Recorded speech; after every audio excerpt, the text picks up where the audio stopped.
This time, I managed to get a scholarship, so I used the money I received from the company to buy some fruit baskets because they are so delicious. What are you so proud of? Is there any student who doesn't get a scholarship these days? The girl next door has already received a performance bonus from her company. Did you buy these fruits at the local department store? You know your brothers won't eat them unless they're from there. I apologized quietly, holding back my feelings. Mom, we're here.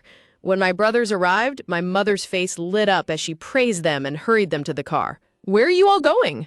We're going to greet your grandmother. This time, even Lee Hunai passed the entrance exam for that prestigious university, and they gave us something special. No, you don't need to know.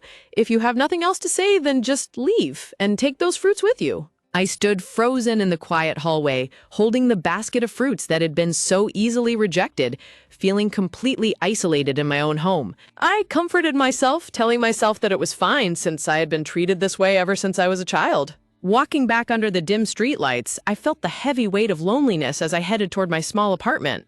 As soon as I got home, I collapsed face first onto my bed, completely exhausted from the emotional toll of the day. As I laid there in despair, my phone suddenly began to vibrate beside me on the bedsheet. Ah, a new chapter of my favorite web novel, I thought I was adopted but I was mistaken, has just been uploaded. The novel's illustration on my screen showed a beautiful scene of a powerful knight standing protectively over a young girl. In the shadow of the artwork, the mysterious and powerful figures from the story seemed to offer a world far away from my own harsh reality. In this story, the father, friends, and everyone else adore the heroine. It's a heartwarming family novel that might seem ordinary to some, but to me, it was a lifeline. On a miserable day like today, reading this novel was the only thing that brought a ray of comfort to my weary soul. I wished with all my heart that I could experience a warm family like that too, as the world around me began to spin and fade. Suddenly, I opened my eyes and found myself transformed into a young, pink-haired girl sitting in a bright, flower-filled room. As a seasoned reader of romance fantasy novels for over a year, I immediately realized what had happened. Looking around the bedroom, I noticed dragon ornaments and paintings decorated everywhere. There was no doubt about it. I had been reincarnated directly into the world of my favorite web novel. I ran outside and down the grand steps of a magnificent mansion, passing by busy servants who paid me no attention. This was the household of the famous dragon family, where the predecessor, Bedad Atum, was known to be imprinted with the power of the black dragon. A close-up of a powerful, scaly dragon claw symbolizes the dark and terrifying legacy of this legendary bloodline. A pair of human hands surrounded by green vines reflects the contract made through the ancient lineage. Because of the ancient contract sealed by drinking the dragon's blood, they possessed immense strength. However, as a dark side effect of that power, whenever their mana goes out of control, they are overwhelmed by a violent urge to kill. Furthermore, a chronic curse known as brightening has plagued their family lineage for generations. But the original heroine possessed a personality like sunshine, with an upright nature that could never tolerate injustice. The heroine's radiant, gentle smile was capable of melting even the coldest of hearts and curing the family's deep-rooted curse. Since I reincarnated here after reading this novel hundreds of times, of course I must have become the beloved heroine, right? Now all I have to do is sit back, relax, and enjoy this wonderful, rosy new life here. Yes, this life is going to be absolutely perfect, just like my beautiful pink hair. Looking in the glass window, I admired the lovely pink hair of the young lady. Wait, but the original heroine actually had striking black hair. Yes, her hair was completely black, unlike mine. I stared in utter shock at my pink-haired reflection in the glass, a sense of dread slowly washing over me. The pink-haired girl was actually the illegitimate daughter who got disowned due to her reckless behavior, only tolerated because of the family's lineage. But when Irene turned 5, an accident at the New Year's party raised doubts about her bloodline, and she was ultimately thrown out of the family. A close-up of a warm cup of hot chocolate filled with fluffy marshmallows being served. Why in the world am I not the female lead? I wailed, chugging the drink while the maid panicked beside me.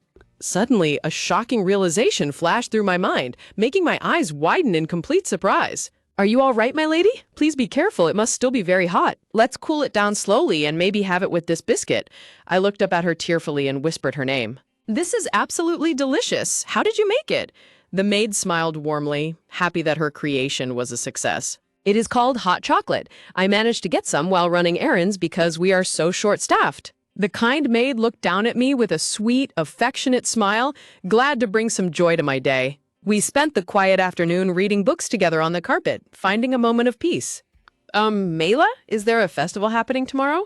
The maid looked at me with a surprised expression. Tomorrow is the grand New Year's party. Hearing this, I spat out my drink in absolute horror, realizing my doom was tomorrow. The maid gasps in alarm as the young lady spits out her drink, a physiological reaction indicating that her survival window is dangerously short. Realizing that her eviction is scheduled for tomorrow, Erin collapses in despair. As an extra, her margin for error is non-existent, making a strategic plan absolutely vital.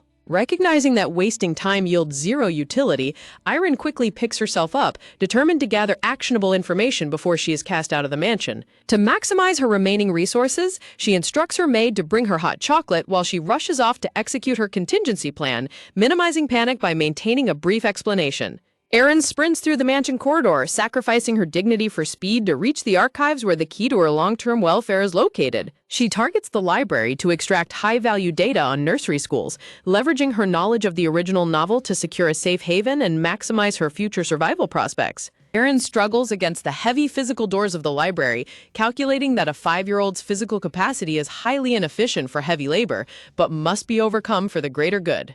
Pushing past the barrier, she recalls an orphanage run by a retired war hero, identifying it as the optimal refuge with the highest probability of security and resources. As the door creaks open, she is startled to find her calculations interrupted, realizing that an unexpected encounter could jeopardize her strategic planning. She hesitates in the shadows, realizing that her incomplete memory of the novel's precise details poses a significant risk to her decision-making process. Peeking into the room, she observes Erno Eatim reading quietly, analyzing how to navigate this high-risk variable to avoid any negative consequences for her survival. Her gaze focuses intently, evaluating the situation to determine if this powerful family member poses an immediate threat or a potential source of leverage. She observes Erno from behind, analyzing his presence as a highly influential factor in the household's power dynamics. Erno's gold eyes reflect the legendary Edom heritage, a trait indicating immense power that could either guarantee safety or cause catastrophic harm depending on how he is handled.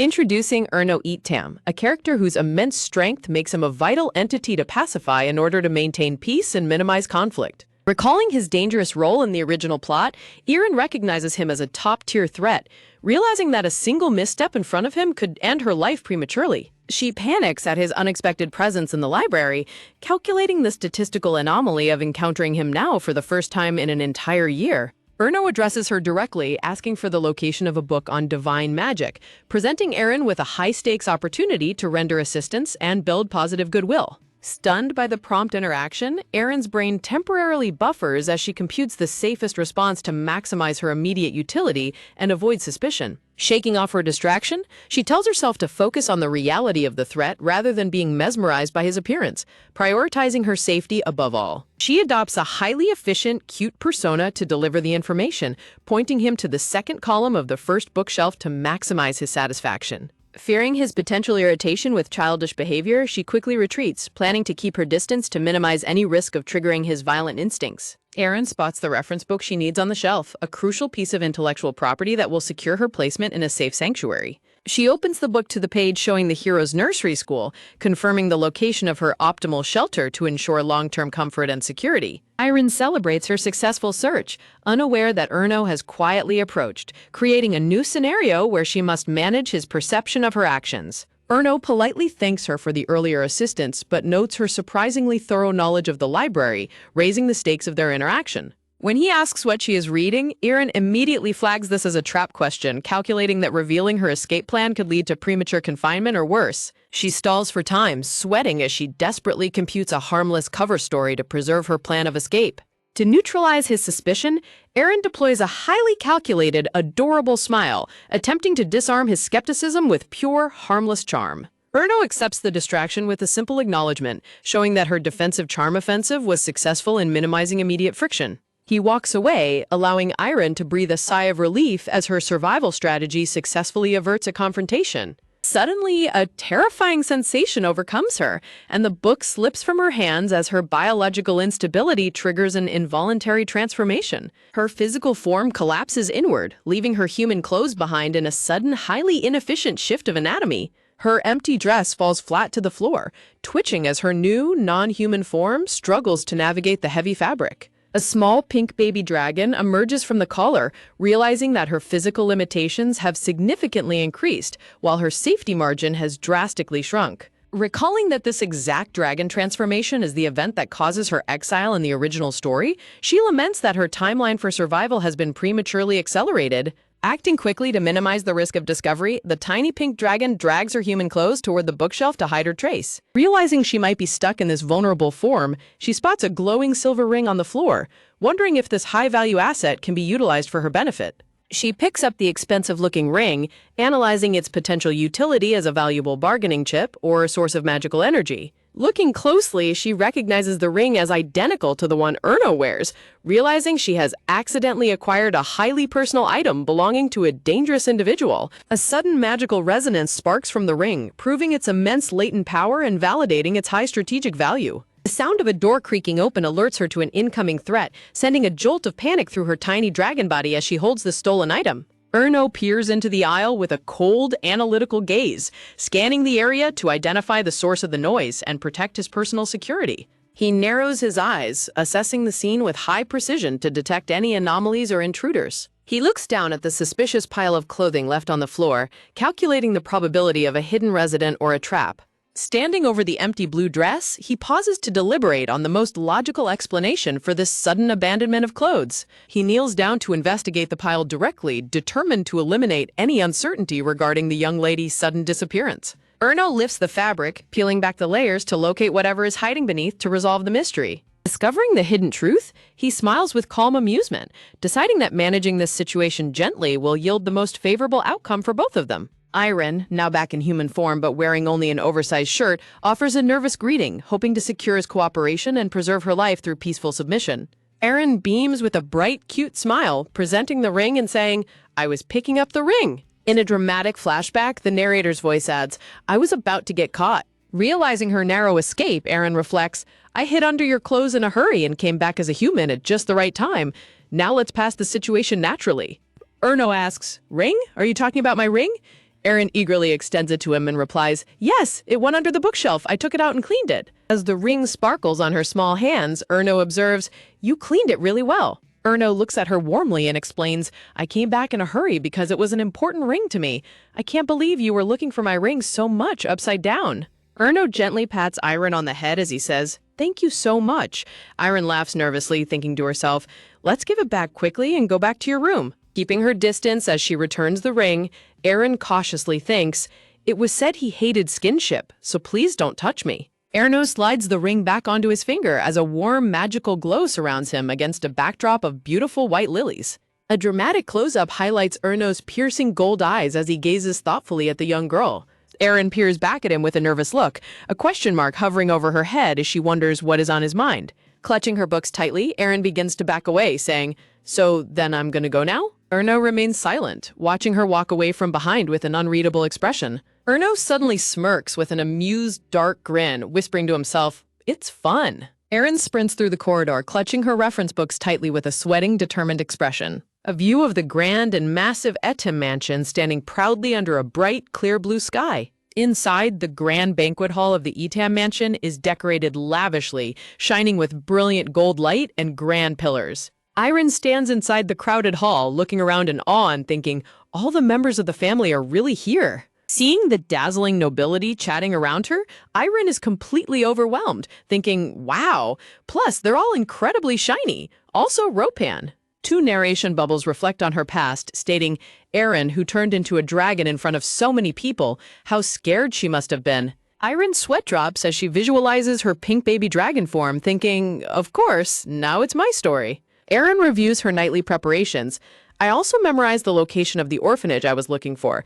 I also collected an emergency fund by walking around the mansion all night. Plastering on a confident smile, Aaron thinks to herself, even if I transform, I can take the money I saved up and go to the orphanage. Suddenly, she looks over as guards stand at attention and a grand announcement begins to echo through the hall. A guard loudly proclaims, Defender of the Empire, the 12th Dragon.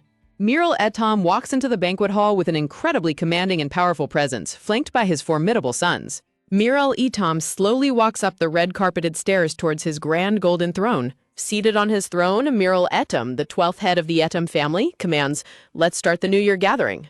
Erno Etam, the first son of Miral Etam, stands nearby in his formal uniform looking calm and handsome. Celian Etam, the second son of Duke Etam, yawns lazily and complains, "Oh, so boring." Erin clasps her hands together nervously, looking up at the dais and thinking, "These are the people." A wide shot shows the family standing before the throne, with the text, "Among the numerous Etnams, those who inherited the blood of the dragon the thickest." Feeling the heavy aura in the room, Erin thinks, just by appearing, it gave the entire banquet hall a sense of intimidation. Erno Etam spots Erin in the crowd and waves his hand with a pleasant smile, causing Erin to freeze in utter shock. The surrounding nobles begin to whisper in gossip. Erno Etam said hello to that kid, right? I think that's right. Erin panics, thinking, they're talking about me. Forcing a cute, trembling smile, Erin waves back as she thinks, let's say hello before we draw more attention. Erno's friendly expression suddenly falters, turning serious as he gazes back at her with a slightly surprised look. A presenter steps forward and addresses the Duke. "Your Excellency the Duke, I will call the first order." To which the Duke replies, "Yes, start soon." The presenter adjusts his glasses and looks at his paperwork, saying, "So the first one is..." The presenter calls out, "Wilm, please come forward." A man in a green coat nervously steps forward, coughing, "Ahem." Willen sweat drops with a nervous, forced smile, greeting, "Hello, Duke." Looking at the scene, Erin observes as Willen speaks, "I plan to start a new study this year, the new year of the Duke of Etam." Willen confidently presents his proposal. Recently, a new plant has been discovered in the eastern continent. He gestures enthusiastically, explaining, "This plant calms the mind and body. It gives off a very peculiar scent." Suddenly, a stern voice interrupts. "Stop." The Duke looks down coldly and asks, "Haven't you read the previous research materials?" Willen stammers in surprise, "Yes?" The Duke slams his hand down in annoyance, criticizing, "Studying a plant that was studied a long time ago? Are there even flowers blooming on your head?" The Duke glares at Willen with fierce, glowing golden eyes, uttering a cold, "And?" The Duke's shadow looms terrifyingly behind Willen as he demands, "What would a guy who spends his research money on a fancy bar know?" The Duke continues his relentless interrogation, harassing women in the store. "They said you're in debt with your family name as collateral?" Willen panics, crying out, "Oh no, that..." With glowing red eyes and an incredibly menacing glare, the Duke demands, "So tell me what isn't true."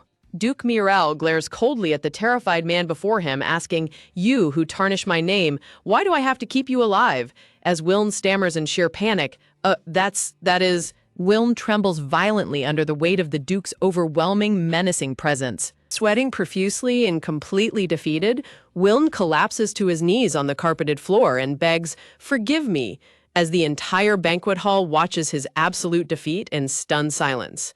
As Erin looks on nervously, the narrator explains that the Etam family's New Year's gathering is actually a terrifying place where the Duke publicly exposes everyone's dark secrets from the past year, leaving Erin to lament that there are simply too many things to be scolded for. Recalling her knowledge of the original novel, Erin realizes that Duke Mirel truly cares for his family, even as he throws a gold coin at another relative and mutters, "Ha, a garbage man." As the presenter calls out the next person to step forward, Erin looks down at her fancy pink shoes, thinking to herself, however, Erin's sweat drops with a highly anxious expression, nervously wondering, maybe I will go too? Forcing a cute, innocent smile, Erin tries to reassure herself, thinking, there are so many members of the family, so I'm not going to do it.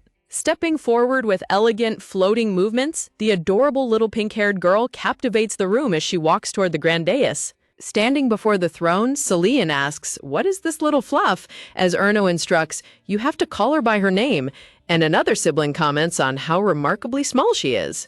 Gazing down at her thoughtfully with his golden eyes, Duke Mirel corrects himself, saying, "Yeah, Fluffy. No, Island." When the Duke asks, "What are your New Year's plans?" Erin's inner thoughts scream in panic, "Going to the orphanage. It's also a very nice place." Desperate to escape her current predicament, Erin's eyes swirl with anxiety as she tearfully thinks, "I'd rather..." She visualizes leaving the grand Etam mansion behind in her tiny dragon form, anxiously wondering if such an escape would be acceptable. Clasping her hands nervously, Erin begins to stammer out, I am..." Standing before the imposing dais, Erin musters up her courage and declares, "The house. I want to get out of it without being interrupted." Duke Mirel stares back at her, his golden eyes wide with utter confusion as a question mark hovers over his head. A wave of absolute shock ripples through the crowd of nobles as they begin to whisper in disbelief, while Erno and his brothers look on with surprised expressions. Standing on the high dais, Duke Mirel asks in astonishment, "Leave the house?" To which Erin weakly confirms, "Yes," prompting the Duke to ask, Why? Erin's inner voice screams at her to stop talking nonsense, even as she dramatically imagines herself boldly declaring that she knows the secret of her birth. Sensing her hesitation, Duke Myril asks coldly, "What secret do you mean?" as Iron squeaks out a nervous yes. Looking down at the sweating young girl, the Duke commands, "Let's hear it," leaving Erin to stammer in panic. That's... Squeezing her eyes shut in despair, Erin laments that public speaking and announcements have always been an absolute nightmare for her, recalling a past memory of stumbling over a presentation in front of a class. Suddenly, a guard's heavy boot stomps loudly onto the stairs as he frantically shouts, "Lord, so it's a big deal." Addressing the Duke directly, the guard reports, "We're at the New Year's gathering. What's going on?" "It's the floating stone mine just collapsed. It looks like a couple of workers and a manager are trapped." Explaining the situation further, the guard clarifies that there are no deaths reported yet, but several workers appear to be injured in the mine collapse. Duke Myril sighs deeply, massaging his temples in frustration as he mutters, "How will we manage their safety?" A tense silence fills the grand hall as Duke Myril's golden eyes narrow with intense determination and sharp focus. Watching the serious atmosphere unfold, Erin fidgets nervously and guiltily looks down, feeling responsible for the sudden tension. Turning away, Duke Myril commands, "The New Year's gathering will be held again in a few days. Until then, keep everyone in the family," as the guard responds with a firm yes. Duke Myril strides purposefully down the stairs, his majestic cape flowing behind him as he prepares to take action. He points a commanding finger into the crowd of gossiping nobles, calling out, You. Addressing the selected nobles coldly, the Duke says, "Don't talk a lot. Wipe your hair and follow me quietly," leaving them to stutter, "Ah, my lord." Drawing his magnificent glowing sword, the Duke asks menacingly, "What? Should I clean it myself?" as the panicked nobles cry out, "Oh no, we'll clean it right away." Standing in the background, Iron quietly watches as a terrified noble walks away crying and wiping his face with a cloth. Suddenly, Duke Myril turns his cold gaze directly onto Iron, shouting, "And you," which causes her to flinch in terror and gasp, "Yes." Trembling under his intimidating stare, Erin struggles to form a sentence, stammering out, "Well, that..." Unable to handle the immense pressure and fear any longer, Iron squeezes her eyes shut as tears begin to spill down her cheeks. Standing all alone on the wide red carpet, the small girl buries her face in her hands, crying out for a handkerchief. The surrounding nobles and guests watch the young girl's sudden outburst with expressions of deep pity and concern. Wiping her tears, Erin anxiously wonders to herself, "Are they angry? I shouldn't cry like this now." Looking up at a nearby guard with big, tearful eyes, Erin asks softly, can you lend me a handkerchief?" which leaves him completely startled. Erin stands with a heartbreakingly adorable, tearful expression, looking like a sparkling angel as she waits for help. Moved by her sheer cuteness, multiple guards and nobles eagerly scramble to offer her their own handkerchiefs, while the first guard stammers that it's perfectly okay. A gloved hand suddenly reaches into the frame, presenting a beautiful white handkerchief adorned with red hearts to the weeping girl. Erin looks at the handkerchief in awe, her sparkling golden eyes filled with deep gratitude. Reaching out to accept the kind gesture, Erin thinks to herself with a warm heart, "Everyone is really sweet." Suddenly, Duke Myril's hand swoops in and snatches the heart-patterned handkerchief away in a swift, unexpected motion. Using the stolen handkerchief to wipe his own face, Duke Myril remarks, "When did I ever tell you to wipe your tears? The next gathering will start again with you first, so think carefully about what to say." Erin asks in disbelief, "I'm not going there too?"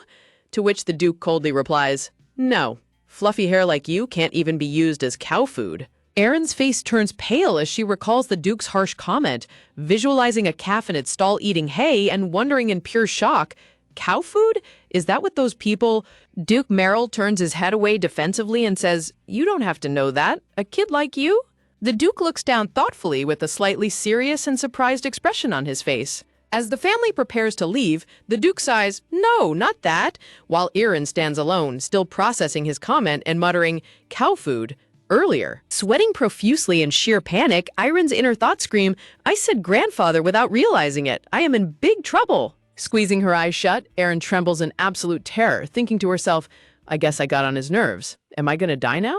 Desperate to save herself, Erin forces an incredibly cute, glowing smile, clasping her hands together in a shower of sparkles to win him over. Duke Myril freezes, staring down at her in complete astonishment and stun at her overwhelming cuteness. A stunned silence falls over the crowd of onlookers as the Duke looks down at the sparkling little girl and asks, "What?" The Duke suddenly flinches in surprise as Erin's cute appeal echoes in his mind, wondering if she just called him Grandpa.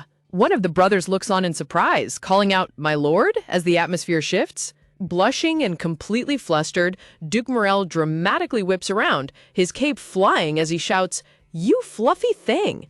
As he strides away to hide his embarrassment, the Duke calls back, "So be fully prepared," while his sons follow behind him with a mix of amused and deadpan expressions. Smiling cutely, Erin waves her hand and thinks, "See you next time." As the petals drift around her, Erin's cute expression fades, replaced by a serious, contemplative gaze. Looking at the group walking up the grand red staircase, Irene sweat drops and laments, "Are they really going to kill me next?" The next day, a peaceful morning sun shines brightly over the garden as birds chirp merrily in the lush green trees. Erin sits all alone on a wooden garden bench near a flowing fountain, letting out a heavy, tired sigh. Slumping forward with a gloomy expression, Erin thinks to herself, "I searched for a route to escape, but I can't find a good place." More than anything, clutching her face in embarrassment, she groans, "I keep thinking about what happened yesterday.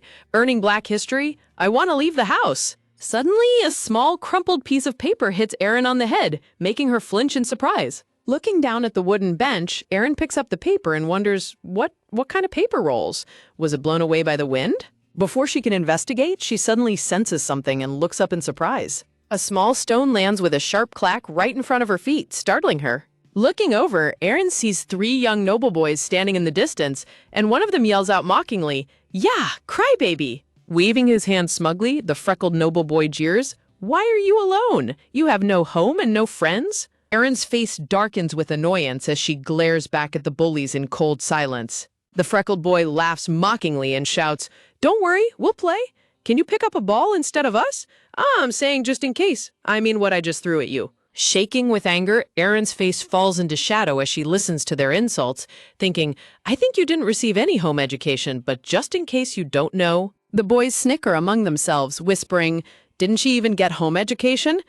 Didn't you know? She doesn't have any second parents." Erin stands before a large boulder in the garden, her fists clenched tightly in anger. Leaning smugly against the marble fountain, the freckled boy sniffs, "My mom told me not to play with a child without parents." "You idiot, that's why we don't mean to play with her." The chubby boy joins in the mockery, laughing, "Wow, so no parents, no friends, no home, nothing? What does she have?" Chibi versions of the bullies burst into tears of laughter, cackling, "Birth secret? Ha ha ha." Wiping a tear of laughter from his eye, the chubby boy chuckles, "Aw, that's really funny." Suddenly, a dark, heavy shadow falls over the chubby boy, causing him to freeze and sweat in pure terror. Spotting something terrifying behind his friend, the freckled boy stammers, behind you," to which the chubby boy mutters, "Huh?"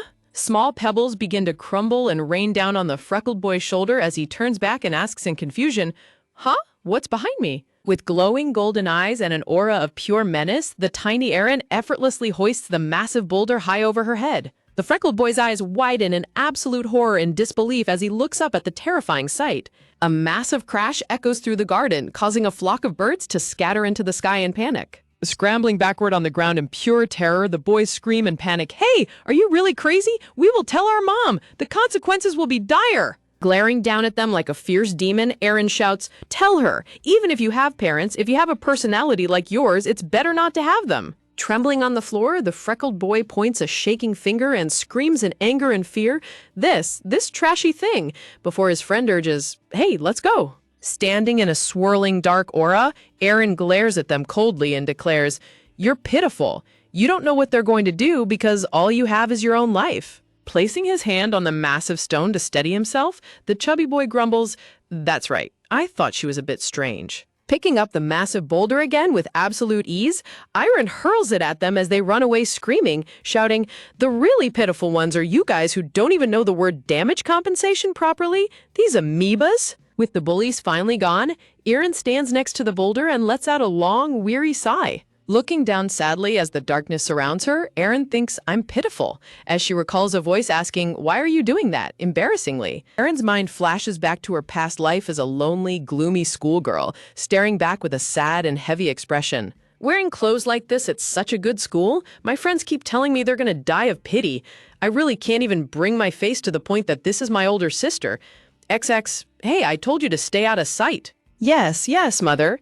The phone call continues in the background, discussing how Gangnam house prices keep rising and how the house was given as a reward for giving birth to 2 sons. I'm going to send them both to Daechidong. As for her, you have to take a look and decide. If you don't want to, I'll send her to the dormitory. The ugly duckling in the family does not exist for nothing. It just happens when a powerful person ignores and despises someone who is powerless. My father ignored me and my mother ignored me, so my younger siblings thought of me as something that could be ignored. No, it would be more accurate to say that everyone in my family ignored me. The 2 chicken legs were always occupied by my brothers, and all accidents in the family were always my fault. If I fight, it's always my fault. Slumped on a swing under a dim spotlight, she lets her tears fall in lonely silence. Erin suddenly gasps and flinches in surprise as a single tear rolls down her cheek, snapping her out of her deep thoughts. A fluffy white cat with beautiful blue eyes looks up at her with an adorable meow. Meow. Crouching down to match the cat's height, Erin smiles softly and asks, "Cat, do you want to be my friend?" Gently petting the cute cat, Erin asks, we'll just talk like this sometimes? Do you come here often?" Erin's anxiety spikes as she worries about the bullies demanding compensation. She imagines an angry noble mother yelling, "You throw a stone at my son," while she frantically cries, "I didn't do that." Smiling warmly, Erin continues to pet the purring cat and asks, "Hey, will you live with me? I'll treat you well." Suddenly, the cat turns its head away with a swift motion, leaving Erin startled. "Cat!" Erin reaches out in surprise as the cat leaps away, disappearing into the bushes with a rustling sound. Erin crosses her arms and pouts grumpily, surrounded by a cute background of sleeping puppies. To her surprise, the cat returns and lets out a happy meow, showing off 4 tiny, adorable kittens popping out from the bushes. The mother cat affectionately licks her playful kittens as they meow and cuddle together. Watching this sweet family of felines, Erin smiles brightly with crossed arms and thinks, "Everyone is very friendly." Erin buries her face in her arms, letting out a quiet sigh as she reflects on her situation. One of the tiny kittens wanders over and adorable taps Erin's shoe with its little paw, letting out a soft meow. Feeling her heart completely melt at the kitten's adorable gesture, Erin giggles softly, "Hee hee. Yeah, I'm not a kid anymore. I'm gonna go to Mila and get some pudding. Goodbye, meow, be healthy." The kittens meow back in farewell. "I'm tired," Erin sighs as she walks back, completely unaware of the mysterious black-haired young man watching her from a high window of the mansion. Leaning against the window inside the hallway, the handsome black-haired man smiles to himself and whispers, "Funny girl." Recalling the bully's mockery, "She didn't get home education in case you didn't know." Erin's face darkens with annoyance, defying their expectation that she would simply cry. I didn't expect it at all." The young man recalls the hilarious sight of Erin effortlessly hurling a massive boulder at the fleeing, terrified bullies. "I was curious from the moment I came to the library and looked at the orphanage list, but..." He watches her walk in the garden far below. "If you are a native of the Etham family, there are many people who are trying to hold on to the end of Etham somehow. It is unimaginable for a collateral child to dare to leave the house." But he remembers the day Erin walked into the library and handed him a glowing book. He slips a dark, patterned ring onto his finger, preparing to test her. Walking away purposefully, he drops the ring onto the floor behind him to see what she will do. The heavy double doors of the library close with a firm clack. If she hadn't picked up the ring then, it would have ended there. "I don't even expect it." He stands leaning against the closed doors, arms crossed. "It went under the bookshelf. I took it out and cleaned it." The young Erin had smiled brightly, presenting the clean ring back to him in her hands. Erin had looked up at him with the most pure, innocent, and sparkling smile. He remembers reaching out to take the ring as it sparkled in her small hands. A close-up of his glowing golden eye, capturing his intense curiosity and surprise at the young girl's action. "The energy I felt from that ring was clear. The ring had radiated a warm, pure, and unmistakable magical power." Ha ha ha, even though she had that ability, she wanted to leave the house. He smiles, finding her desire to escape incredibly amusing. Erin stands with a serious and contemplative gaze, preparing herself for the next challenge. For those who do not properly educate their children, they must pay for it. The black-haired man touches his ring, a dark and menacing aura surrounding him. "Then we will resume the New Year's party." The announcement echoes over the Grand Imperial Palace. "Come, yes." A massive red banner bearing the dragon crest and crossed swords of the Empire hangs prominently in the hall. Erin stands dressed in a beautiful, elegant blue and white gown adorned with ribbons and flowers, looking incredibly cute and composed. "Let's find out why you're leaving," Duke Muriel commands from his throne. Erin looks on nervously, thinking, "The secret of my birth." "Yeah, why don't you try saying that?" the Duke challenges playfully, while his sweat-dropping chibi Erin stammers, "That..." By the way, I think there are a little more people, or is it an illusion? Erin's sweat drops as a massive crowd of excited nobles gathers, staring at her like spectators waiting for the climax of a drama. Because I'm fully prepared to leave the house.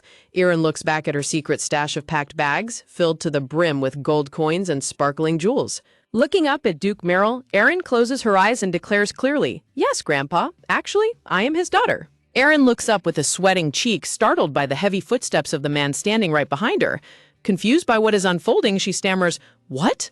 Looking down at her, the mysterious black-haired young man smirks and says, "Ah, I should say it right." Erno Etam gazes forward with a playful, cunning smile, his sharp golden yellow eyes glowing as he shows off a charming yet enigmatic expression. Sweat dropping with a forced, awkward smile, Erin tries to ease the tension and nervously mutters, "Excuse me." Terrified of what he might say next, Chibi Erin imagines herself crying in despair and calling out for her mother, desperately thinking, "What did he just say? Will I be able to see the sun tomorrow morning?" A dark portrait of Erno Etam appears as the narrator explains that in the novel, Erno Etam is a terrible hedonist who never moves unless he is genuinely interested. The narrator continues that Erno always did whatever he wanted and took whatever he desired, shown alongside floating chess pieces in dark clouds of smoke. Highlighting his cruel nature, the narrator reveals that if Erno gets tired of playing with something, he will break it down so that no one else can ever have it.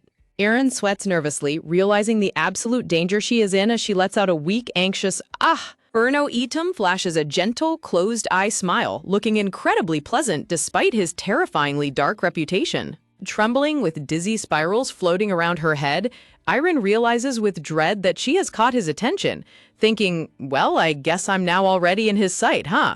Before squeaking out a faint, "What?" A heavy, tense silence falls over the grand hall as Erno Etam and Erin stand together before the towering staircase leading up to Duke Morel's throne, with the entire crowd of nobles watching them in absolute shock. Glaring down at them with a stern, menacing expression, Duke Morel scowls deeply and warns, "Stop making bad jokes. This is no place for you to step up." Entirely unfazed by the Duke's harsh tone, Erno Etam lets out an amused laugh and shamelessly replies, "That's a funny story. When did I go out looking for a seat?" With a smug smile, Erno Etam looks back at the Duke and asks, "And I'm watching my daughter. Is the seat important?" While the Duke fumes on his throne.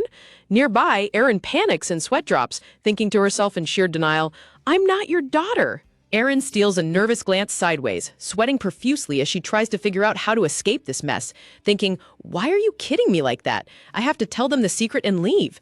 Intense dark pressure clashes between Duke Morel and Erno Etam, manifesting as a roaring black dragon and a fierce black tiger.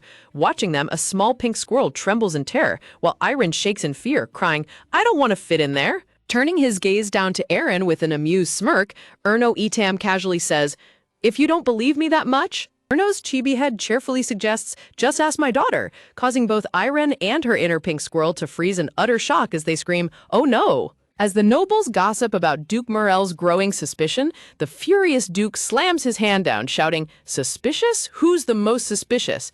Meanwhile, Erno leans down to Erin, who sweat drops and mutters, "But you lied to him. You're so shameless." Surrounded by a beautiful backdrop of purple roses, Erno Etam smiles charmingly at Erin and asks, "So can you tell him directly who I am to you?" Cornered by his intense gaze, Erin clenches her fists nervously and stammers with a sweating, awkward smile, "Huh?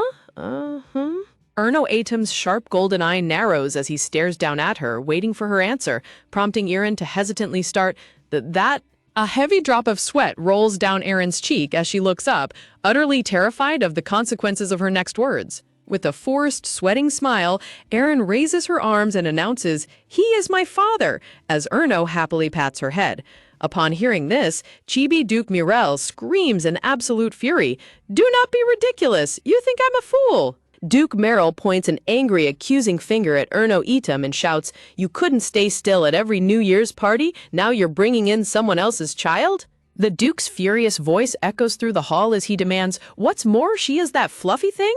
While Erin looks down with a dark, gloomy shadow over her eyes. Nearby, the crowd of nobles eagerly whispers among themselves, "Is she his daughter? He brought a boy last year, but he got kicked out after 4 months. What? Then this child must stay half a year at the longest." Hearing their gossiping voices, Erin looks down with a weary and depressed sigh, thinking to herself, everyone is used to enjoying it. She stares down at her shoes with a sweating, serious face, thinking, but A dark, sparkling purple panel transitions the scene as the narrator notes that in the original story, Erno Atam uses people like chess pieces. Showing Erno Atam smiling darkly behind a chessboard, the narrator explains that he used to let people go very lightly once he was done with them. The narrator explains that it was exactly the same when he became the adoptive father of the story's heroine, maintaining a cold, business-like relationship of convenience even when others disliked her. A beautiful, blonde noblewoman holds her hand to her mouth in pity, murmuring, "I feel sorry for that child."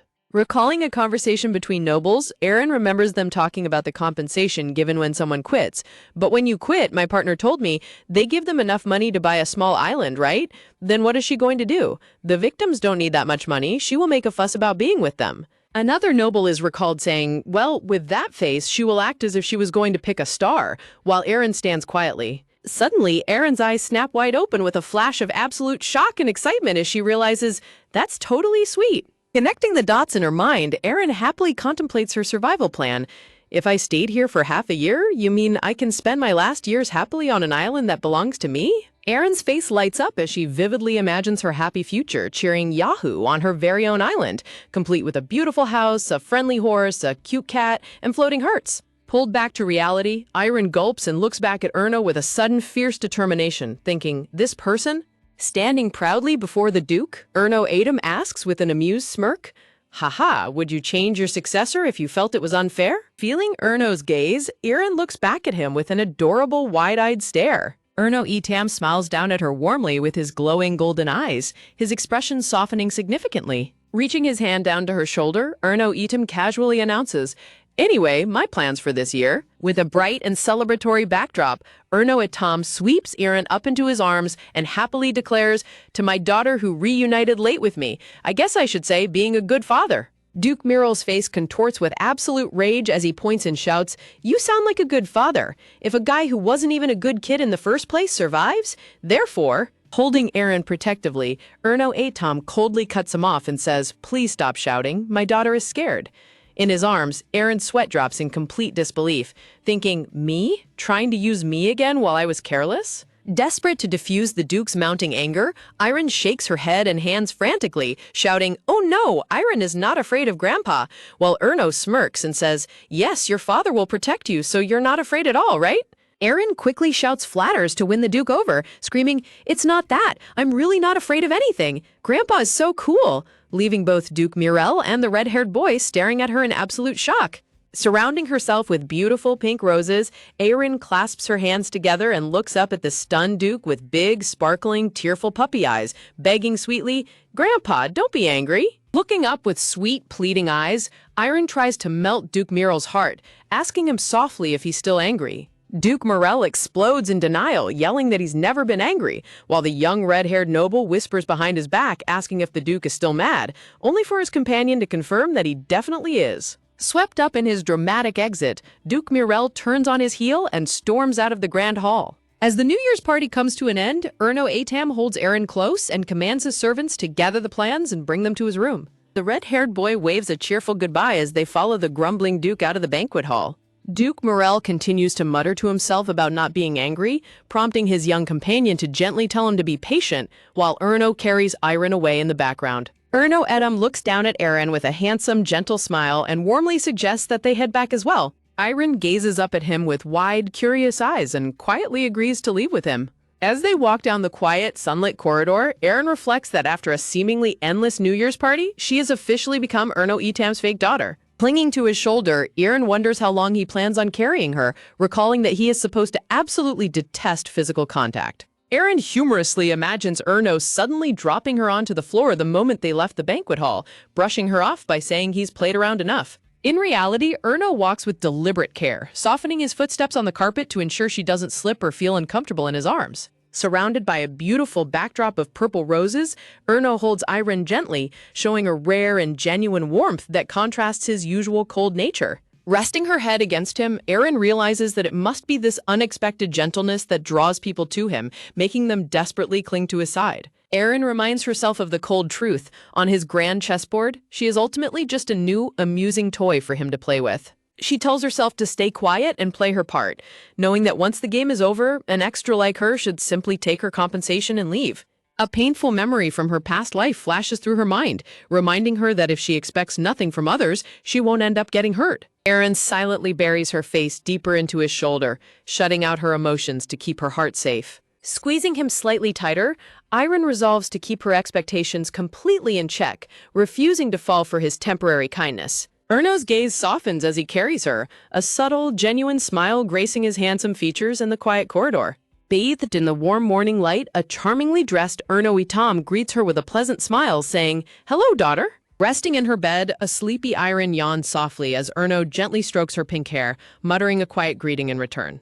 Seeing his handsome face so early in the morning, Aaron can't help but admire his looks, noting that he is just as stunning as the day before. Aaron fondly recalls the chaotic banquet where Erno proudly held her up high and declared her as his daughter, to the absolute shock of Duke Merrill and the entire crowd of nobles. Erno leads her into a massive, luxurious bedroom that has been perfectly prepared just for her. Seeing her yawn, Erno sits on the edge of the bed in his robe and tells her it's time to wake up and eat breakfast. Looking at the huge spread of bread, soup, and eggs, Aaron's sweat drops in disbelief as Erno casually claims he only prepared a light meal. Erno happily tries to feed her with the spoon, while Iron's inner 23-year-old soul cries in distress, feeling that his excessive pampering only doubles her emotional burden. Resting his chin on his hand, Erno watches her with an amused smile while Aaron reluctantly admits to herself that the food is actually incredibly delicious. Turning his head with a charming smile, Erno asks her his usual daily question, wondering if there is anything she wants today. Munching on a loaf of bread, Iron wonders if she should finally answer his daily question by telling him she wants to set up a savings fund. Putting her bread down, Aaron gathers her courage and decides to tell him the truth about what she wants. Erno looks at her in surprise, asking if she really wants to create a bank account, prompting a very eager nod from Aaron. TB Aaron proudly points out that securing her own funds is basic common sense for her survival, though she notes that bank accounts in this world work quite differently from the modern ones. She explains that in this fantasy world, the banks do not issue physical passbooks and are instead run by mysterious, robed figures and grand magical towers. Instead of a paper book, the owner is given the safest safe in the world, heavily protected by triple layers of magic and barriers that only they can unlock. Looking up at the elegant chandelier, Aaron contemplates that although Erno is currently sweet enough to pluck a star from the sky for her, things won't stay this way forever. Recalling her lonely past life, Aaron remembers how many times she was subjected to fake love by people pretending to care for her. She knows that since he hasn't formally adopted her, his kindness is temporary, which makes his offer of money the perfect opportunity. Grabbing his sleeve with a bright, cheerful giggle, Aaron happily declares that her only goal is to raise as much money as possible. Aaron envisions their relationship as a play, where Erno plays the affectionate father and she acts as the obedient daughter, reminding herself to never expect anything real. With a shadowed face, Aaron resolves to quietly play her part until the day she is eventually cast aside and kicked out of the mansion. Aaron hilariously imagines herself as a walking ATM being robbed by muscular bandits, concluding that having a magic bank account is absolutely vital to protect her future wealth. Aaron clasps her hands together and gives Erno a sweet, pleading look, while Erno rubs his chin and considers her unusual request. Surrounded by sparkling lights, Erno stares down at her with a highly intrigued expression, analyzing her behavior. A dark, knowing smile spreads across Erno's face as he realizes his clever little daughter is already planning her grand escape from him. Standing up from the bed, Erno easily agrees to her request, telling her that creating an account is not a difficult task at all. Aaron looks up with wide, hopeful eyes as Erno extends his hand toward her. With a breathtakingly handsome smile against a beautiful backdrop of purple flowers, Erno offers his hand to guide her. Meanwhile, the busy town marketplace is filled with the lively chatter of citizens going about their day. Little Iron runs forward with her eyes sparkling and shouts, "Wow!" while Erno Itam follows closely behind her with a gentle, satisfied smile. Aaron stands in the middle of the bustling market square, completely amazed as she thinks, "This is the famous Ropan shop furniture. It's more amazing than I imagined." Erno kneels down to Aaron's height and warmly points ahead, asking, "There's also a toy store. Would you like to go?" Aaron frantically waves her hands and declines, explaining, "I've never played with toys, so that's okay. A full account is sufficient." In her mind, Aaron sadly reflects, parents who don't care about their children won't buy toys for them. It's not something I really care about. Chibi Aaron looks down as a painful memory from her past life flashes before her, recalling, "I wasn't related to toys, so I don't know if it'll be fun in my last life or this life." Erno gazes down at her with his glowing golden eyes, murmuring a thoughtful, as a clever smile plays on his lips. Erno gently sweeps Iron up into his arms, holding her protectively. Carrying her with ease, Erno walks with deliberate, heavy steps down the corridor toward their destination. With a sudden, dramatic kick, Erno bursts through the door of the toy store with a loud bang, leaving Iron sweat dropping in absolute shock. Setting Iron down, Erno smiles and says, "I think my daughter has good hair. I'm worried because you don't seem to have any greed." Behind them, the store employees look on in complete disbelief. The shopkeeper sweat drops and asks, "Customer? What is this?" as Erno casually starts searching through his built bag. Erno casually tosses a heavy leather pouch through the air to the startled shopkeeper, who manages a confused, "Yes, but..." Erno beams with a breathtakingly handsome smile and cheerfully says, "50 gold coins." Pointing proudly, Erno commands, "Give me all the toys in the store," prompting Aaron to scream in absolute panic, "Wait a minute!" Iron runs around in circles, screaming, "That's too much, I really don't need toys," while Erno casually remarks, "It's okay, if you don't like it, just throw it away." Erno looks at her and asks, "Or will you pick your own?" While Aaron sweat drops, grumbling to herself, "Oh, that's a bit, just how old do you think I am?"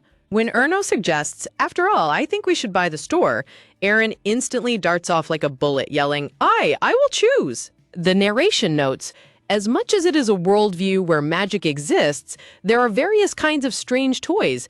Some of them are so strange that you can't get enough of them without touching them." Desperate to save the 50 gold coins, Aaron dramatically runs around crying, "But not as much as 50 gold coins. I'd rather you give me the money." Erno chuckles and asks, "My daughter, do you just want to buy the store?" Which only makes Iron scream back in anger, "No, I will choose soon." Walking through the aisles, Aaron sighs, "Looks like I got a bunch of useless toys," until she stops and gasps in surprise. "Huh?" Aaron's eyes light up with sparkling excitement as she stares at something special on the shelf. Pointing proudly at a display, Aaron happily declares, "I picked this." Erno looks at the doll and questions, "A doll? If you only have one, you'll get bored quickly." But Aaron happily runs to his side, insisting, "I won't get tired of it." Erno leans in and stares intently at the stuffed tiger doll, which has a very stern and disgruntled face. Holding the stuffed tiger up next to Erno's face, Aaron beams with a giant smile and shouts, "A tiger? He looks just like my father." Hugging the stern-faced toy tiger tightly, Aaron closes her eyes happily and declares, "I like this the best." Erno stands frozen and slightly flustered, while the shop staff behind them squeal and cry tears of absolute joy at the adorable scene. A knowing smile spreads across Erno's face as he sighs, "Then there's nothing I can do. My daughter didn't like anything except the toy which looks like me." Bending down to Iron's height, Erno asks, "By any chance how many of these dolls are left?" And the shopkeeper replies, "That's all on display." The shopkeeper happily clasps his hands together, saying, "Our ambitious product is just released, so you are the first buyers," while Erno raises his hand, saying, "Okay, good thing." With a sharp snap of his fingers, Erno's powerful magic sets the entire display of remaining tiger dolls on fire as he coldly states, "I just want to get rid of those." Erin stands completely frozen in absolute shock, holding her doll as she watches the massive flames, while the shopkeeper looks on in horror. The shopkeeper holds his head and screams in sheer panic, "Ah, fire! Our store's ambitious work is on fire!" While Erno calmly carries Iron away from the smoke. When the panicked owner screams for someone to bring water, Erno casually slaps him in the face with the heavy pouch of gold and coldly tells him, "Don't make a fuss." Carrying Aaron toward the door, Erno casually remarks, "The fire will only burn the dolls and disappear after that anyway." Erno looks back over his shoulder with a sharp, warning smile and says, "I hope you don't sell more of this doll now." Erno points back at the gold and adds, "Even after you look at my sincerity," leaving the shopkeeper staring at the glowing pouch in shocked awe. Instantly realizing they've just been given a massive fortune, the shop staff drop to their knees and bow deeply, weeping in gratitude as they cry, thank you, sir." Erno Etam wears a deeply satisfied, mischievous grin as he thinks, "Now the doll that resembles me, my daughter is the only one who owns it." Holding her close, Erno asks warmly, "Are you happy?" While Iron stares blankly with completely dead, hollow eyes, muttering a faint, "Yes." As the burning toy shop fills with smoke behind them, Aaron sweat drops and whispers, "Thank you, father," while the shopkeepers keep crying out, thank you, sir." Later, Erno lovingly holds up a spoonful of a beautiful pudding topped with whipped cream and a cherry, coaxing, "Come on, daughter, say ah." Erin obediently opens her mouth wide, saying ah as she takes a bite of the sweet dessert. Erno watches her fondly and asks, "Is it delicious?" And Erin happily chews, replying, "Yes, it's delicious." Suddenly, the warm atmosphere completely shatters as Erin realizes she is eating at a massive table under the dark, terrifying, and oppressive gaze of Duke Morel, making her panic. It's delicious, but why do I have to eat here? The narration explains, the Etam family holds regular meetings twice a week. The Etam family led the largest military project. At regular meetings, they often discuss projects and business as wizards and workers collaborate on a massive magical warship. Duke Morel stands imperiously before his bowing vassals. As the narrator concludes, the family lineage of course should come, because it is an important meeting that important positions and vassals must attend. And this time it was the time when Duke Morel's sensitivity pierced the sky the most, when you can't make a single breath sound wrong. A fist slams down onto the table with a loud bang as Duke Morel thunders, "What are you doing?" Looking down the long meeting table, Duke Morel sits at the far end while Erno casually sits with Erin on his lap. Erno speaks with a calm, amused smile. "I personally participate in the meeting during my daughter's snack time," making a vassal on the right grumble in anger. "That cheeky."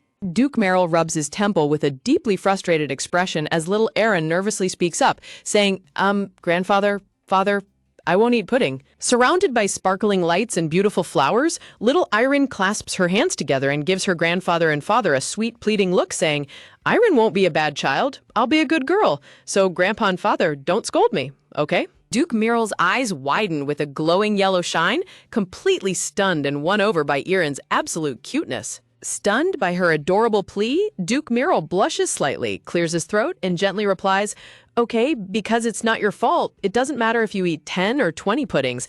Do whatever you want." Erno raises a spoonful of pudding to feed Irene, happily saying, "That's right, daughter, let's finish eating." Meanwhile, Duke Morel and the other vassals glare in absolute annoyance, with Duke Morel thinking with an angry tick mark, "That guy is the biggest problem." Little pink-haired Irene happily takes a bite of the delicious pudding with her eyes closed in absolute bliss. Hugging her cheeks with her little hands, Erin's eyes sparkle as she chews the sweet treat, exclaiming how delicious it is. Duke Morel blushes and sweat drops with a deeply complicated face, while the secretary beside him smiles warmly at Erin's cute reaction. Duke Morel gets the meeting back on track, asking the vassals, okay, how are the weapons which are going to be exported to Kartab this time?"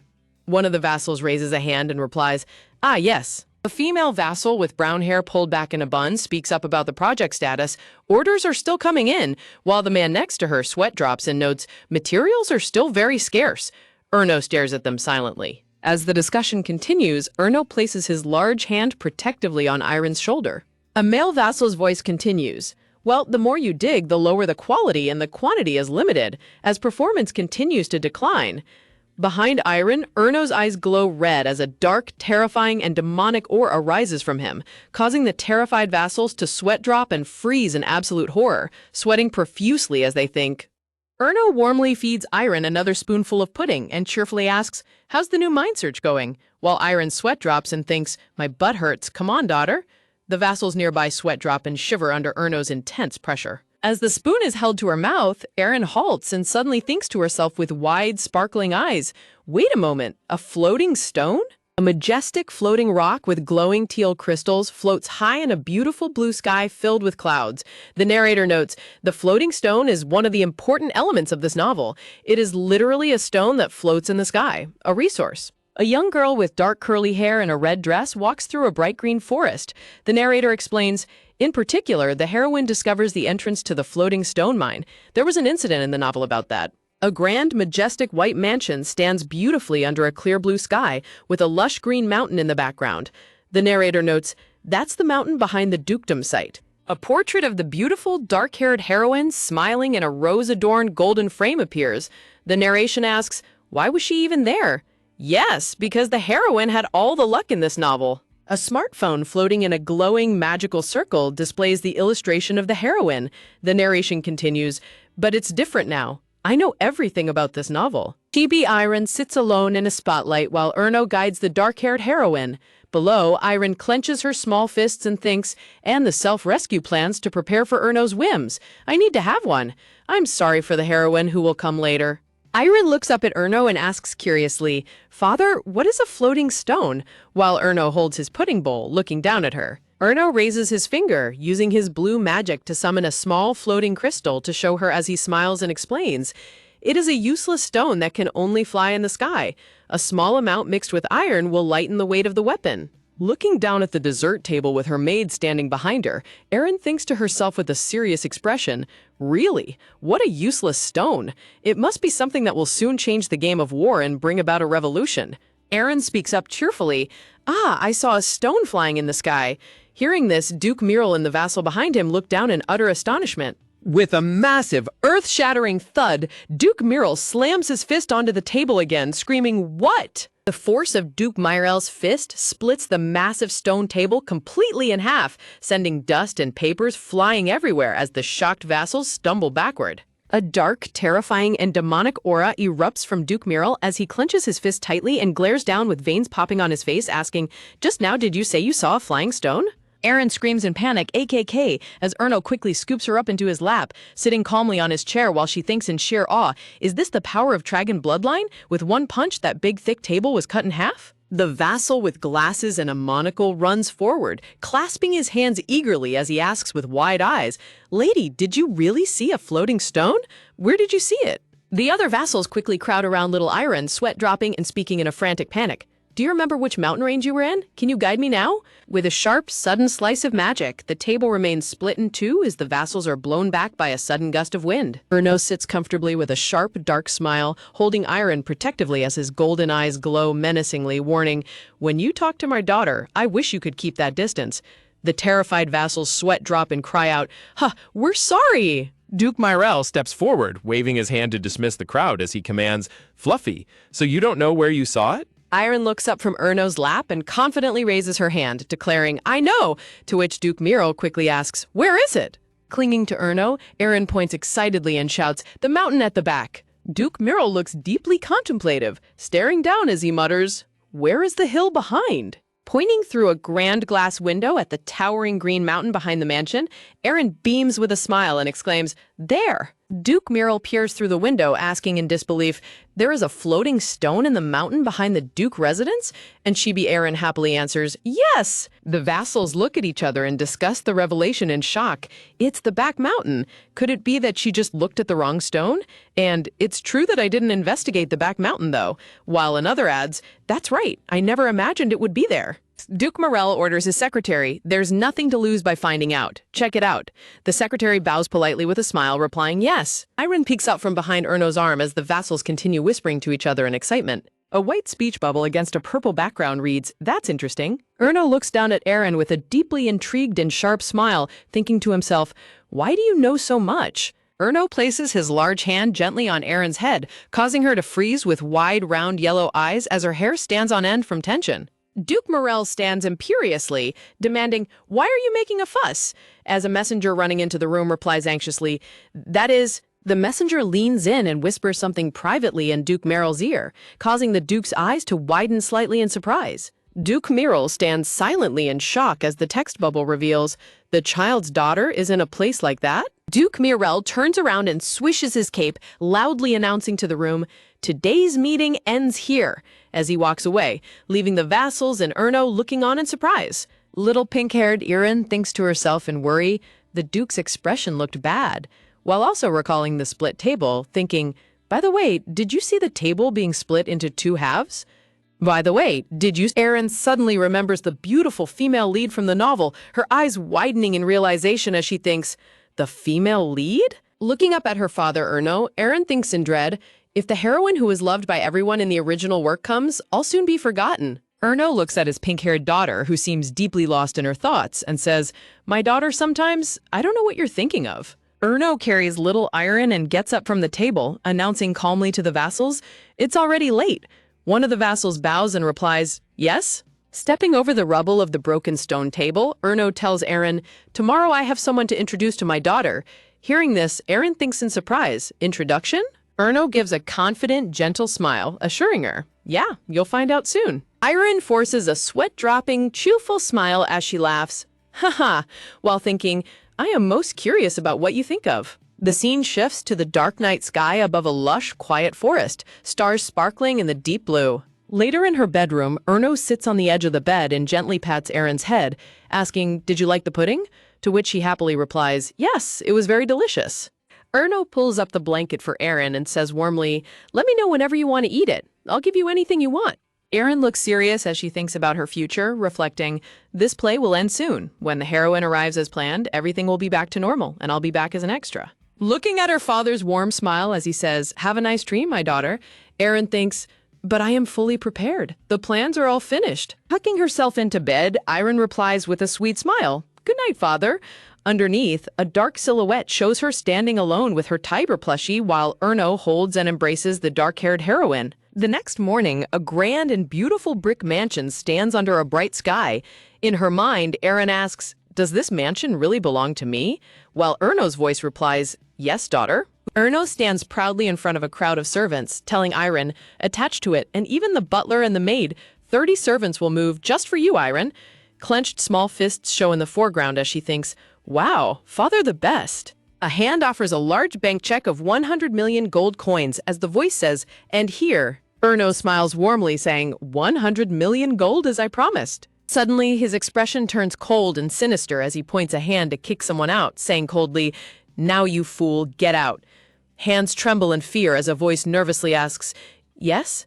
Erno turns away indifferently, while the person asks in despair, "Why do you?" Erno's shadow turns demonic, declaring, "If only I had known you were a nasty dragon sooner. Kick her out." The recipient looks down at their hands in horror, realizing they've transformed into a small lizard creature, crying out, "Ugh!" The pink lizard beast is locked inside a cold, dark cage, crying in panic, "Oh no, I can't believe it's going to be like this. No!" Aaron suddenly wakes up in bed with a loud gasp, clutching her tiger plushie in complete terror as she realizes it was a nightmare. Heavily breathing with wide, glowing yellow eyes and cold sweat running down her face, Aaron tries to calm herself. Looking out of the dark window at the bright full moon, she lets out a small sigh and mutters, I see." The next morning, her maid Mela smiles warmly and claps her hands in adoration. Aaron is dressed in a beautiful golden and white gown adorned with ribbons and flowers, looking absolutely adorable. Mela praises her, saying, "I think you look cute no matter what you wear." Looking at her reflection, Aaron turns to Mela and asks, "How is it? Does it suit me?" Mela cheerfully replies, "Yes, of course." Mela happily cheers, "You look awesome, lady. All clothes are made for you."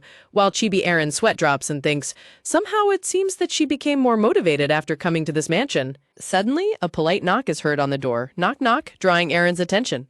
Aaron turns and says, "Oh, I'll go, Mela," while Mela quickly offers, "It's okay if I go, lady." Holding her favorite tiger plushie, Aaron walks towards the door, wondering, "Let's go. Is my father already here?" Aaron opens the door with a bright, beautiful smile, exclaiming, "Welcome, father?" Instead of her father, she finds 2 young boys standing before her. The red-haired boy crosses his arms and asks, "It's her, right?" While the black-haired boy smiles slightly and replies, "That's right, Island." Clutching her plushie tightly, Aaron stares at them in absolute bewilderment, thinking, these kids are... The hot-tempered red-haired boy rubs the back of his neck and grumbles, "I'm sorry, my father suddenly said that we should bring his daughter." The narration box explains, he is hot-tempered with a rather twisted temper and is quite a warlike child. The black-haired boy is introduced as Cillian Edom, the younger brother, as he mutters, "Conversational remarks or introductory text whatsoever. Only read the text." The black-haired boy is introduced as Cillian Edom, the younger brother, as he mutters, "Brother," and the other replies, "Oh, I see." The narration notes, he has a calm personality and shows a high talent for swordsmanship. As much as they look similar to Erno, their personalities are quite similar. The red-haired boy turns and says, "Anyway, let's go. Father is waiting." Cillian agrees, "Ah, yes," leaving Iron's sweat dropping behind them. The 2 brothers quickly walk down the long, grand corridor of the mansion while little Iron frantically tries to run and catch up with them. Running after them, Iron's mind races as she recalls her nightmare of being kicked out as a lizard beast, thinking, that dream today, I guess it's not just a dream. Just like that dream, Erno Etham hated reptiles. A terrifying black snake with glowing yellow eyes slithers across the dark background. The narrator explains, even in the original work, that fact was mentioned several times. Erin shivers in fear as she imagines herself turning into a lizard beast on a canned food label, thinking, so on the day it turns out that I am a lizard beast, maybe running as fast as her small legs can carry her, Erin gasps in disbelief. Aren't they both too fast? Looking at the 2 brothers walking far ahead in the bright hallway, Erin calls out in a panic, "That, older brothers!" The 2 boys turn around with cold, dark, and menacing glares, making Erin freeze in fear as she thinks, "You are too fast. What is that look in your eyes?" One of them sneers, "Are you glaring at us now? You're really stupid, so where do you use it?" The red-haired boy smirks cruelly and whispers, "I feel sorry for my mom and dad who gave birth to my sister. Oh no," leaving Aaron standing in a tense, dark shadow as she remains silent. Standing far behind them, Aaron politely bows her head and speaks softly, "Brothers can go first." Just as she bows, the red-haired boy suddenly turns around and steps closer, calling out coldly, "Hey you!" causing her to freeze with wide, tense eyes. He suddenly reaches out his hand towards her face, and Aaron gasps in terror. Ah! Fearing the worst, Aaron flinches and tightly closes her eyes, trembling as she thinks to herself in panic, "Like this again, I don't want to get hit." Callian places his hand on Aaron's head and tells her that she should have spoken up as she couldn't keep up, asking why she foolishly kept following them anyway. Callian bends down to pick up Aaron's dropped tiger plushie, telling her not to worry, while calling out to his brother Cillian. Cillian kneels down with a gentle smile and offers to carry Aaron, reassuring her when she worries that she might be too heavy. Aaron stands sweat-dropping in embarrassment as Cillian chuckles and urges her to hurry up and get on his back. Cillian happily carries Aaron on his back while Callian walks ahead holding her plushie. Aaron thinks to herself how remarkably mature and kind Cillian is for a 5-year-old. Callian suddenly turns back with a sharp, curious look and calls out to Aaron. Callian warns Aaron not to get too attached to their father, explaining that he is the type of person who frequently plays pranks on others. Looking back at Aaron as she rides on Cillian's back, Callian bluntly advises her to make sure she doesn't get hurt too much. Aaron realizes with a soft smile that Callian is actually surprisingly kind under his rough exterior, as Callian continues to walk ahead. They arrive at the large wooden doors of the dining hall, and Callian announces that they have finally reached their destination. Cillian gently slides Aaron down to the floor, and she lands with a light step. Aaron turns around with a playful, cute smile and tells her brothers that she also has a little secret of her own. Callian and Cillian look back at their little sister with highly surprised and deeply intrigued expressions. The grand wooden doors of the dining hall slowly creak open, revealing a bright light inside. Duke Erno is sitting elegantly at the beautifully set dining table, prompting Aaron to call out to him joyfully. Erno asks Aaron if she slept well, and she runs eagerly toward him, happily shouting that she missed him very much. Erno pulls Aaron into a warm, affectionate embrace on his lap and praises his sons for bringing her safely. Callian and Cillian stand stiffly and awkwardly, causing Erno to look at them with a puzzled expression. Erno asks if something happened to his daughter, and both boys sweat drop as they quickly reply that nothing happened. As a delicious breakfast of eggs, sausage, and ham is served, Callian mentions that he heard the head of the household is suddenly leaving the mansion. Callian explains that it seems Duke Miral has found his sister's daughter, while Erno smiles warmly and cradles Aaron on his lap. Erno playfully pinches and squishes Aaron's cute cheeks, making her make a funny face as she clutches her tiger doll. Erno asks Aaron if she likes the plush doll, and she beams with a wide smile, happily confirming that it is very cute. Aaron hugs her plushie tightly, thinking about how soft and warm it is and how they always sleep next to each other. Erno cradles Aaron lovingly, bringing a bright, joyful laugh to her face as they spend time together. Erno's expression suddenly turns solemn and deep in thought as he gazes downward. A dark, terrifying shadow looms over Aaron as Erno's hand begins to tremble with highly unstable, dangerous magic. A violent surge of red magical lightning suddenly erupts from Erno's ring, shattering the tea set with a loud, ringing crash. Erno groans in sudden, agonizing physical pain and urgently screams for Callian to take Aaron and run away immediately. Callian and Cillian stare in absolute horror as Erno commands them to hurry, while Aaron falls to the floor in complete shock and terror. Callian urges Aaron to get out of there, while the narrator explains the dark Etan family secret of runaway magical powers causing a sudden, uncontrollable urge to kill. A high-angle view of the shattered room shows Callian and Cillian hovering protectively over Aaron, while Erno stands in the corner clutching his head in absolute agony. Erno lets out a deep, tormented groan as the runaway magical energy completely overwhelms his mind and body. Aaron looks at her suffering father in dread, suddenly realizing that this is the terrifying berserk state described in the original novel. The narration box explains that Erno Atam's berserk state is a recurring phenomenon that happens from time to time. The narrator notes that these violent outbursts occur even when he is wearing a magic suppression accessory. Aaron recalls a past incident from the novel where Erno suddenly went berserk while dining with his family in a greenhouse. The narration box reveals the horrific outcome of that day, stating that Erno killed dozens of servants during his rampage. In the aftermath of that terrible tragedy, Duke Miral ordered Erno to be put on strict probation. Erno was locked inside a dark, heavy cage, truly becoming the feared monster of the Atom family in name and reality. Aaron's heart sinks as she realizes with absolute terror that the fateful day of his rampage is happening today. Callian tells Cillian to go and spread the evacuation news while he takes Aaron to safety, and Cillian tells them to be careful. Irene watches her father writhe in deep pain on the floor, thinking about how agonizing the transformation must be for him. Determined to save her father, Irene frantically tries to recall details from the novel to find a solution to calm the runaway magic. Irene wonders if her mother knew about his condition and left behind a way to soothe him. She remembers a crucial clue from the book about a rare plant located in the warmest place. A beautiful, glowing greenhouse is shown as she recalls that the plant grows like a blanket in the largest shade. She remembers the dialogue from the novel where a character proudly announced they successfully developed the fruit. The flashback shows a red-haired character holding a red potion, celebrating that they found a medicine capable of calming the berserk state. Back in the present, Irene looks up at Callian with tears in her eyes and apologizes, leaving her brother looking down in complete confusion. As Aaron bolts away in a desperate rush, Callian calls out after her in complete surprise, shouting, "Hey, where are you going?" Aaron ignores his calls and runs frantically through the grand double doors of the dining hall, which are flooded with a brilliant, blinding light as someone calls out her name. Aaron! Gathering her elegant yellow dress in her hands, Erin runs as fast as her small legs can carry her, thinking to herself in deep worry about the consequences if her father gets put on probation. In her mind, she sees a terrifying vision of her future crumbling away as she cries out on her knees amidst shattered glass, realizing that all of her property and security will completely vanish. She feels as if the wonderful dreamlike life she has enjoyed as the beloved daughter of the Duke is a play that is about to end all too soon. Sudden determination flashes in Erin's bright yellow eyes as she gasps, realizing there is still something she can do. Bursting into the beautiful, sunlit greenhouse, Irene looks up at the lush greenery and triumphantly whispers to herself, "There it is!" Standing right before her is the legendary glowing tree covered in clusters of bright red berries, exactly as described in the novel. She remembers a scene from the novel where her brothers stood before the very same tree, realizing how foolish they had been not to notice that the cure was in their father's greenhouse all along. Erin reaches out toward the tree bark, remembering that the plant bears its red fruits all year round in a climate that is always like early summer,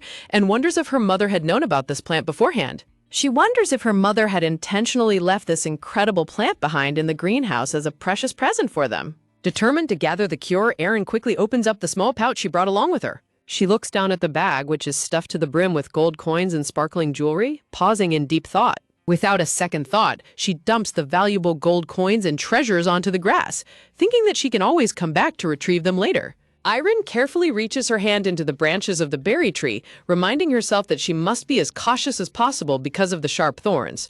She winces slightly as a sharp thorn pricks her finger, but she ignores the pain and keeps going. Suddenly, she freezes in terror as a distant, agonizing sound echoes through the mansion. Erin looks down at her pouch, which is now filled to the brim with the glowing, magical red berries. Clutching the pouch tightly to her chest, Erin runs back, thinking that she must hurry and feed the berries to her father. As she approaches the dining hall, a terrifying magical shockwave ripples through the air, causing her to flinch in fear. Hearing another loud crash, Erin runs forward in a panic, recognizing the source of that terrifying scream. Inside the dining hall, Duke Erno has completely lost control, gripping a servant tightly by the throat as the poor man gasps in agony. Erno lifts the terrified servant completely off the floor with one hand, his eyes glowing with a dark, murderous madness as the man begs for someone to save him. Erin runs into the room and screams out in terror, "Father!" Erno turns around with a wide, terrifying grin and glowing white eyes, laughing manically as he stands over the unconscious bodies of the servants he has already attacked. Erin takes a step back in fear, gasping as her father's massive, dark shadow looms over her like a monster. Looking at her suffering father, Erin clutches her bag of berries tightly and tells herself that she cannot run away because Erno is the one who is in the most pain right now. She recalls her past life, remembering how miserable and shabby it feels to be shunned and abandoned by everyone during your worst and most vulnerable times. Shrouded in violent, dark magical energy, Erno slowly turns and begins to walk toward Irene with a menacing stance. Just then, Callian bursts through the door, desperately shouting for Irene as he looks around the ruined dining hall in absolute shock. Before Callian can reach her, Erno lunges forward and lifts little Erin high into the air by her collar, his face twisted in a manic, bloodthirsty grin. Irene struggles in his grip, clutching his massive hand with her tiny fingers as Erno growls menacingly. With a brutal grip, Erno squeezes her face, his raw, unstable power threatening to crush her as Irene winces in pain. Knowing she only has one chance, Erin ignores her terror and desperately reaches into her pouch to grab a handful of the red berries. She squeezes the juicy red berries tightly in her small fist, preparing herself for what she must do. With all the strength in her tiny body, Erin thrusts her hand forward and shoves the handful of red berries directly into Erno's open mouth. Shocked by her sudden action, Erno bites down, crushing the berries as the bright red juice splatters across his face. The sudden rush of the magic-neutralizing fruit causes Erno to choke and stumble backward, crashing heavily onto the floor as Erin falls with him. Pinning her father down, Erin covers his mouth with her small hands to make sure he swallows every single berry despite his violent gagging and struggling. Erno falls completely silent, lying motionless on the dining hall floor while Erin sits protectively on his chest, surrounded by scattered berries and broken tea sets. Fearing that the magic might return, Erin frantically scrambles to pick up the spilled berries from the floor, crying to herself about how scary angry people are. With tears streaming down her face, Erin whimpers that she never wants to see her beloved father suffer like a monster ever again. Suddenly, a large, warm hand reaches out and gently takes hold of Erin's trembling wrist, stopping her from gathering more berries. Erin looks down in surprise as Erno gently holds her hand, his voice soft and raspy as he calls out her name, Erin. The terrifying, dark magical aura has completely vanished, and Erno gazes up at his daughter with his normal, warm eyes and a gentle, loving smile. Erin stares at her father's kind face in absolute shock, her large yellow eyes filling with tears of overwhelming relief. Erno pulls Erin into a warm, protective embrace, cradling her close to his chest as she buries her face in his shoulder, sobbing and begging him not to be angry anymore. As Erno holds his daughter tightly on the floor, whispering for her to calm down, a beautiful field of yellow and white flowers miraculously blooms all around them, replacing the dark magic with peace. Resting her head against her father's chest, Erin lets out a soft, relieved cry, feeling safe and warm in his arms once again.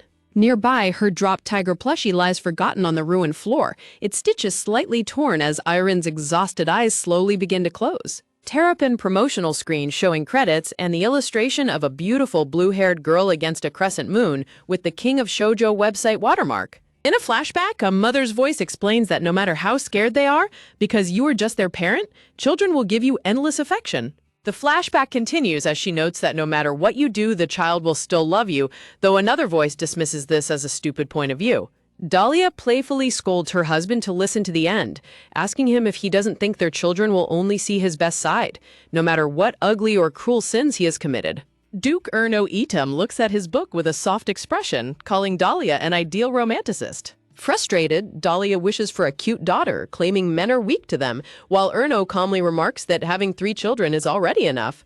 Dahlia gently cradles her pregnant belly, expressing her strong desire for a daughter so that Erno can also experience having someone in the world he can't help but love. Smiling warmly amidst a background of blooming roses, Dahlia says, therefore, Erno sits quietly reading a book, keeping a protective watch over his pregnant wife as she rests in bed.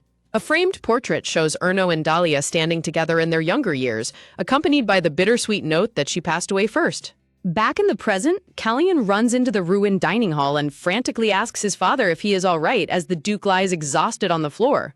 Duke Erno gently checks on little Erin, who has fallen fast asleep in his arms after her brave efforts to save him. Looking down at his daughter's peaceful face with a soft expression, Erno is relieved to find that she wasn't seriously hurt. A maid stands at the door, completely frozen in shock as Callian and Duke Erno hold the sleeping Erin in the ruined room.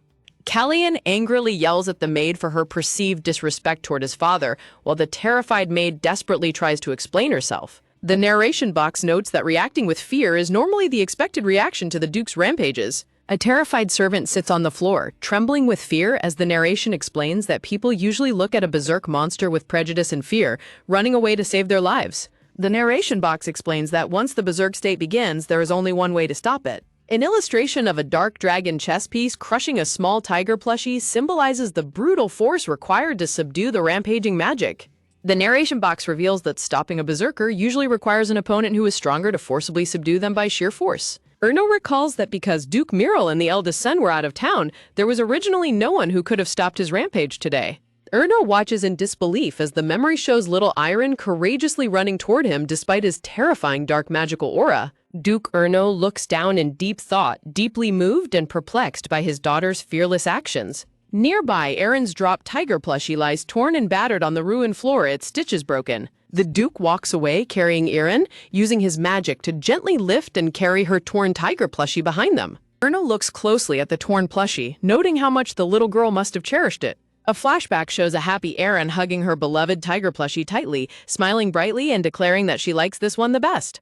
Erno looks at the torn toy with a soft, affectionate gaze, realizing how precious it is to his daughter. Callian sneaks up to the door, peeking inside with a concerned and curious expression. Callian is startled when Erno calmly calls out, "Come in, Cillian." Cillian enters the room and anxiously asks about Iron, to which Erno reassures him that she is okay and that it is all over. Callian instructs Cillian to first find some of the red berries and bring them to his lab, promising to explain everything later. Holding the small pouch, Callian explains that the red berries seem to be the key magic neutralizing ingredient.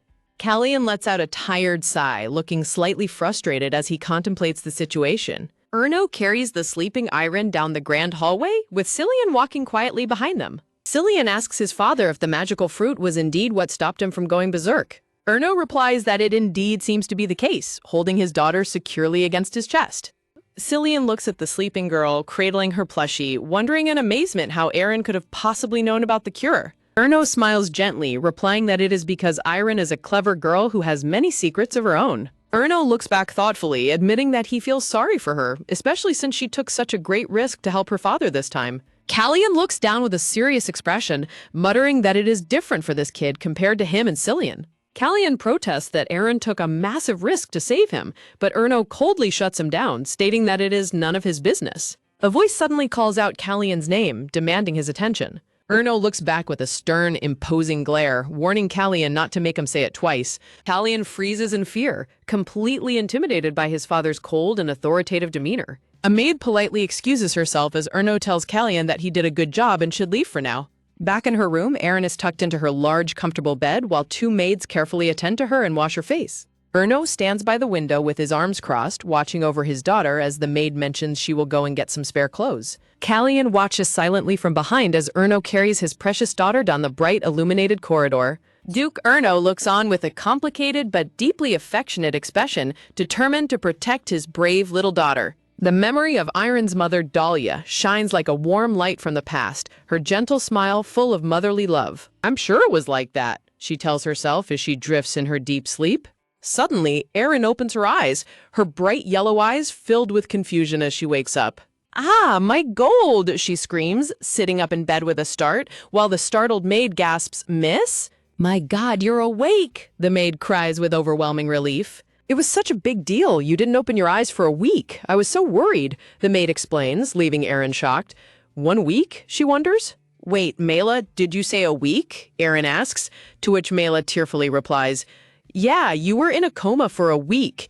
I thought there was something wrong with you, and my heart was beating so fast day by day." "Why are you like that, miss? If you feel uncomfortable somewhere," Mela asks, while Erin realizes with a sinking feeling she must have come. "Yes?" the maid asks gently, looking slightly confused by Iron's sudden quietness. Outside the bedchamber, the quiet peace of the grand estate continues as the daily routine of the castle resumes.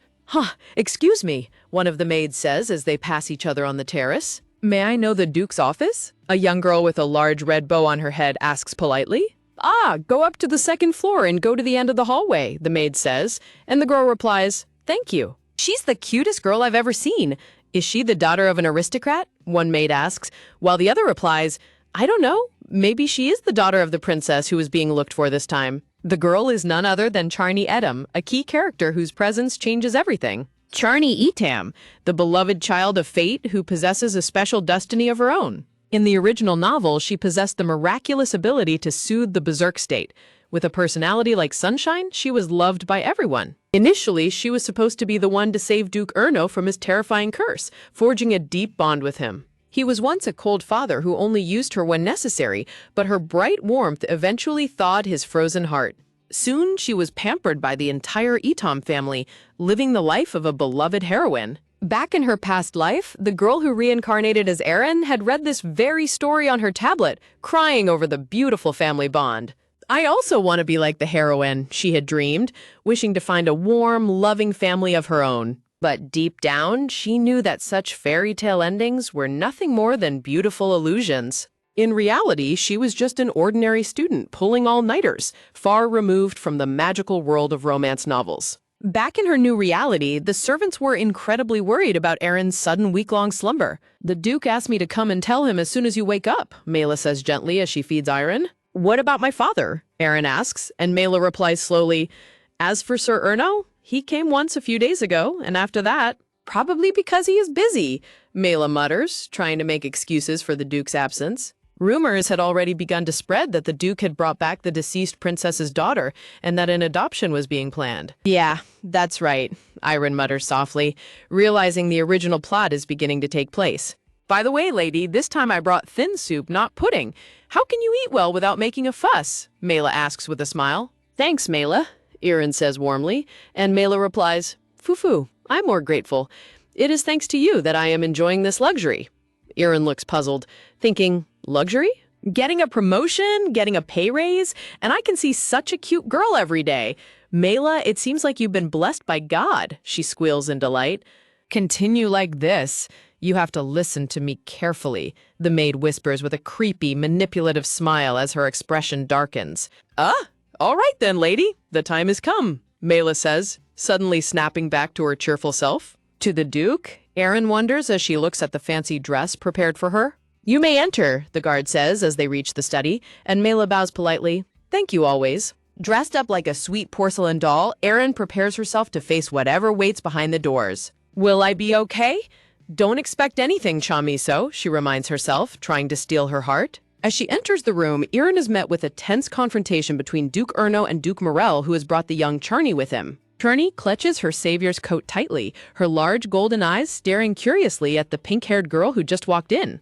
That's Charn, Erin thinks, while a tiny chibi version of her squeals, cute. Welcome, Fluffy, Duke Mirel says warmly.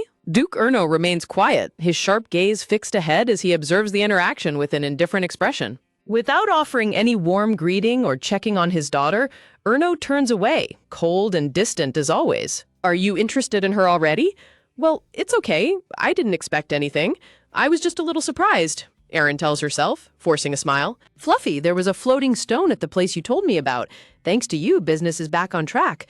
And while I was away, he said you helped him, Mirel explains, to which Erin replies happily, yes, my father was sick, so I helped him. Do you know the word, the price, Erin? He asks her gently. Yeah, the price is those who do a reasonable job should be given a fair reward. Let me describe it simply. I'll grant your wish. Say whatever you want. Whether it's a business right, a direct descendant's last name, I'll give it to you, Morel says, while Erin wonders, reward? Wish! Erin's inner soul screams, her heart pounding with thrilling excitement at this golden opportunity. Running eagerly in her pink shoes and frilly dress, Erin thinks about the one thing she wants more than anything in this new life. Standing before Duke Mirel and her brother, she boldly points and declares her true desire, money. With her hands outstretched and a bright, adorable smile, she begs, transfer 1 million roast to my bank account, please. A cute chibi illustration of Iron winking appears, telling the readers to wait right here for some quick context on the world's currency. An explanatory screen reveals that the monetary unit of this fantasy world and the Korean currency unit are exactly the same. Duke Mirel is completely taken aback, asking, 1 million? Did you say 1 million roasters now? While Erin happily calculates that 1 million would be more than enough. When Duke Mirel lets out a heavy sigh, Erin looks puzzled and worries if she might have asked for too much. Showing his magical bracelet, Mirel asks with a serious expression, is it only worth that much in your opinion? A close-up reveals Morel's intricate glowing green gemstone bracelet, radiating immense power and wealth. Mirel extends his fist to bump her tiny hand, saying, I think the value of the information you gave is... Suddenly, a digital system screen chiming tring appears, showing a deposit of 100 million, bringing her total remaining balance to 110 million. Tears of absolute gratitude and joy stream down Iron's face as she clasps her hands in prayer, crying, thank God! Embracing her father Erno with a giant smile, Erin is thrilled to have earned 100 million, a sum she could never have dreamed of seeing in her previous life. Holding her gently in his arms, Erno warns his daughter, you shouldn't pick up anything and eat it like this. Her celebration is cut short as the digital system screen flashes a sudden withdrawal of 100 million, leaving her with only 10 million. While Erno calmly tells her it's a bad habit that will cause a stomachache, Morel screams in frustration at Erno's actions, and Iron curses her father in her mind as a crazy psychopath for stealing her money. Suddenly, Erno's magical bracelet glows with a blinding, majestic golden white light. Another system notification flashes, revealing a massive deposit of 1 billion, bringing her total balance to over 1 billion, as Erno asks, got it, daughter? Erin is left completely shell-shocked and electrified, her eyes wide with disbelief at the staggering numbers floating in front of her. To Iron, Erno suddenly transforms into a literal god of wealth, descending from heaven surrounded by falling money and playing angels. Duke Morel urges Erno to quickly begin the adoption process for Charny, explaining that her power to soothe the berserk state will be of great help to him. Erno smiles warmly as he cradles Aaron, politely but firmly responding, "I told you clearly, my lord." Muriel snaps back angrily, demanding if Erno thinks this is just playing house, emphasizing that Charny is the only one who can calm the terrifying berserk curse. Looking down affectionately at his pink-haired daughter, Erno thinks to himself that no matter how messed up a parent is, they never want their children to get hurt. Erno politely excuses himself to go inside first, while Erin rests her head on his shoulder, sleepily realizing that the original novel's ending was decided from the very beginning. Carrying Iron away, Erno tells her to rest in her room and promises to pick her up for dinner, which she happily agrees to. Pushing open the heavy doors, Erin reminds herself that she is just an extra and couldn't possibly be Erno's real daughter. She reassures herself that she is okay since she has money and knows all the orphanages she can go to. A brief memory of her past life as Cha Miso flashes by, showing her crying alone in the dark. Even though a small, lingering sadness remains in her heart, she quickly brushes it off, telling herself that everything is okay. Skipping down the grand corridor, Erin spots her maid and calls out her name, Mylar. Mela is surprised to see her out so early, but Erin proudly waves it off, declaring that she has just received some pocket money. Erin announces that she is tired and heading to bed for a nap, while Mela kindly offers to go make the bed for her. Skipping happily down the sunlit hallway, Iron waves back and bids her maid farewell. Mela calls out in concern, but Erin quickly runs off, leaving the maid standing alone in the quiet corridor. Standing by the window, Mela's expression suddenly turns dark and calculating as she mutters that things are moving earlier than planned, wondering if she should fulfill her secret mission now. The story transitions to the grand annex of the estate at 5 p.m., glowing beautifully under the warm colors of the sunset. Erin carefully peeks around the corner of the wall, making sure that there is no one around to catch her. Letting out a tired sigh, she rests against the wall, muttering that she has no idea what she is doing. Her expression softens and turns serious as she prepares to set her escape plan into motion. A flashback shows Erin carefully packing a wooden trunk with her essential items for running away, including a book, candy, and a pouch of gold. Lying flat on the floor, Erin carefully searches under the furniture for any stray gold coins and gems. She reminds herself that she is completely harmless looking, imagining how easily she can slide past the estate guards with a cheerful greeting. Suddenly, Erin hears a rustle and is shocked to see Mela running past in the distance. Spying from behind a pillar, Iron watches suspiciously as Mela hurries down the hallway, clutching a brown paper bag. Observing her maid's secretive behavior, Erin notes that Mela is definitely carrying something suspicious. Startled by the echoing sound of guards' footsteps and voices planning to search the first floor, Erin freezes in panic. Realizing she doesn't have time to waste, Erin runs down the hallway, determined to drop off her things and hurry back to her room. The next morning, bright sunlight streams through the window as a maid gently wakes up the sleeping Iron. Erin bolts upright in bed in absolute panic, realizing she slept through her dinner plans with Erno, but the maid surprises her by explaining that the Duke couldn't leave his room yesterday either. The maid explains that Erno was kept in his room due to unavoidable circumstances, leaving Erin deeply worried and curious about what happened to her father. Erin reacts to the maid's words, wondering why Erno didn't go anywhere. Erin remembers yesterday's events, recalling how she went to the annex yesterday, waited for Erno until 9, and fell asleep. Erin worries that Erno has forgotten about her now that the true female lead of the novel has arrived.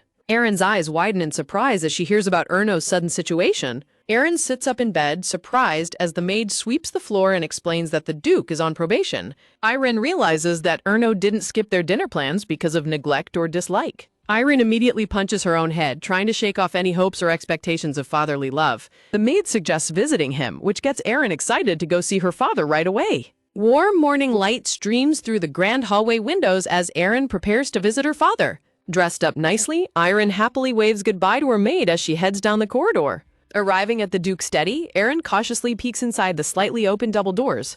Inside, she witnesses a warm scene as Duke Erno holds hands with Charny, a glowing light of magic emanating between them. Feeling like an intruder on their intimate bonding moment, Erin starts to quietly pull back the door, thinking she shouldn't disturb them. Before she can slip away, Erno notices her and warmly welcomes her inside. Erin hesitates at the door, but Erno gestures for her to come closer while Charny watches quietly. Erin walks over and climbs onto Erno's lap, asking him if her grandpa is mad at him.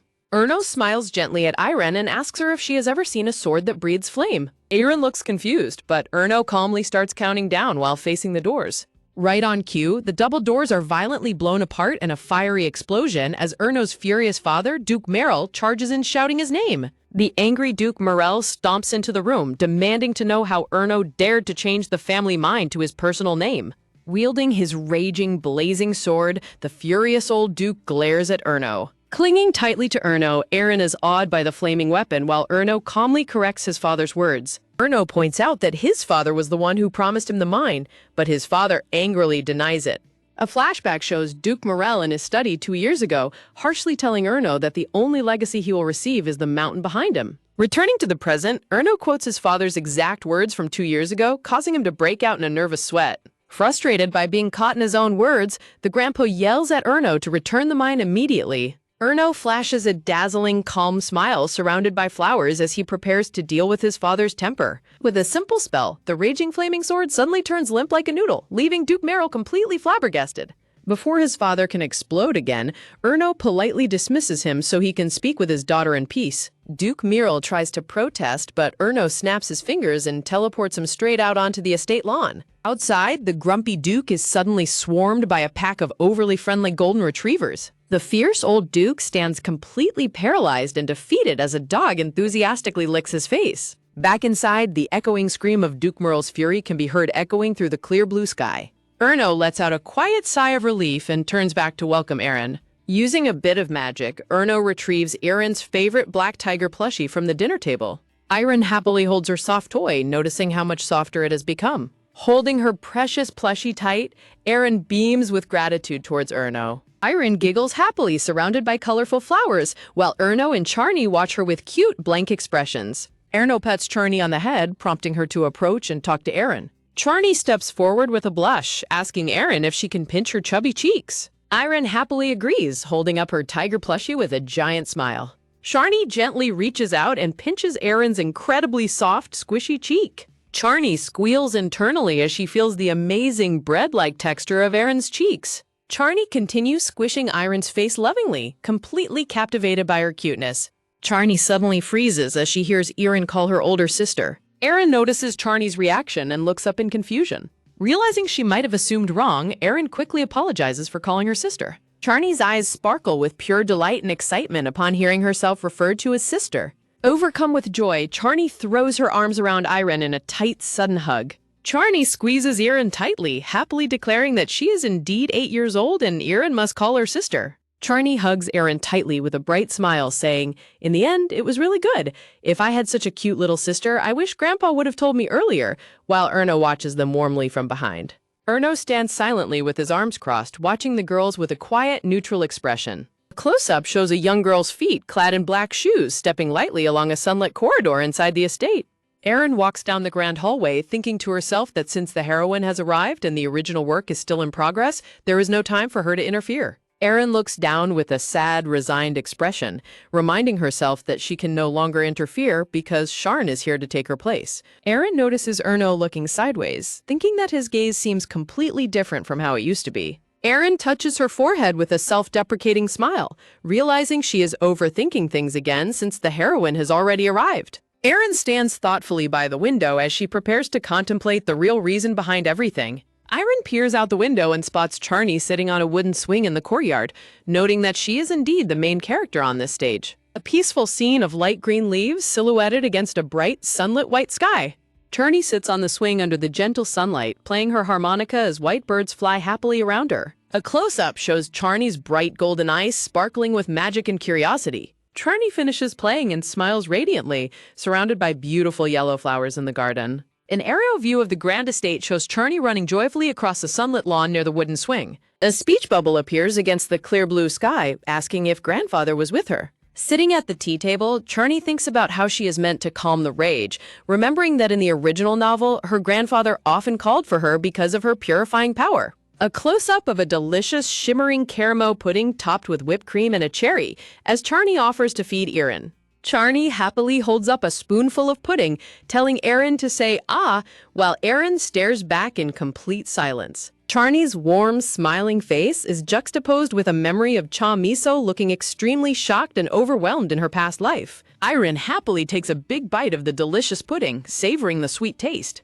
Overjoyed by Iron's cuteness, Charney squeezes her in a tight hug, squealing about how adorable Iron is just eating. A close-up of a cup of chamomile tea with a thought bubble expressing relief that Aaron is there. Charney looks at Aaron with affectionate eyes, admitting that everything in the house has made her feel strange and worried, but having a cute sister like Aaron makes her feel secure. Iron hugs Charney back with a bright smile, encouraging her by saying she will soon become Uncle's daughter, and since he buys many toys and delicious food, she will love this place once she adapts. Looking down from a high angle in the grand dining room, Charney confesses with a serious expression that she actually does not want to be that person's daughter. Charney explains with a sad and conflicted face that she only came to the estate because she desperately needed a guardian, and wonders what would happen if that weren't the case. Aaron looks up at Charney in surprise, wondering if Charney was originally this vulnerable and conflicted. Aaron contemplates the progression of the novel, wondering if it is because they are still in the beginning, and knowing that many events will eventually bring Erno and Sharn closer together.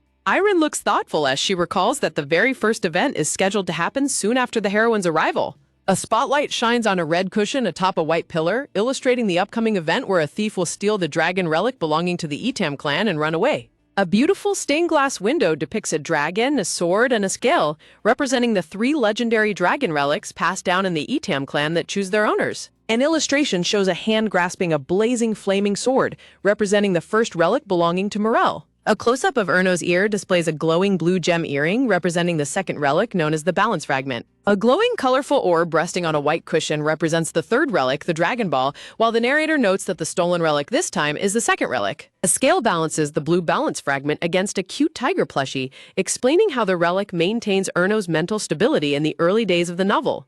A humorous illustration shows Duke Morel throwing a temper tantrum while Erno calmly holds a sparkling Aaron, showing how the relic allows Morel to easily handle the arrogant Erno. 2 narrative boxes explain that once the heroine resolves this theft event, her relationship with Erno will begin to grow much closer. Aaron freezes in absolute panic as she tries to remember, realizing she has completely forgotten who the thief that stole the relic was. Aaron sweats nervously alongside Charney, frustrated that she can't remember the details despite reading the novel several times, yet hesitating to interfere and steal the heroine's credit.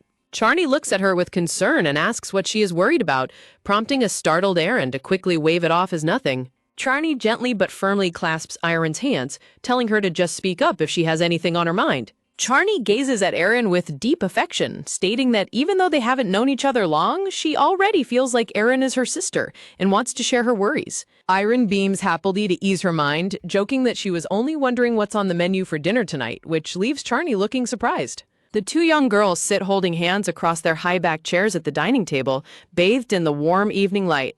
Aaron looks up in wonder as Charney gently tells her that she hopes Aaron won't have to worry about anything at all. A flashback shows Cha Miso in her past life, lying down in her dark room surrounded by books and snacks. Cha Miso holds up a tablet displaying an illustration of Charney, thinking about how much she loved seeing Charney receive affection from everyone.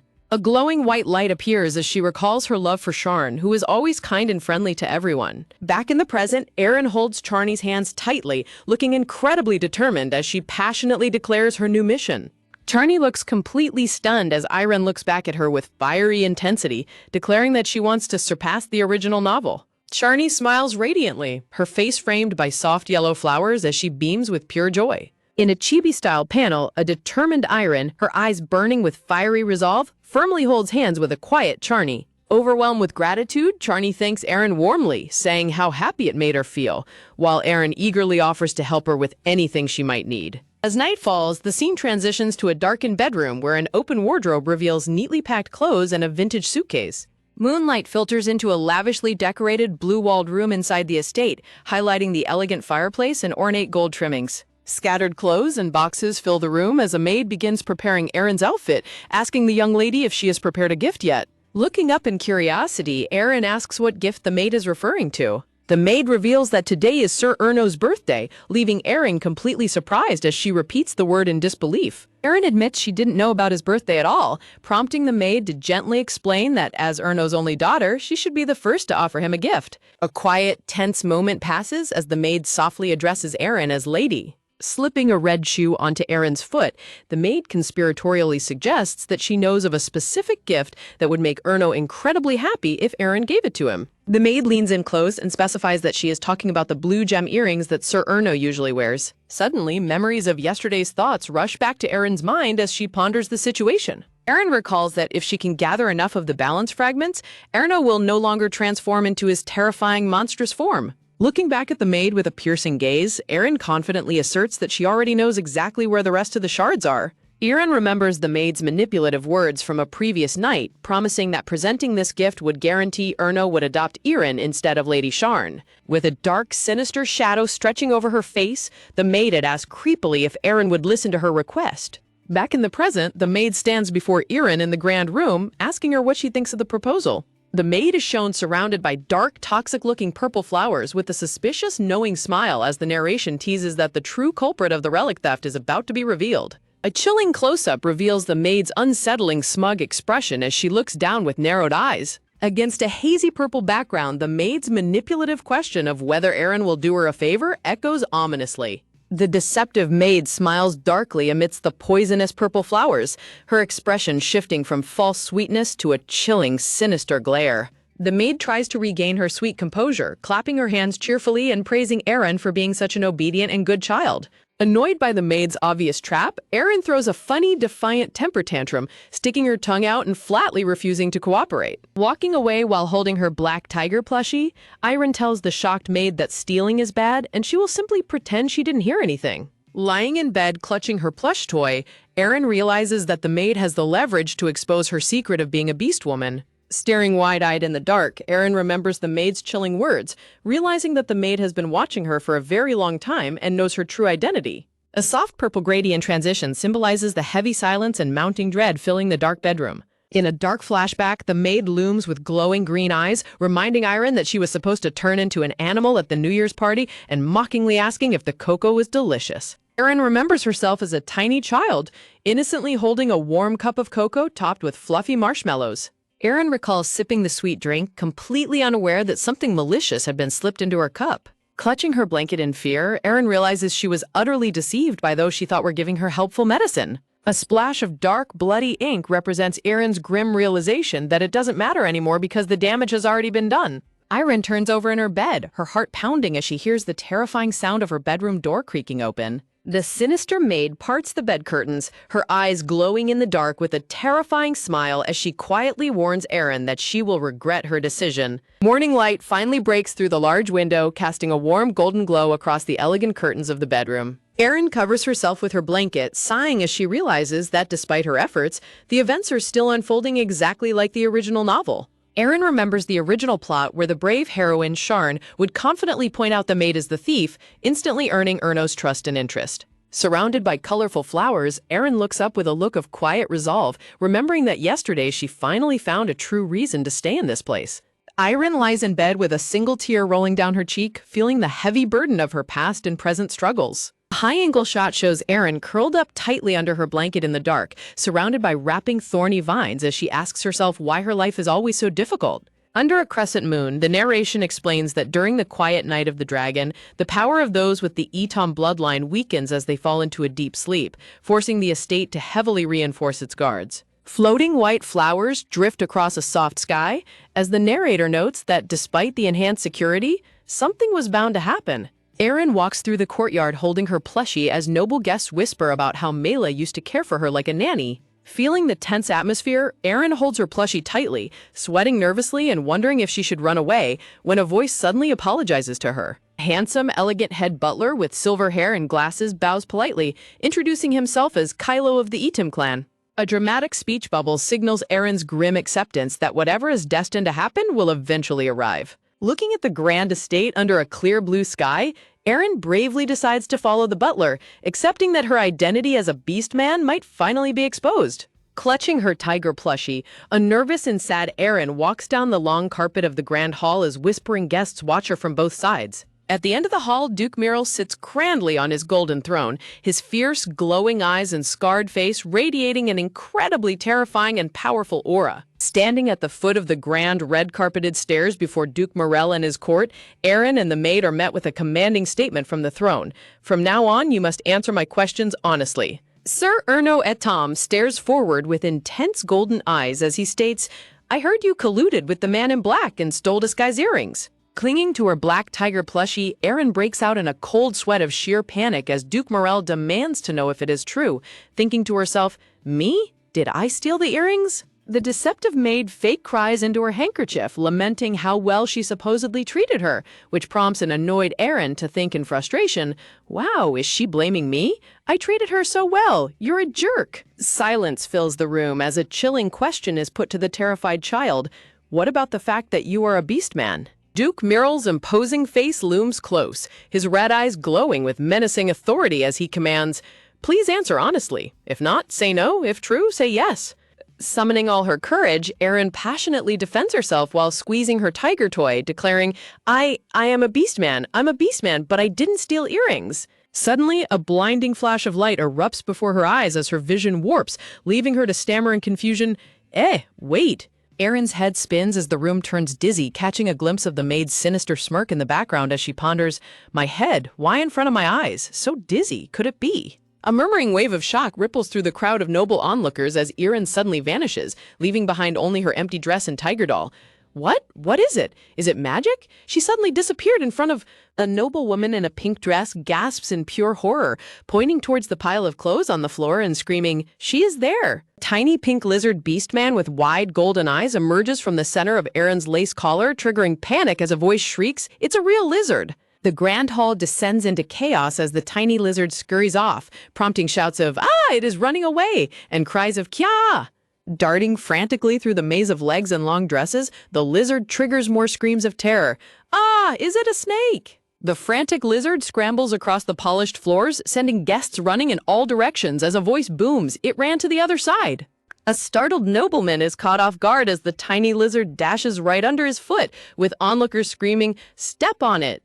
A heavy black leather shoe comes crashing down directly onto the lizard's tail. A painful shockwave courses through the little pink beastman as she screams in absolute agony. "Ah!" Acting on pure survival instinct, the lizard detaches its tail to break free from the shoe as a voice calls out. It split its tail and escaped. The tiny lizard continues its desperate escape, leaving its severed tail behind on the polished floor. Climbing high up a grand pillar to safety, the injured lizard listens to the cruel, whispering voices of the guests below. "What's up? It's a real beast man. Is that lizard that child? It's a reptilian beast man, the lowly of this low class. It's dirty, and can only cry out in pain. That's hurt. That's hurt." Clinging to the pillar, the pink lizard weeps bitter tears, asking herself, "So sad. Why do I have to be criticized like this?" Heavy black boots step forward with a steady, commanding stride across the grand hall floor. Erno Etam steps up, raising his hands towards the pillar where his transformed daughter is hiding. Looking down from her high perch, the little lizard shivers with dread, knowing his feelings. Dad is someone who hates reptiles that much. Erno looks up at her with open hands, but the sight of her beloved black tiger doll lying forgotten on the carpet below fills the air with a heavy silence. Clinging desperately to the pillar, the weeping lizard looks down longingly, thinking, "The doll that I was given by my father." Suddenly, the lizard's tiny claws lose their grip, slipping against the smooth surface of the pillar with a startled gasp. The pink lizard tumbles backward into the open air, crying out in panic, "Eh?" Falling helplessly through the high-ceilinged room, she clutches her head and wonders, "What's up? Will I die?" Panic takes over as she hurtles downward, her thoughts racing. "If I fall from here, at least I will have a concussion. No, I'm a lizard in the first place, so why am I sliding on the wall?" As she continues to fall, the world begins to fade into a peaceful pink haze, accompanied by her silent plea, "Just get me out of here." Soft pink petals and leaves float gently across a warm, glowing light, offering a calm transition from the chaotic grand hall. Enveloped by a soothing, brilliant white glow, the tiny lizard closes her eyes and whispers one last word, "Please." The scene shifts to a peaceful mountain landscape under a brilliant blue sky as a calm voice murmurs, Deep within a quiet forest clearing, the tiny lizard is shown resting safely on top of her black tiger plushie amidst scattered white flowers. A gentle, purple-haired figure in dark robes scoops the little lizard into her palm, saying softly, "Where did you throw your tail?" "That's stupid indeed." Smiling with warm understanding, the figure gazes at the lizard and says, "Because I already lost my parents. You and I are both in the same situation." Beaming with a friendly yet mischievous smile, she cradles the tiny creature and declares, "Very good. From now on, you will be my pet."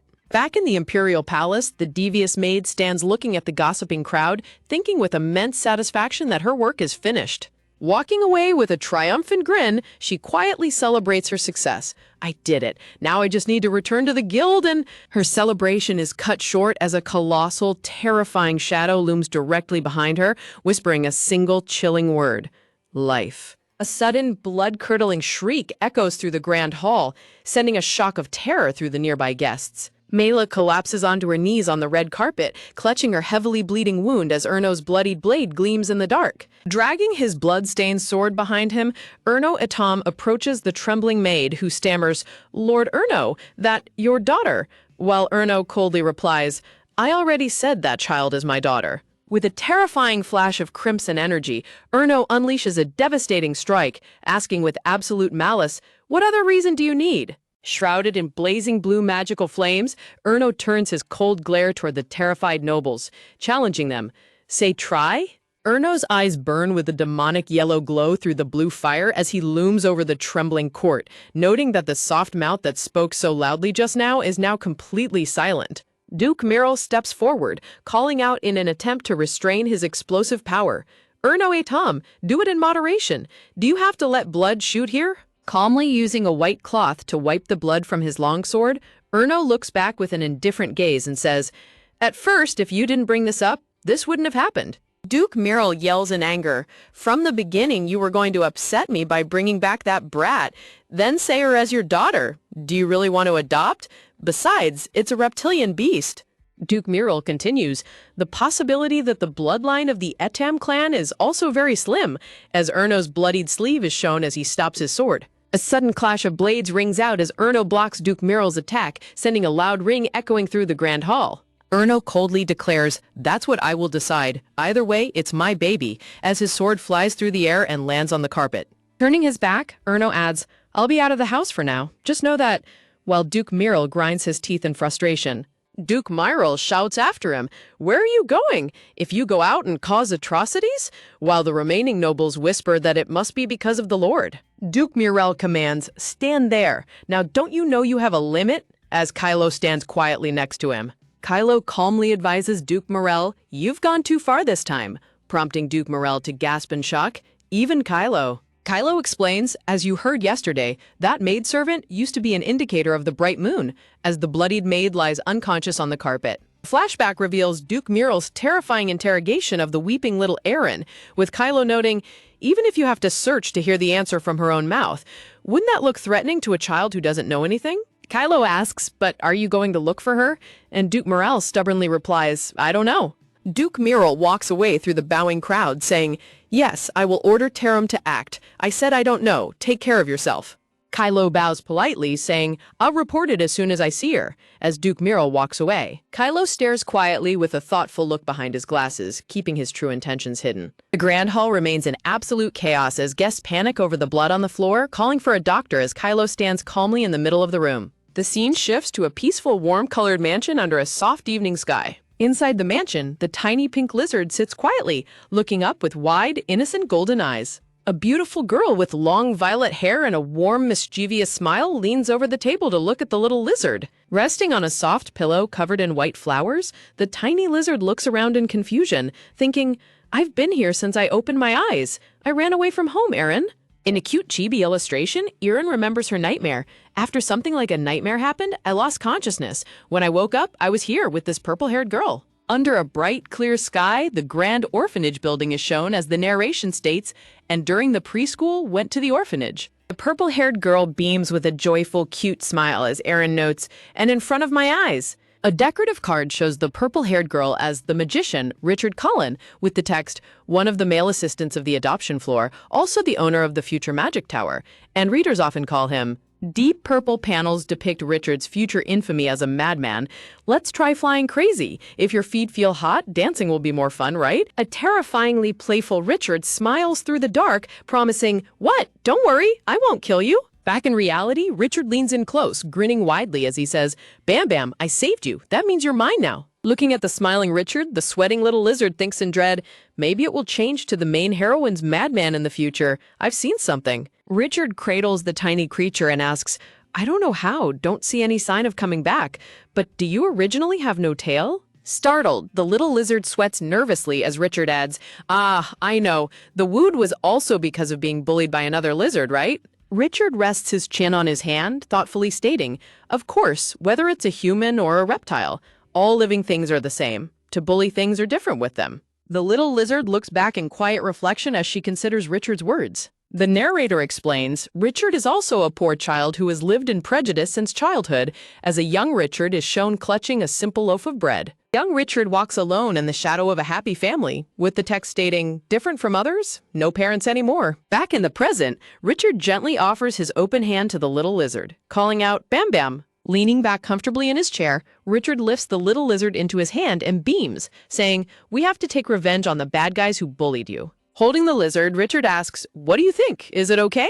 As Irene thinks back to her lonely past life, thinking, "No one wants to do that. No? Yes?" Peeking from behind the door, Richard joyfully declares, "You know, good, so from tomorrow we will train," while the tiny lizard panics, thinking, "I didn't say anything." Suddenly, the door is kicked wide open as a stern voice yells, "Richard!" catching Richard completely off guard as he holds the tiny lizard. A tall, handsome man with light brown hair steps inside, prompting Richard to turn around and complain, "AAA principal, I said you have to knock on the door." The stern principal stands tall, looking down with a serious and unyielding expression. The principal sighs, saying, "Highs, Richard. I know you don't have any friends to go to school with, but with practice," while Richard looks up in frustration. Richard quickly hides the lizard behind his back, squeezing her as he shouts in denial, "It's not because of that." The principal stands with his hands behind his back, staring silently at Richard. Looking at Richard's suspicious posture, the principal asks, "You see?" while Richard sweats nervously. The principal firmly states, "Richard, pets are not allowed in the house," while Richard panics behind his back, thinking, "Not a pet, what to say?" Richard desperately makes excuses, waving his empty hand and stammering, "I'm just hiccuping. Look, there's nothing in my hand." Unmoved by the act, the principal looks down coldly and says, "I see it all behind, Richard. Get out of the way." Refusing to budge, Richard fiercely glares at him and shouts, "I don't like." Richard unleashes a swirling vortex of ice magic, declaring, "Even if you're the principal, I also don't forgive anyone taking my stuff." The scene transitions to an old storybook style, with a banner reading, "Story from a long time ago," illustrating a happy family in a parlor. Once upon a time, there was a gentle and honest boy who lived in a harmonious family. Below, the boy gazes up at a legendary sword shining in the heavens. One day, the boy working with his uncle heard the whisper of God, "Raise your sword, protect this land." The end was not long after the war broke out. The boy who received the light of God bravely cut off the enemy's heads, and thanks to the cleverness of the boy who won the war, the scene that followed was brutal, with children, bodies, and heroes mourning. Standing in a dark room before a tiny coffin, the grieving hero thinks, "What does it mean to be a victorious hero? I have lost my wife and children." He fell into mourning, leaving the village to hide his tracks. No one knows for sure where the victorious hero went, though many rumors continue to circulate. Richard glares fiercely at the principal, releasing a swirling storm of ice magic as he declares that even if he's the principal, he won't be forgiven. As a harsh blizzard fills the room, the tiny pink lizard tenses up in fear, thinking that the situation is becoming quite dangerous. The principal stands calmly with his arms crossed, unfazed by Richard's freezing magic, as he mentions the victorious hero. Richard argues passionately, claiming that he didn't intend to abandon Bam Bam, but rather brought the creature to a better place where it could be fed well. The principal tells Richard to stop being so stubborn, while Richard looks back with a softer expression and tells the lizard to make sure no one else catches her. With a sudden leap, the tiny lizard springs out from behind Richard's back and lands on the floor, surprising both Richard and the principal. Richard gasps in shock as Bam Bam jumps out, while the principal looks down in confusion, whispering, "A lizard?" The tiny pink lizard lies flat on the wooden floor, looking completely adorable and helpless. Knowing she has been caught, the clever little lizard politely bows her head in a respectful greeting to the imposing principal, who watches in sheer disbelief. The principal stares down at the bowing creature, utterly speechless and questioning his own eyes. The tiny lizard eagerly nods her head up and down with a joyful expression, as if to say, yes, yes. Richard looks on in amazement, thinking it is incredibly magical that the lizard seems to understand human language perfectly. The principal rubs his chin thoughtfully, contemplating that if it is a special lizard of this size, there might be more to it. To their great surprise, the principal decides to let Richard keep the lizard for the time being. Before stepping out of the room, the principal tells Richard to educate the lizard well, noting that it is late and he must leave. Richard stands quietly in the center of the room, staring at the door as the principal leaves, while Bam Bam sits on the floor watching him. Turning to the lizard with wide eyes, Richard excitedly asks, "What was that just now? How did you do that?" Kneeling down to scoop up the tiny creature, Richard beams with pure joy, declaring that his eyes were not wrong and that it is their destiny because she is the most special lizard in the world. Holding the small lizard high in his hands, Richard smiles warmly and softly tells her, "You and I both have places to go." Gently cradling the lizard against his cheek, Richard warns her with a sweet but slightly mischievous smile that if she tries to run away. As Richard hugs her close, the sweating little lizard feels a chill of worry and remembers her past life as Erin, wondering what lies ahead. Enveloped in a warm, glowing light and surrounded by white flowers, Richard peacefully sits on the floor, holding the tiny creature close to his heart. Under a bright, clear blue sky, the grand towers and roof of the academy stand peacefully among the tall pine trees. Inside the bustling dining hall, students gather at the wooden tables to eat while staff members serve hot meals from the counter. Sitting at a dining table, a student looks over as Richard approaches, noting that he has finally arrived. Richard politely holds out his plate as a server scoops a portion of noodles onto it, saying, "That's it, Richard." In the background, other students watch Richard with disdainful expressions, whispering that he skips practice all day but is still the first to show up hungry. Another student complains with irritation, wondering aloud why the principal loves Richard so much that he even gets to use a spacious single-person room. A student remarks with a sneer that Richard used to be a slave, suggesting the principal only takes pity on him because of his past. As Richard holds his tray of noodles, a cruel comment mocks him, the kind of pet that just lies on the ground. Richard walks past the gossiping students, his expression hidden as they continue to mock him, calling him an unlucky person. Enraged by their cruelty, Richard suddenly slams his wooden food tray directly into the face of the boy who was mocking him, sending spaghetti and sauce flying everywhere. Standing in front of the shocked dining hall, Richard coldly declares that they are too noisy, calling them stupid pigs. Staring down at the boy who is covered in spaghetti sauce, Richard's eyes glow with a cold, menacing light as he demands, "Hey, say it again, lies on the ground?" As the terrified boy stammers, Richard unleashes his dangerous ice magic, coldly asking, "Don't you remember? So let me remind you." Suddenly, a strong hand reaches out and firmly grabs Richard's wrist, stopping him from casting his spell. The principal, wearing an apron, holds Richard's wrist to diffuse his magic, sternly reminding him, "I said it's forbidden to use magic on people." Richard tries to pull his hand away, yelling in frustration, "But principal, you heard it too. They..." Looking down with a heavy heart, the principal warns Richard that using such powerful magic is dangerous because the opponent could die. Feeling deeply misunderstood and hurt, Richard's eyes well up with tears as he bites his lip in silent frustration. Breaking free from the principal's grip, Richard shouts angrily, "What does it matter if they die? They still want me dead." The principal calls out to him in concern, but Richard is too consumed by anger to listen. Shaking off the principal's attempt to stop him, Richard tearfully screams, "Let it go! Principal, you don't know anything!" Turning his back on everyone, Richard runs out of the cafeteria doors while the principal shouts after him, asking where he is going. A heavy, awkward silence falls over the cafeteria as the remaining students and the principal stare at the doorway in shock. As the sun sets, casting a beautiful orange glow across the sky, the tiny pink lizard sits quietly on a high windowsill, looking out at the evening horizon. Looking down from her spot, Bam Bam remembers her past self, Iron, and thinks of Richard, wondering what is wrong with him and remembering that he had told her to bring back fruit. An empty room is shown as a sound echoes near a bed, accompanied by a voice calling out, "I need help." Looking incredibly worried, the tiny pink lizard realizes the situation and panics, thinking, "Richard left home."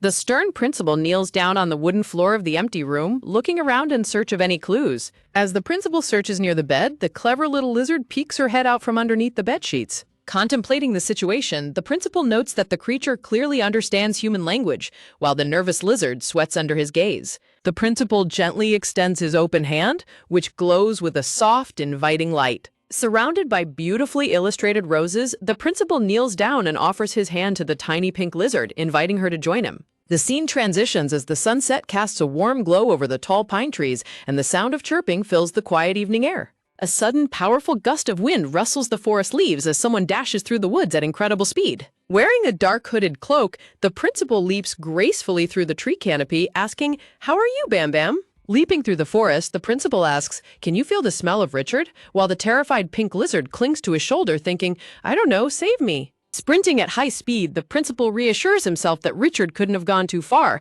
while the panicked lizard cries out, "Just like this, I will fall out. Are you going to kill me?" Clinging desperately to the principal's cloak as wind tears past them, the tearful lizard thinks, "I don't know the smell, but live first." Crouching on a high branch overlooking a distant town at sunset, the principal determines that Richard has gone to the village since he usually visits that side. Looking at the shivering creature on his shoulder, the principal wonders if she is simply sensitive because she's a lizard, while she thinks, maybe.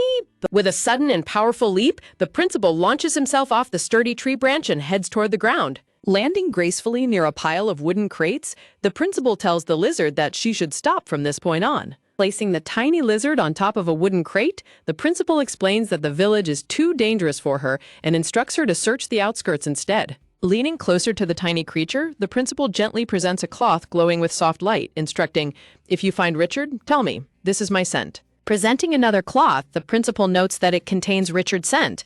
The little lizard sweats in disbelief, thinking that she is a lizard and not a tracking dog, questioning how she could possibly track scents. Suddenly, a glowing violet trail of light appears in the air, guiding the way as the amazed lizard thinks, "What? I seem to know and see the way." Pulling his hood up, the principal bids farewell, reminding the lizard to walk carefully near the walls during her search. Left alone on the wooden crate, the small pink lizard looks thoroughly unamused and exhausted, with yellow spirals spinning behind her. Gazing at the beautiful sunset, the worried lizard thinks that although she isn't sure if she can find him, she must try because she is too concerned, marveling at how powerful her new sense of smell is. Night falls as a bright, glowing full moon shines peacefully in the starry blue sky above the quiet forest trees. Sniffing the stone pavement along the empty village path, the determined little lizard thinks, "It seems to be around here." Peeking from behind a brick wall, the lizard spots a lonely child sitting on a swing under a large tree in the distance, crying softly. Crying quietly on the swing, the lonely purple-haired child is completely unaware as the tiny pink lizard carefully climbs up his back. With a start, the tearful child turns his head in surprise as the small lizard suddenly climbs onto his shoulder. Smiling warmly, the lizard squeaks happily while the surprised child tearfully asks, "Bam Bam?" Tearfully looking at the tiny creature, the child asks with a gentle smile if she came all this way to find him, as she happily responds with a squeak. Holding the small lizard close, the child wonders how she could make such a journey when her tiny body must be so tired, while the exhausted lizard sweat drops. Sitting quietly on the swing under the tree, the child softly apologizes to the lizard, explaining that something very upsetting happened today because of some troublemakers. Remembering the bullies, the child explains that he already dealt with them so they won't be shouting for a while, as the lizard remembers the tied-up boys and sweat drops nervously. The child recalls how one of the boys, Ash, had been bragging disgustingly about being adopted and finding new parents, which deeply annoyed him. The swing creaks softly in the silent night as the child sits in quiet contemplation under the bright moon. Clenching his fists, the child defensively declares that he isn't jealous at all and is living perfectly well without parents, while the lizard watches him silently. Looking toward the warm, glowing windows of a village house, the child admits that sometimes he cannot help but think about it. In a warm flashback, a happy family is shown welcoming their children home as the child wonders why his parents abandoned him and if they hated him so much. Recalling another warm scene of a mother caring for her child, the child notes that he understands why, as ordinary people are terrified of magicians. Gripping the swing's rope tightly, the child's hand trembles as he quietly whispers, "If so." Looking incredibly sorrowful, the child tearfully wishes he had just been left alone from the very beginning so he could disappear from the world, while the lizard listens with deep sympathy. A silhouette reveals the overarching story. Sharn met Richard before they grew up, and that is when Richard discovered the truth, that he is actually the lost youngest son of the prestigious Cullen family. Against a dark, starry background, a sudden realization flashes through the mind, offering a ray of hope for the future. Visualizing a happier path, the thought arises that once Richard finds his family, he will become much gentler instead of being consumed by resentment. Framed by elegant pink roses and a bright window, the thought continues that this future would bring a peaceful life for both Sharn and Richard. showing a beautiful silhouette of a gentleman proposing to a lady. The narration wonders if such a life wouldn't be much better for everyone. Snapping back to the present, the tiny pink lizard suddenly leaps off the child's shoulder and lands directly on his lap. Standing proudly on the child's lap, the heroic little lizard points forward and confidently thinks, "I will find a family for you." The lonely child stops crying, staring in complete shock and wonder at the brave tiny lizard standing heroically before him. Determined to comfort him, Bam Bam thinks, "It's not that your family abandoned you. There's a story behind it.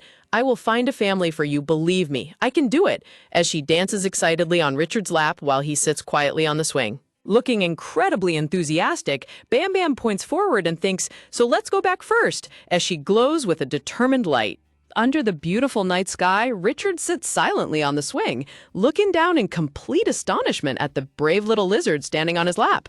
Baffled by her sudden energetic display, Richard asks in confusion, "What are you talking about?" While Bam Bam collapses onto his lap, completely dizzy with spirals spinning behind her. Sensing her exhaustion, Richard reaches out a large, gentle hand and tenderly pats the little lizard's head to comfort her. Surrounded by beautiful white blossoms, Richard breaks into a warm, bright smile with a fanged grin as he holds onto the swing ropes. Richard continues to gently pet Bam Bam's back and neck, his touch bringing a sense of warmth and comfort to the tiny creature. Bam Bam opens her mouth slightly, letting out a soft sigh as she relaxes under his gentle touch. Suddenly, Bam Bam lets out a loud sneeze, startling Richard as she shivers on his lap under the chilly night air. Looking deeply worried, Richard lifts Bam Bam carefully in both hands and asks, "Bam Bam, got a cold?" While Bam Bam realizes it was just an itchy nose. As the swing ropes creak against the tree branch, Richard notes, "It can't be. The wind is getting colder and colder." Deciding it is time to head back, Richard walks through the village streets under the starry sky, with Bam Bam riding comfortably on his shoulder. Richard walks briskly, his boots clicking softly against the village cobblestone pavement. Carrying Bam Bam on his shoulder, Richard passes by a shop window filled with colorful gift boxes and a lollipop poster. The two make their way across a stone bridge, passing by other villagers as they head home in the quiet evening. Nearby in the village square, the principal in a dark cloak stands talking to a frail old lady leaning on a walking cane under a street lamp. The old lady coughs softly into her hand as she speaks to the principal, who listens to her with deep respect and concern. Smiling warmly, the old lady points the way, sharing some helpful information with the principal. Hearing her words, the principal sprints across the stone bridge toward Richard, who is standing quietly near the water. Reunited on the bridge, the principal wraps his arms around Richard in a warm embrace, while the glowing pink spirit of Erin watches them tenderly. Watching the heartwarming reunion, the beautiful pink-haired Erin smiles gently in her translucent spirit form.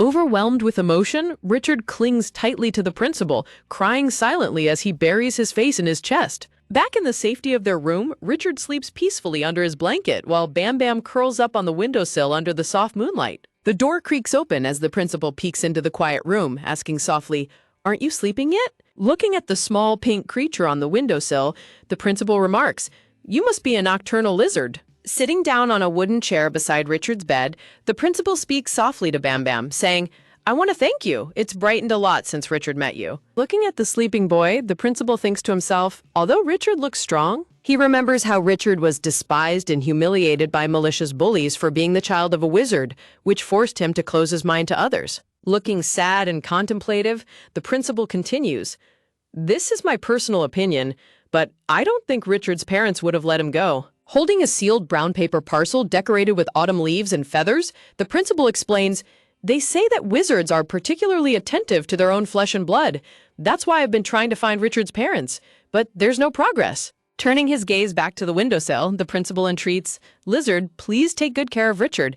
You might be able to fill this child's void." He opens the door to leave the room, quietly reflecting, "Even though so many children have become independent here, children are still difficult for me." Bam Bam watches him leave, wistfully thinking, "If I could have spoken," as she remembers Richard's warm smile on the swing. With a soft sigh of relief, Bam Bam flops down onto her pillow next to the fast-asleep Richard. Staring at him tenderly, she thinks of how peaceful his sleeping face looks. Suddenly, Bam Bam starts squirming on her pillow, complaining, "Oh, it tickles. Something on my back? I've been itching lately." Exhausted from the persistent itching, Bam Bam rests her head on the pillow, looking thoroughly tired and annoyed. She closes her eyes to sleep, desperately hoping to be back as a man tomorrow. That night was no different than any other night, except that the moon was exceptionally bright and brilliant, casting a beautiful glow as white butterflies danced in the air. The scene shifts as a wooden staff slams heavily onto the floor, and a voice grumbles in frustration.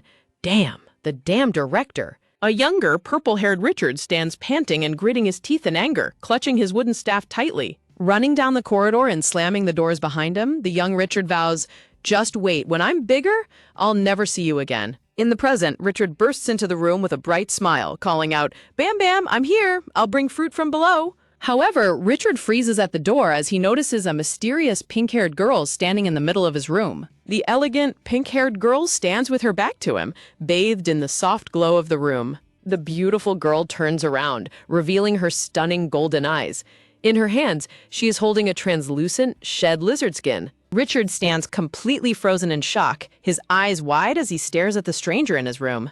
Staring in absolute disbelief, Richard's purple eye widens as he gasps in surprise. Snapping out of his shock, Richard points at her in alarm and demands, "What? Who are you? Who is in my room?" While the girl frantically waves her hands, pleading, "Wait, listen to me." Looking nervous and sweating, the girl holds her shed skin, labeled Aaron's skin, with a question mark over her head, as Richard commands her to go. A close-up shows a hand clenching tightly around a translucent shed lizard skin as mysterious energy hums. Looking down at the young girl, Richard demands in disbelief, "You? You?" While Iron looks up in confusion, murmuring, unleashing a freezing blast of ice magic, Richard growls in a rage, "My Bam Bam, you bastard dare to... What did you do with my Bam Bam?" In a brief memory, the director's warning echoes, "Your opponent may die." The warning continues, "It's risky." Gritting his teeth, Richard forces himself to clench his fist and dispel the dangerous ice magic. Hearing the commotion, the director rushes up the stairs as Richard shouts from above, "Get Bam Bam off and go away." The director bursts in, declaring, "If you don't want to get hurt, go quickly," while Richard points furiously at the terrified Aaron, and the director asks, "Richard, what's the fuss about this?" Richard turns to the director in a panic, explaining, "Director, a stranger came into my room." Richard points accusingly at the trembling girl, shouting, "You keep talking nonsense. She said she was Bam Bam," while Iron stands nervously in her oversized clothes. A close-up reveals a large, plump pink lizard tail peeking out from beneath Aaron's cloak. A warm fire crackles in the fireplace of the director's office, where the conversation continues. The narration notes, 5 years old. Sitting in the parlor, the director says gently, "There are no guardians. Your name is Aaron." Sitting on the sofa surrounded by white blossoms, Aaron quietly responds, "Yes." Looking bewildered, Richard sits next to the director, who explains, "She's really Bam Bam? They say it's an animal man between animals and humans." An atmospheric scene shows lizards climbing tropical trees. The director's narration explains, "In particular, lizard men live in tropical regions, so they rarely come here, but this is the first time I've met them in person." Iron listens quietly, thinking, "This means that it is a region with hot weather all year round." In quiet contemplation, Aaron remembers, "I made a wish last night." She recalls waking up in bed as a human girl with a note nearby, completely bewildered. She worries, "But shouldn't I have been warned? If it was a little later, it would have been a big deal." The director looks at her gently and asks, "Aaron, I'm sorry, but let's make sure. Did you lose your mom or dad, or..." Aaron looks down sadly, whispering, "I..." A dark, tense background symbolizes a sense of looming dread and danger. A menacing shadow of a nobleman with glowing yellow eyes looms over Aaron, leaving her trembling in absolute terror. Noticing her fear, the director stops asking, saying softly, "Right, you don't have to say anything." Clenching his fist tightly, the director thinks to himself in frustration, "I don't understand. An animal man who can grow only with parents to take care of her? Who dares?" Letting out a soft sigh, the director proposes, "All right, Aaron, would you like to stay with Richard here for the time being?" Sitting on the couch, Aaron's pink tail twitches as she thinks nervously, "I'll have to figure out how to handle the tail first." Trying to hide her tail, Aaron apologizes. "Oh, I'm sorry. I tried to put it in my skirt, but it didn't work." The director reassures her warmly, "No, I didn't mean that. Nothing to apologize for." Standing up, the director tells them, "After I went to the capital, it would be good to find out information about the animal men there, too." Aaron asks in surprise, "Capital?" As the director gathers books from his desk and answers, "Yes, there are various things to deal with." Aaron looks thoughtful, repeating, "Capital, A magnificent, glittering white mansion is shown, representing the prestigious Cullen estate. Flashback to 3 days earlier.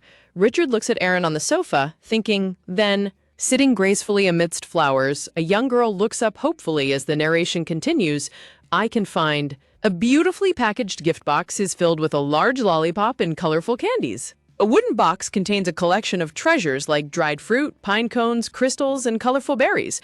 A voice happily exclaims, "Ta-da! Is it pretty?" Looking down at the treasures, Aaron asks, "Really, Richard? Did you collect all this?" Richard grins proudly and replies, "Yeah." Two little birds watch from a tree branch as Richard explains, "You pick up a lot of pretty things when you walk around the backyard."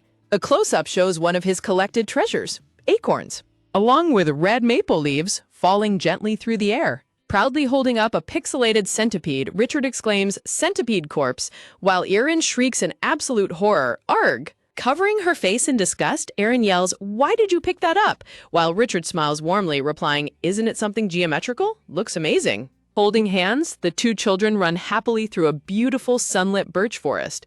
The narration reads, "It's been 3 days since I came back as a human. Richard brought me here." Richard enthusiastically talks to Aaron, who looks exasperated as he says, "The secret was the centipede's body. There are other things that are really pretty." Holding up a sparkling blue gemstone, Richard asks eagerly, "Here, is it pretty?" While Aaron stares in surprise. Richard shows off a warm, fanged grin as he holds the beautiful blue stone up to the light. Recognizing the gem, Aaron is struck by a sudden realization. This is Erno's. Seeing her reaction, Richard asks, "Why? Do you like this, Bam Bam?" Aaron blushes slightly and stammers, "Huh? Well." Aaron gently protests, "But my name is Aaron," while Richard looks at her and replies, "I know." Holding the gemstone over his purple eye with a bright, playful smile, Richard declares, "But I called you Bam Bam because I saved you. That's why you're Bam Bam." Looking at the sparkling blue gemstone reflecting her gaze, Aaron thinks tenderly, "Anyway, I wish I could call you by my real name." Holding up a small, glittering blue gemstone, Richard turns to Aaron with a playful gaze and asks, "Shall I give Bam Bam this?"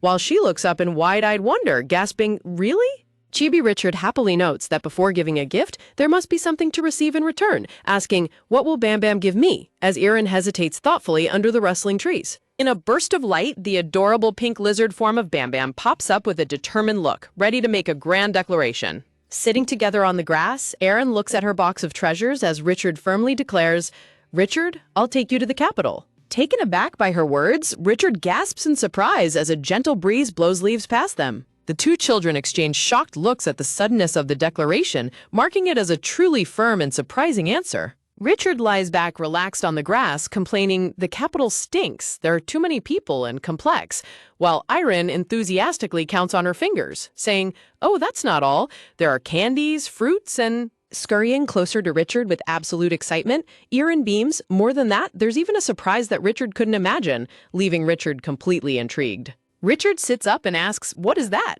But Aaron mysteriously replies with a smile, "It is a secret, but I'm sure Richard will be surprised." Richard looks down thoughtfully at the glowing blue gemstone in his hand, contemplating her words in the quiet forest. Aaron flashes a warm, bright smile, her eyes full of hope and happiness. Aaron quietly worries to herself about what might happen if she can't go to the capital or if Richard doesn't like her secret gift. Leaning in close with a warm, fanged grin, Richard holds the sparkling blue gemstone between them, creating a magical moment. Richard's gentle voice echoes in a soft promise, "Bam Bam, you will be by my side forever." Looking deeply into Aaron's eyes, Richard proposes warmly, "Since we're both single, let's be family to each other." Aaron gazes down with a serious and slightly blushed expression, her heart pounding at his words. Against a bright, glowing background of white flowers, the two children seal their heartfelt promise with a pinky swear. In a cute crayon drawing, the plan begins. Tomorrow morning, a stick figure representing Richard will walk alongside a large carriage. The crayon drawing continues, showing Richard introducing himself to the carriage's occupants in front of the building. The drawings map out the escape plan, illustrating how they can sneak and hide under the coachman's seat inside a narrow compartment while the coachman is away. A hand-drawn crayon map shows the carriage traveling along a winding path through mountains and forests toward the red-circled capital, as long as they can remain undetected. Squealing with pride, Aaron holds up her crayon masterpiece, eager to show off her knowledge and planning skills. Sitting in the bedroom, Richard stares blankly at Aaron, processing her wild ideas. Chibi Richard gives a blunt, flat evaluation of her escape plan, labeling it as completely reckless. Pointing at the crayon drawings scattered on the floor, Richard warns, "You know the director's personality. He never allows it. What are you going to do if you get caught?" While Aaron mumbles nervously, "Well, Scratching her head with a sheepish smile, Erin asks, "Be okay if I somehow manage to hide well?" To which Richard can only respond with skepticism. Looking at Erin's smiling face, Richard reminds her that it takes a whole week to reach the capital, visualizing the grueling reality of them crammed together in a dark, jolting box under the carriage seat. Looking at her doubts, Richard asks, "It's really hard?" as Erin listens intently. They visualize the steps of their journey, including finding the pink-haired Erno to hand over the fragment and carefully sneaking around to withdraw money from the bank. Pointing out the challenges, Richard notes, "Capital to do all these plans? There are other good things," while Erin listens with a serious, focused face. Richard holds up the drawings and asks gently, "Bam Bam wants to go to the capital, right?"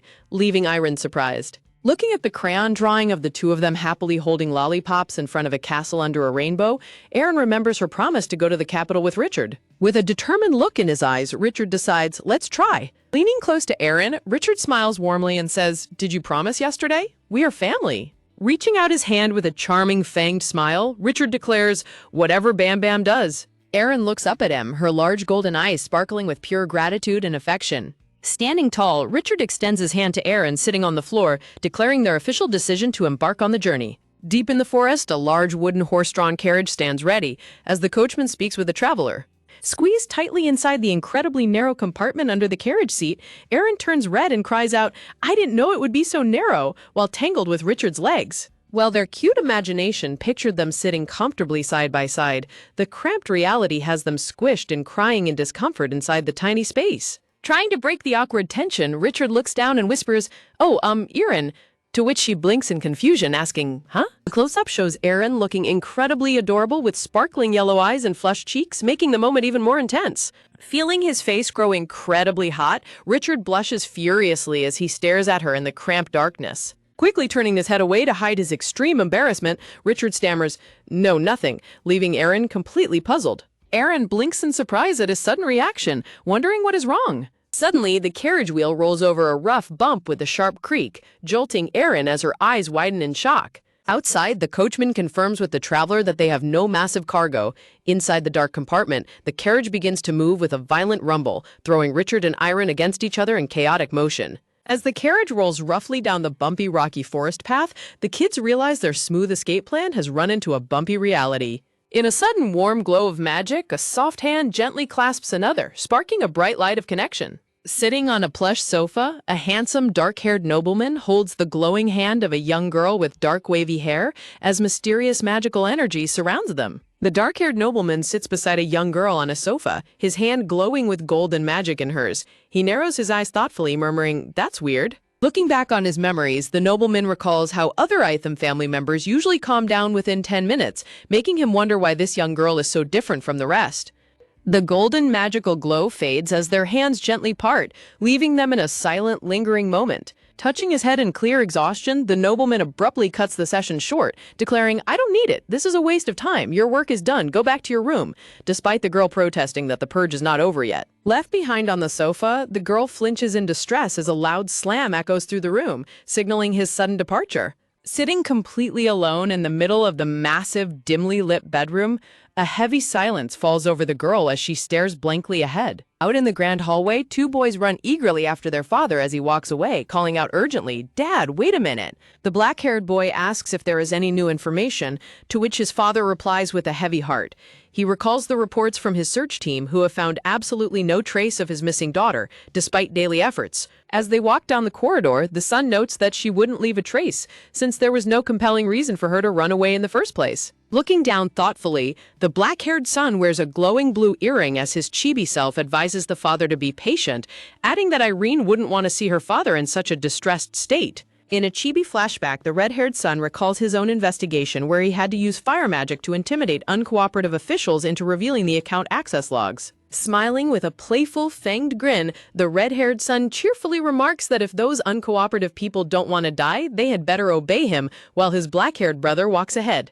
With a soft creak of the heavy doors, the father and his two sons enter the quiet bedchamber together. Walking inside, the father's footsteps echo softly on the grand floor as he approaches the bed. A warm memory of his beloved daughter flashes in his mind, showing her waking up happily in her beautiful bed, bidding him a cheerful good morning. Back in reality, the bright morning light reveals an empty, cold bed with the rain pouring heavily against the windows outside. Sitting heavily on the edge of the empty bed, the heartbroken father sinks his hand into the soft sheets, overwhelmed by her absence. A dark, heavy texture fills the frame, reflecting the gloomy, sorrowful thoughts weighing down on the grieving father's heart. Sitting alone in the dark chamber, the nobleman reflects on the past, admitting to himself that at first his feelings were definitely different. Looking back on his portrait, the narration reads that it was initially just curiosity and interest about the unfamiliar emotions and senses she managed to arouse in him. He admits that he had grown tired of the emotional games he used to play, seeking an escape from his monotonous life. Standing before a pile of discarded toys, a wooden sword, and a birdcage, he recalls how he simply thought about doing something amusing after such a long time. A charming framed illustration displays a loving father holding up his cute pink-haired daughter, describing a father who deeply loves his bunny-like child. Pointing to a broken wooden chest and spilled candles, the narration reveals his cold past intentions, that once he got bored of the game, he was simply going to dismiss her. But as memories of holding her small hand and sharing warm smiles fill his mind, he realizes everything changed, and she transformed from a fake daughter who merely pretended to love him to a cherished daughter whom he has truly and deeply come to love with all his heart. Startled from his painful thoughts, the father's hand flinches against the bedsheet as a voice suddenly calls out, "Dad?" Standing before their father, the two boys look at him with deep concern, asking if he is all right since he has been unusually silent for a long time. With a cold and resolute expression, the father instructs Ribian to cancel all of his appointments for the day, explaining that he has somewhere he must go immediately, leaving both boys utterly shocked. When one of his sons points out that he is scheduled to meet with Duke Duncan soon, the father flatly orders him to cancel it anyway. Leaving his stunned sons behind, the father shuts the door. The boys cry out in disbelief, protesting that the crucial meeting had been planned for 2 long months and that he had been looking forward to it. As his firm footsteps carry him down the hallway, the narration notes that he had promised her wealth, a house, and everything she could ever want, yet she still chose to leave. Deeply troubled, he wonders if his actions lacked sincerity or if there had been some critical misunderstanding between them. Standing alone by a towering window, the father stares out at the heavy rain, wondering if there was another reason for her sudden departure. Clutching his forehead in deep sorrow and distress, the father stands overwhelmed by grief and regret in the quiet, shadowed corridor. Deep in the forest, the pink-haired Iron stands beside her purple-haired companion, both looking anxious as they face their path ahead. A stern, brown-haired man in a dark traveler's cloak crosses his arms and questions them, pointing out that it takes a whole week to reach the capital and asking if they really tried to sneak away inside the carriage. The cloaked man scolds them, asking if they have any idea what they just did and adding that if they hadn't checked the card, it would have been foolish to stop now. Looking at a relieved but disappointed Aaron, the man says, "I'm glad you're okay. A carriage will be called from a nearby town, so just go straight home." Desperate to continue, Aaron pleads with the stern man, crying out, "I have an important job in the capital. Please let me go with you." But the man flatly refuses. The man warns them of the grim reality, describing how incredibly dangerous the capital is for young children, especially at night when the dark alleys are crawling with criminals and human traffickers. Aaron desperately insists that she has an incredibly important task to perform there, but the man calmly offers to take care of it for her instead. Just then, her companion steps forward to help. Looking determined, the purple-haired girl steps in and pleads, "Sir, I promised Bam Bam to go with me to the capital." Against a serene background of light blue leaves, the narration bubble simply reads, "That's why." Aaron opens her small hands, revealing a brilliant, sparkling dark blue gemstone glowing in her palms. With a look of absolute determination on her face, Aaron holds out her hands to show the glowing blue gem to the skeptical man. The purple-haired girl looks on with wide, startled eyes, surprised by the sudden and dramatic revelation of the treasure. Aaron confidently explains to the cloaked man that she and the Etham family know each other well, adding that they won't accept the gemstone unless she delivers it in person. Highly surprised, the man asks if she truly knows the Etham family, warning that if he goes alone, the family might suspect him of wrongdoing instead. Looking down with sad, remorseful eyes, Aaron apologizes sincerely for her recklessness and for causing him so much trouble. Aaron looks at him with pleading yellow eyes, desperately insisting that without the gemstone, the family can be in great danger. Looking highly skeptical, the cloaked man remains silent as Aaron's companion urgently begs him to hurry, since they can hear everything. Annoyed by their continuous pleading, the man snaps at them about listening to other people's conversations, while the coachman apologizes and warns that they still have a long way to go to reach the city. Clutching her hands tightly against her chest, Erin desperately promises to stay calm and listen to everything he says. Standing in the middle of the dark forest, Erin pleads with tears in her eyes, begging the man to take her along to the capital as well. The stern man looks down at the crying girl, his expression softening slightly with surprise and pity. Feeling a pang of sympathy, the man closes his eyes as he quietly reconsiders his decision. Sighing in defeat, the man relents and tells them they can explain all the details on the way, ordering them to move quickly before it gets dark. Erin's eyes sparkle with immense joy as she happily cheers in celebration of his permission. Running ahead with a bright smile, Erin cheerfully thanks her purple-haired companion while promising to be extremely careful. Walking together along the dirt path, a heavy, silent atmosphere suddenly settles over Erin's purple-haired companion. Looking down with a deeply troubled shadow over her eyes, the purple-haired girl quietly mutters Richard's name. Looking increasingly anxious, the purple-haired girl clenches her fist as she mutters Richard's name once more. Standing alone in the dim forest, she clenches her hands tightly and murmurs her nickname, Bam Bam. Staring at Erin's back as she walks ahead, her companion's eyes remain hidden in a dark shadow of deep contemplation. Quickly shaking off her gloomy thoughts, the purple-haired girl playfully leans in and praises Erin's amazing adaptability, catching her off guard. Recalling a past memory, she holds up a sparkling dark gemstone, reminding Erin of the jewelry she gave her the other day. Smiling playfully, she admits that she forgot about it too, while Erin nervously tries to bring up Richard. In a sudden, warm gesture of reassurance, the purple-haired girl gently grasps Erin's hand. Smiling brightly, she tells Erin to hurry up as she pulls her along down the forest path.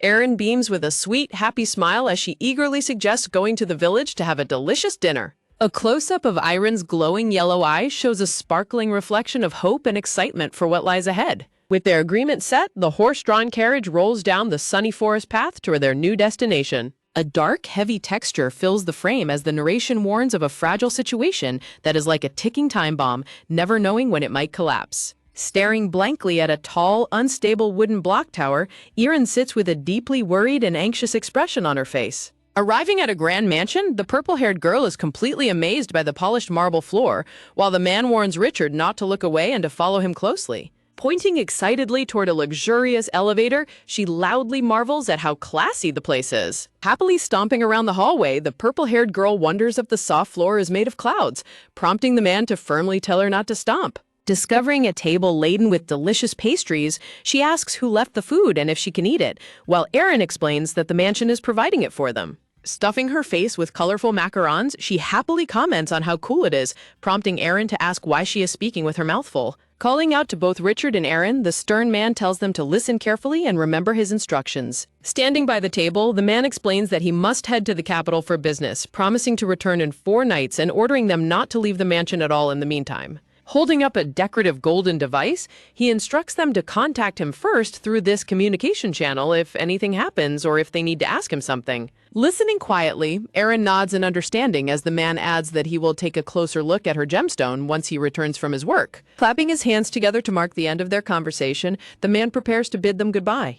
As the warm sunset glows behind the grand estate, they prepare to have a hearty dinner, unpack their belongings, and get ready for bed. Night falls over the quiet mansion with a soft, magical blue light shimmering outside the towering bedroom window. Snuggled together under the warm blankets, Erin and her purple-haired companion sleep soundly and peacefully in the massive bed. Standing quietly by the red curtains of the doorway, the cloaked man looks back at the sleeping children with a heavy, protective gaze. Gently pulling the heavy red curtain aside, the man softly mutters to himself as he prepares to depart into the night.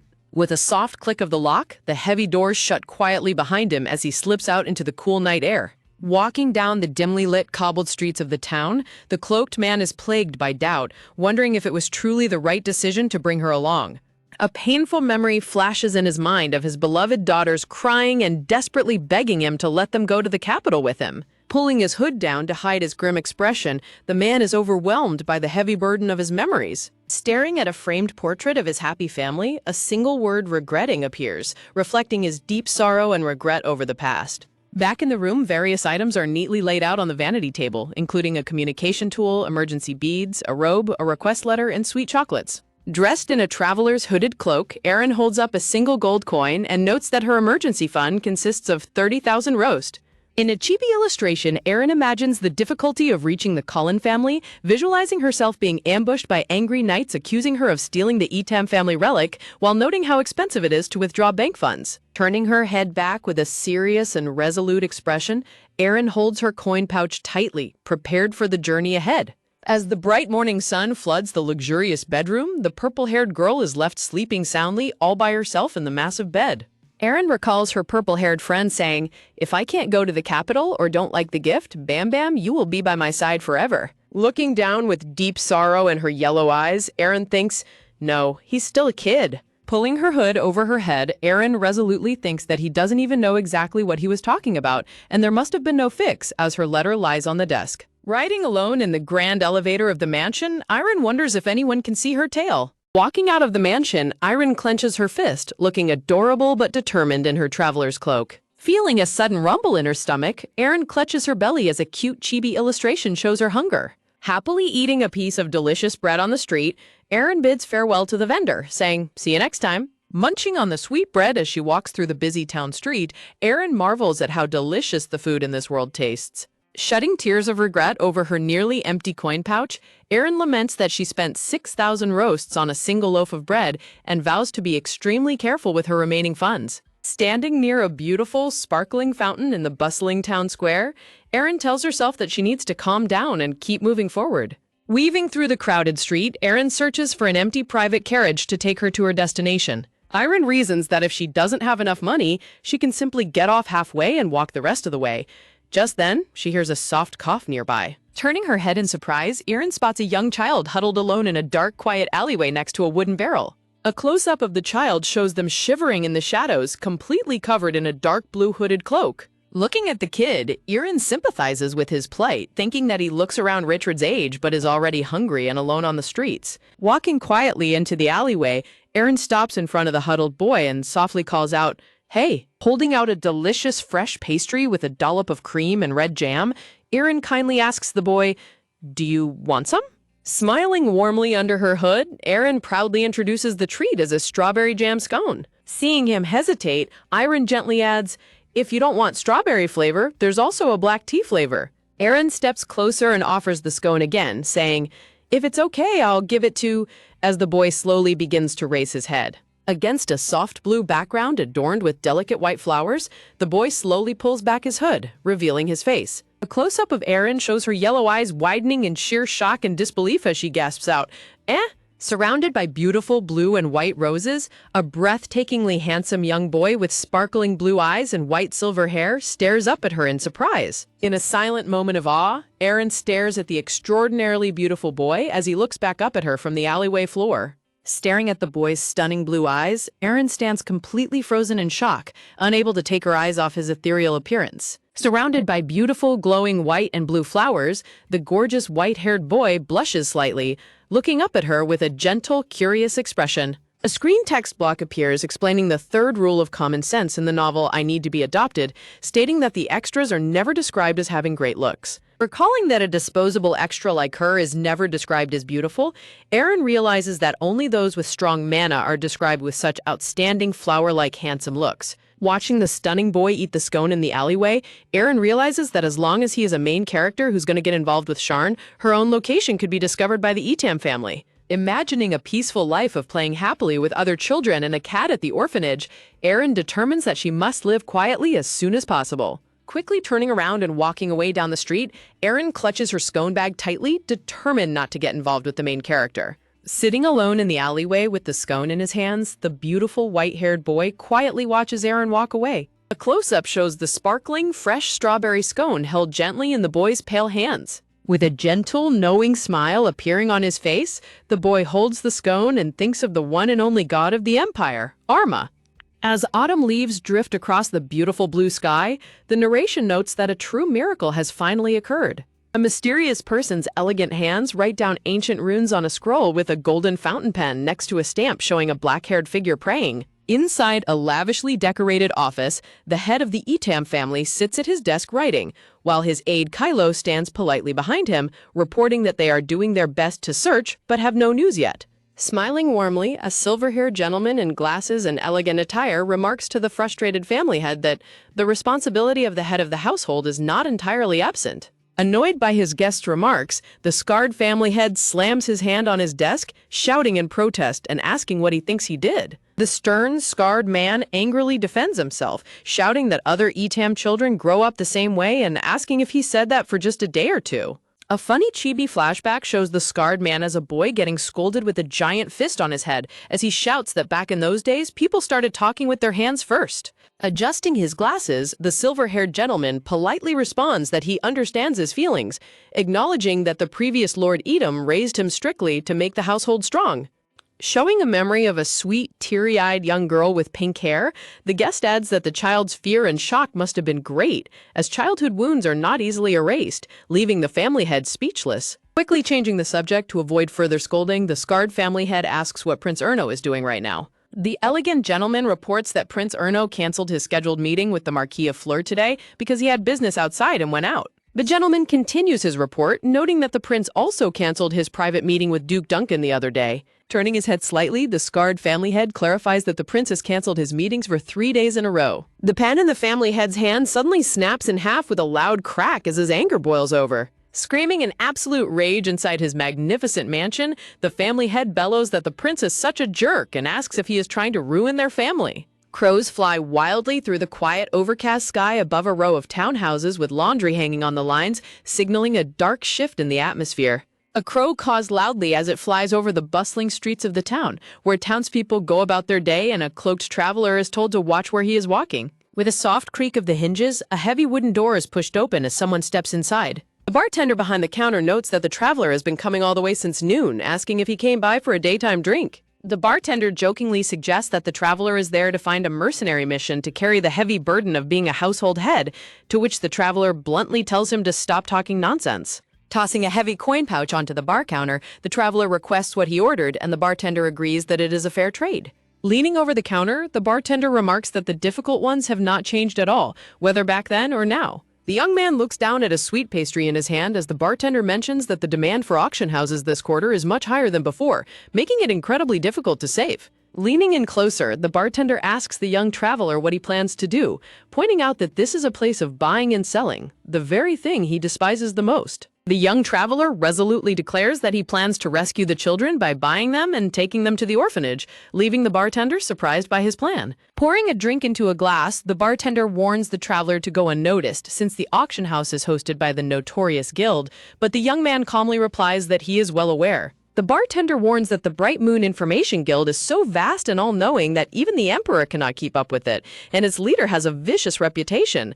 The young traveler reassures him that he has no intention of doing anything foolish or destroying it for now. Seeing how well-informed the young man is, the bartender folds his arms and says he will not worry about him any longer. The bartender advises him to prepare thoroughly, as rumors say this is the largest auction house ever, filled with precious treasures and artifacts obtained from jewelers and ancient ruins. He adds that even rare beasts are kidnapped at random, showcasing the guild leader's dark ambition to expand his massive auction house. The bartender laments how evil the aristocrats and guild leaders are for buying and selling children just because they have animal ears and tails, wishing the young duke safety. In the background, a tavern worker politely asks a distinguished guest in an elegant blue cloak if he was satisfied with the information provided, offering for him to stay longer. The elegant black-haired nobleman with glowing yellow eyes looks back coldly, prompting the staff to quickly escort him out, which catches the young duke's attention. The staff bows deeply and thanks the black-haired young nobleman for using their services as he makes his exit. As the staff cheerfully invites him to return whenever he has time,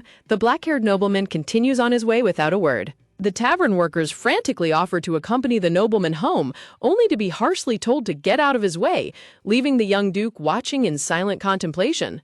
The bartender playfully asks the young duke what he is staring at and if he has fallen in love, to which the duke tells him not to be a fool. The young duke inquires about the mysterious man's identity, noting his exceptionally high status, but the bartender admits he does not know for certain either. The bartender speculates that the man might be the former owner of the establishment, noting how the normally vicious employer bowed so submissively, and mentions hearing that he was searching for someone. The bartender recalls the man mentioning that his daughter had suddenly gone missing and that he was searching for her, which deeply intrigues the young duke. The bartender suspects the guild is behind it, as they are desperate to gather auction items and are rumored to kidnap anyone without checking their identity. Standing up to leave, the bartender mutters that those evil guild members will surely face divine retribution and receive their karma someday. Surprised, the bartender asks if he is leaving already, but the young duke pulls his hood over his head and replies that he has a lot of things to take care of. The bartender waves him off, noting how he is always busy, and tells him to visit again whenever he needs something. With a serious look in his green eyes, the young duke pulls his hood low as he prepares to venture out. A vibrant purple cloak flutters gracefully in the gentle breeze as someone walks down the street. Dressed in a lovely purple traveler's cloak and a pink dress, a pink-haired girl with sparkling yellow eyes walks forward with a serious expression. The town square is alive with activity as numerous citizens go about their day amidst the cold, snowy weather. Pulling her purple hood tight, the pink-haired girl weaves her way quietly through the bustling crowd on the cobbled street. Walking in the opposite direction, a silver-haired boy in a dark blue hooded cloak moves quietly past the busy townspeople. As they brush past each other in the street, both the pink-haired girl and the silver-haired boy turn their heads in curiosity. Sensing something familiar, they both come to a sudden halt and turn around to face each other in the middle of the street. The pink-haired girl turns to the boy with an annoyed expression, telling him that she has neither bread nor money to give him.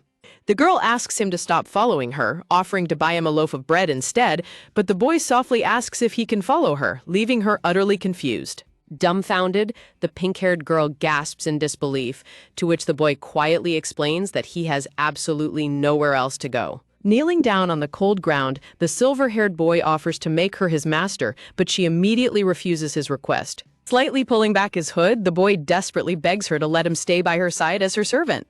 Revealing his incredibly handsome face with sparkling blue eyes and white silver hair, the boy smiles warmly and affectionately up at her. The pink-haired girl is frozen in sheer shock and panic, her eyes wide as she tries to process the boy's unexpected proposal. Flustered by his dramatic gesture, the girl frantically begs him to stand up, warning him that everyone in the street is going to stare at them. The passing townspeople begin to whisper among themselves, gossiping that the fierce-looking little girl is scolding the poor boy who must have committed some sin. Overwhelmed by the embarrassing scene, the little girl clutches her head and screams in her mind, crying out in pure despair. Anxious to escape the crowd's prying eyes, she frantically tells him they need to leave immediately, which the boy happily interprets as her accepting him. Sighing in defeat, she tells him that she understands and urges him to quickly get up off the cold ground. With a bright, joyful smile on his face, the beautiful white-haired boy blushes happily, overjoyed by her acceptance. As they walk together down the street, the boy asks where they are going, prompting the girl to sigh and ask if he is really going to keep calling her master. Pulling her purple hood down, the pink-haired girl looks back with a serious expression, bluntly telling the silver-haired boy that she is a beggar and doesn't have a single penny to give him. Keeping his hood up, the silver-haired boy looks at her with his sparkling blue eyes, quietly suggesting that since he is younger than her, she should feel free to speak to him comfortably. Smiling brightly, the boy happily agrees to call her his master, leaving the pink-haired girl sweat-dropping in disbelief as she wonders what on earth he is thinking. Walking into the town square, the little girl stops near a horse-drawn carriage to ask the driver for assistance. The carriage driver, a man wearing a bowler hat and a green coat, turns his attention to the young traveler with a polite greeting. The pink-haired girl asks how much it would cost and how long it would take to travel to the Duke of Colin, but the driver looks at her suspiciously and asks where her parents are. The driver comments that she doesn't even look 5 years old and questions what she wants with a carriage, just as an elegant lady in a pink hat calls out to him. The lady requests a ride to Flurga, prompting the driver to immediately agree while telling the young girl to go find a guardian first. As the carriage drives off, leaving a cloud of dust behind, the flustered girl coughs and protests that she had asked for a ride first. The silver-haired boy suddenly appears beside her in the dusty street, reassuring her that he knows the way to her destination. When the boy offers to guide her, the girl politely declines, hoping to find her own carriage, but she frantically changes her mind and begs him to stand up when he drops to his knees in the middle of the street. Arriving at a quiet spot, the boy gestures forward and asks if this is the place she was looking for, leaving her completely baffled. Looking around in utter disbelief, the girl is shocked to realize that the Duke of Cullen's estate is close enough to reach just by passing through an alley off the main street. A magnificent white mansion with a vast, glittering garden stands proudly under the clear blue sky. Smiling warmly, the boy encourages his master to go ahead and promises to help if she needs anything, to which she quietly agrees. Waving goodbye, the pink-haired girl thanks him for guiding her and promises to return soon as she walks toward the gate. Suddenly, a loud barking sound echoing nearby catches the girl completely off guard. Turning around in shock, she asks the boy what he is doing, only for him to cheerfully declare that he is her loyal dog. Smiling affectionately, the boy reveals adorable white puppy ears and a tail, blushing happily as he shows off his cute form. Staring blankly in sheer shock, the girl's sweat drops and concludes in her mind that the boy is definitely a little bit crazy. Waving goodbye with his tail wagging happily, the boy bids her farewell as she sighs and walks toward the mansion gate. Walking up to the heavy iron gates, the pink-haired girl is stopped by the guards, who question her request for an audience with Duke Colin. With a bright, determined expression, the little girl boldly declares that the Duke is her friend. She looks up at the guards politely, asking if they would please allow her to enter the estate. The two guards look at each other in stunned silence, completely unsure of how to respond to the little girl's unexpected claim. Whispering among themselves, the guards assume the girl was abandoned by money-obsessed relatives and worry that she might be killed if they send her away, leaving the girl utterly confused. Feeling sympathetic, one of the guards opens the gate, telling her to wait inside while he gets permission from the Duke first, which she happily accepts. Clutching her chest in relief, the little girl sighs, glad that she wasn't kicked out, but begins to worry about how she will actually obtain permission. Stepping inside the grand courtyard, she looks up at the towering, beautiful palace walls in awe. In a dark, tense flashback, a blood-stained letter lies on the cold floor amidst broken glass shards. Deep, ominous voices echo in the darkness, questioning who could have spread the rumor that they wanted to find their parents. A porcelain teacup shatters violently against the wall as a young purple-haired girl screams in absolute despair, crying out that she was promised they would stay together forever. Shattering another window with her wild, freezing magic, the distressed girl screams in rage, demanding to know why she was abandoned after being told she was family. Standing in the middle of the ruined room, the young girl breathes heavily as cold frost and giant icicles erupt across the frozen floor. Clenching her hand into a tight fist, blood drips from her knuckles as her intense, icy power swirls around her. Looking down with glowing purple eyes and a dark expression, the purple-haired girl vows that she will find whoever left her, declaring that they belong to her. In a peaceful memory from the past, a cute baby with short purple hair sleeps soundly under a warm white blanket.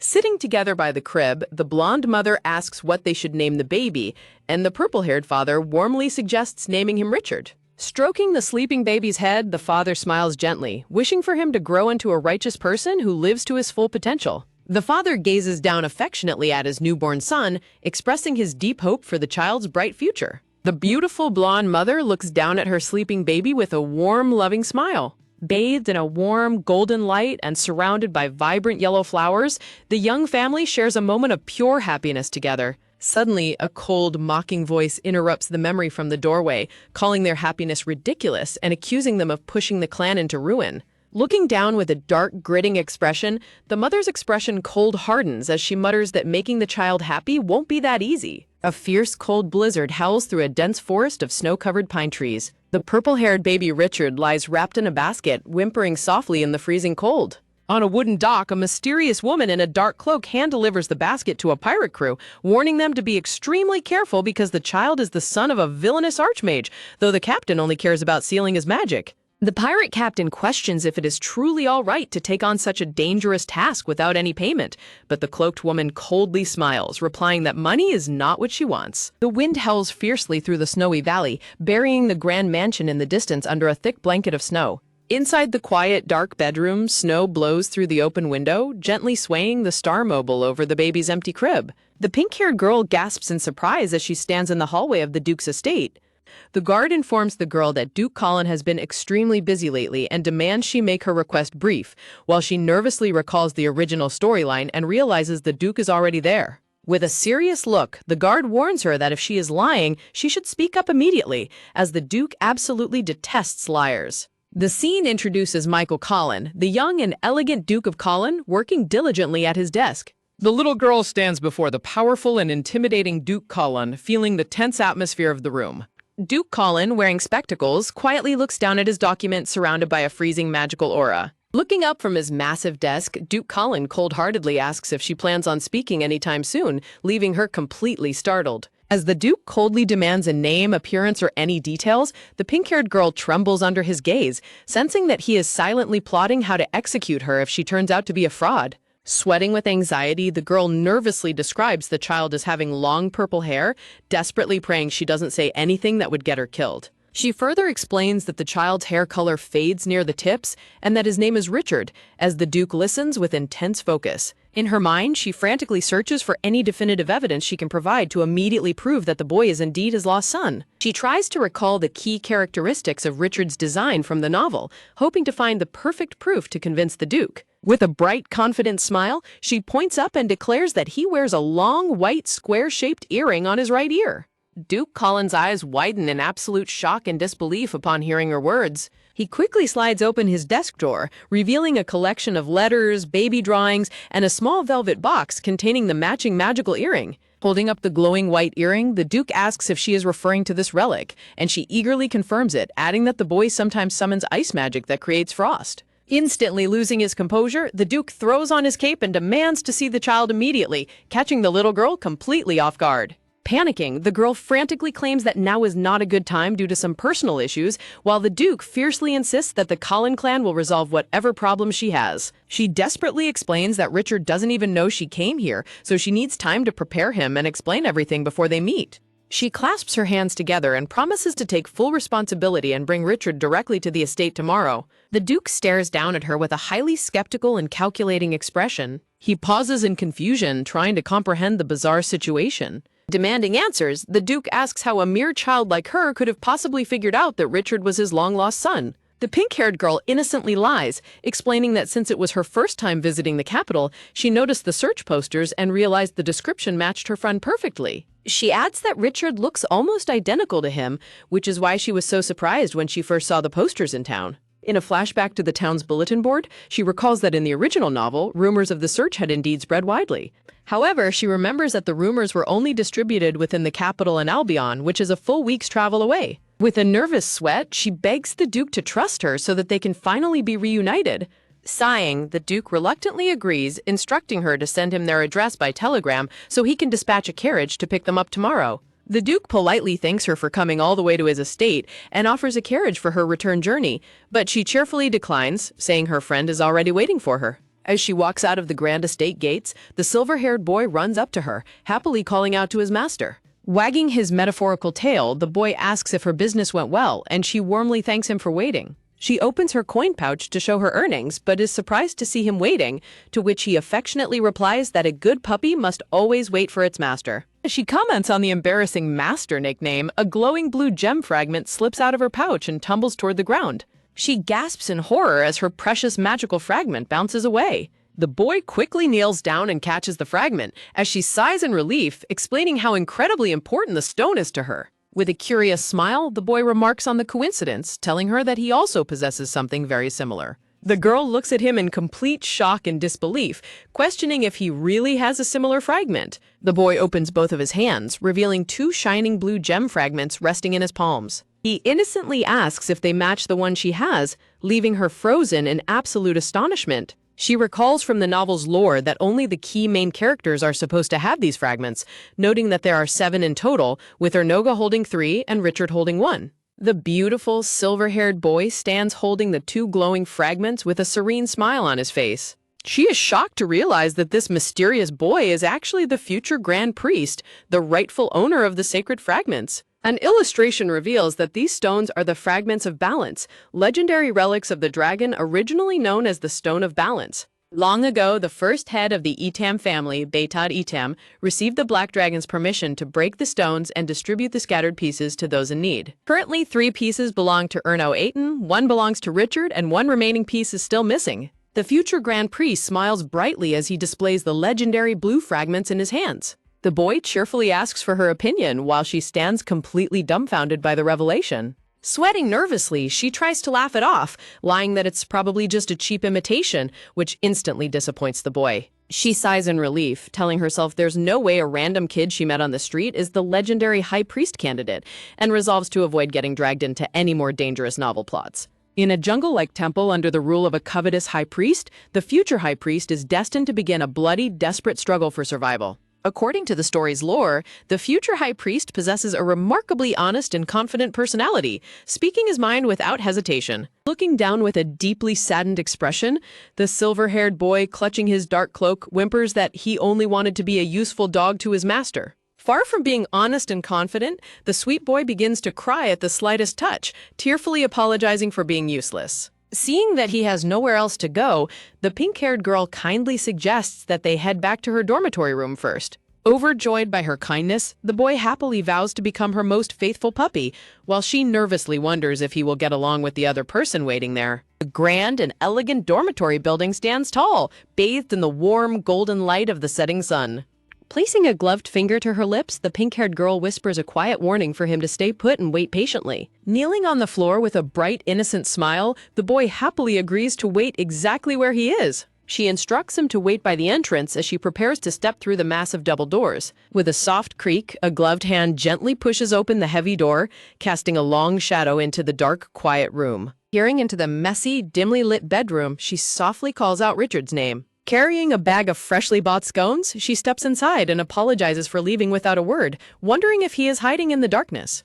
Suddenly, her boot steps on a sharp shard of broken glass right next to a fallen red rose, sending a wave of panic through her.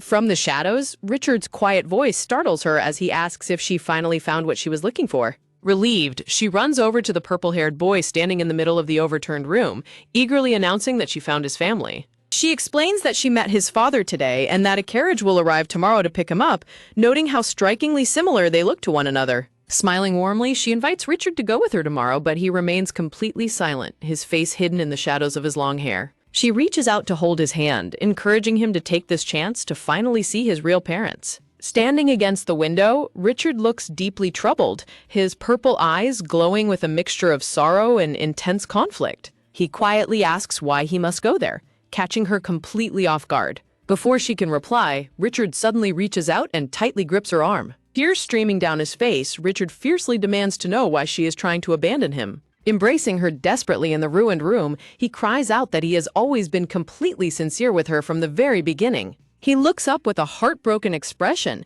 asking if everything she said was just a lie. Richard screams in anguish, demanding to know why she is throwing him away just like his birth parents did. In a fleeting flashback, the warm and gentle memory of his mother's loving smile briefly crosses his mind. He bitterly thinks that telling someone they have a home to return to is nothing but useless, empty words. Falling to his knees, Richard clutches her hands and rests his head against them as magical frost and snow swirl around them. She holds him close in the cold room, reassuring him that she never lied and has no intention of ever abandoning him. Looking affectionately into his eyes, she gently cradles his hands and warmly confesses how much she truly likes him.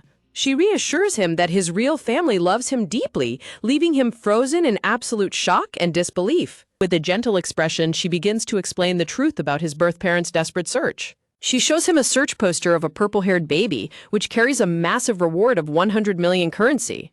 Sitting beside him on the floor, she explains that his father never stopped looking for him, holding on to the hope that he was still alive somewhere for nearly 10 years. She points to the poster, reassuring him that his father's love proves they are indeed a real family. Hot tears begin to fall, dripping directly onto the old search poster of the sleeping baby. Clutching the paper tightly, Richard breaks down into tears, overwhelmed by the realization that he was never truly abandoned. Extending her hand once more, she gently asks if he is ready to go with her to meet his family. Scattered candy from a broken jar lies on the floor, glittering softly under the bright beams of moonlight. The two children sit quietly by the grand window, sharing a peaceful, comforting moment together under the stars. The grand estate of the Duke stands quiet and majestic under the luminous glow of a full moon. Inside the office, a magical pocket watch communication device begins to glow, relaying an urgent report to Duke Colin. The magical message confirms that the child's identity is highly likely to be Master Richard, proving the pink-haired girl's words were entirely true. When asked if they should retrieve the child immediately, the Duke orders his men to stick to the promise and continue watching over them for now. The Duke gazes down at a framed portrait of his beloved baby boy, whispering his name in a soft, trembling voice. Overwhelmed with emotion, Duke Colin breaks down in tears over his desk, surrounded by baby drawings and portraits of his long-lost son. Beneath the starry sky, a girl with long, flowing blue hair sits peacefully on a crescent moon. The bright full moon shines serenely through the dark, silhouetted branches of the trees. Sitting side by side on the floor of the room, Erin and Richard quietly look over the baby drawings together as the moonlight pours through the window. Reassuringly, Erin smiles and confirms to Richard that despite everything, they are indeed still a family. Deep down, Richard holds on to the precious comfort of her words, knowing that no matter what anyone else says, he and Erin will always be family. Silently, Richard wipes away his tears as he processes the overwhelming relief of finally feeling wanted. Looking up with a mixture of hope and vulnerability, Richard asks if Erin will live with him if those people truly are his real parents, leaving her completely startled. Sweating nervously as she twiddles her thumbs, Erin tries to dodge the question by claiming she has some work to do, immediately prompting a curious question from Richard. With puppy dog eyes and a deeply hurt expression, Richard asks if this work is more important than her family, making her sweat in complete panic. Suddenly, Richard reaches out and tightly grabs her hand, refusing to let her walk away. Desperately pleading with tears in his eyes, Richard begs her not to go, insisting that they must live together and suggesting his real parents can simply adopt her as a sibling. Terrified of being left behind, Richard asks if she is truly planning to abandon him, while she frantically reassures him that they will still hang out all the time, even if they don't live together. As Richard fiercely insists that he absolutely cannot be without her, a soft clicking sound from the doorway catches Erin's attention.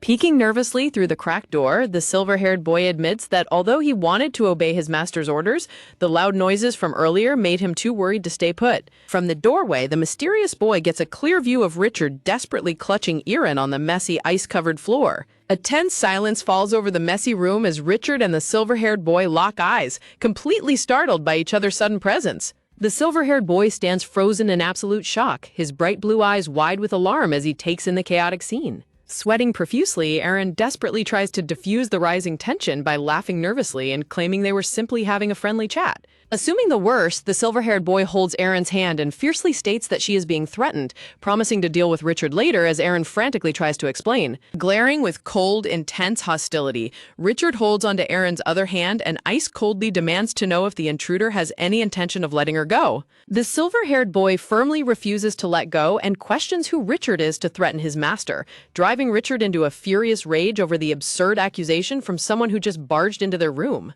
As Erin is hilariously stretched like taffy between the two arguing boys, they bicker back and forth about the loud screaming and who has the right to claim her as their own.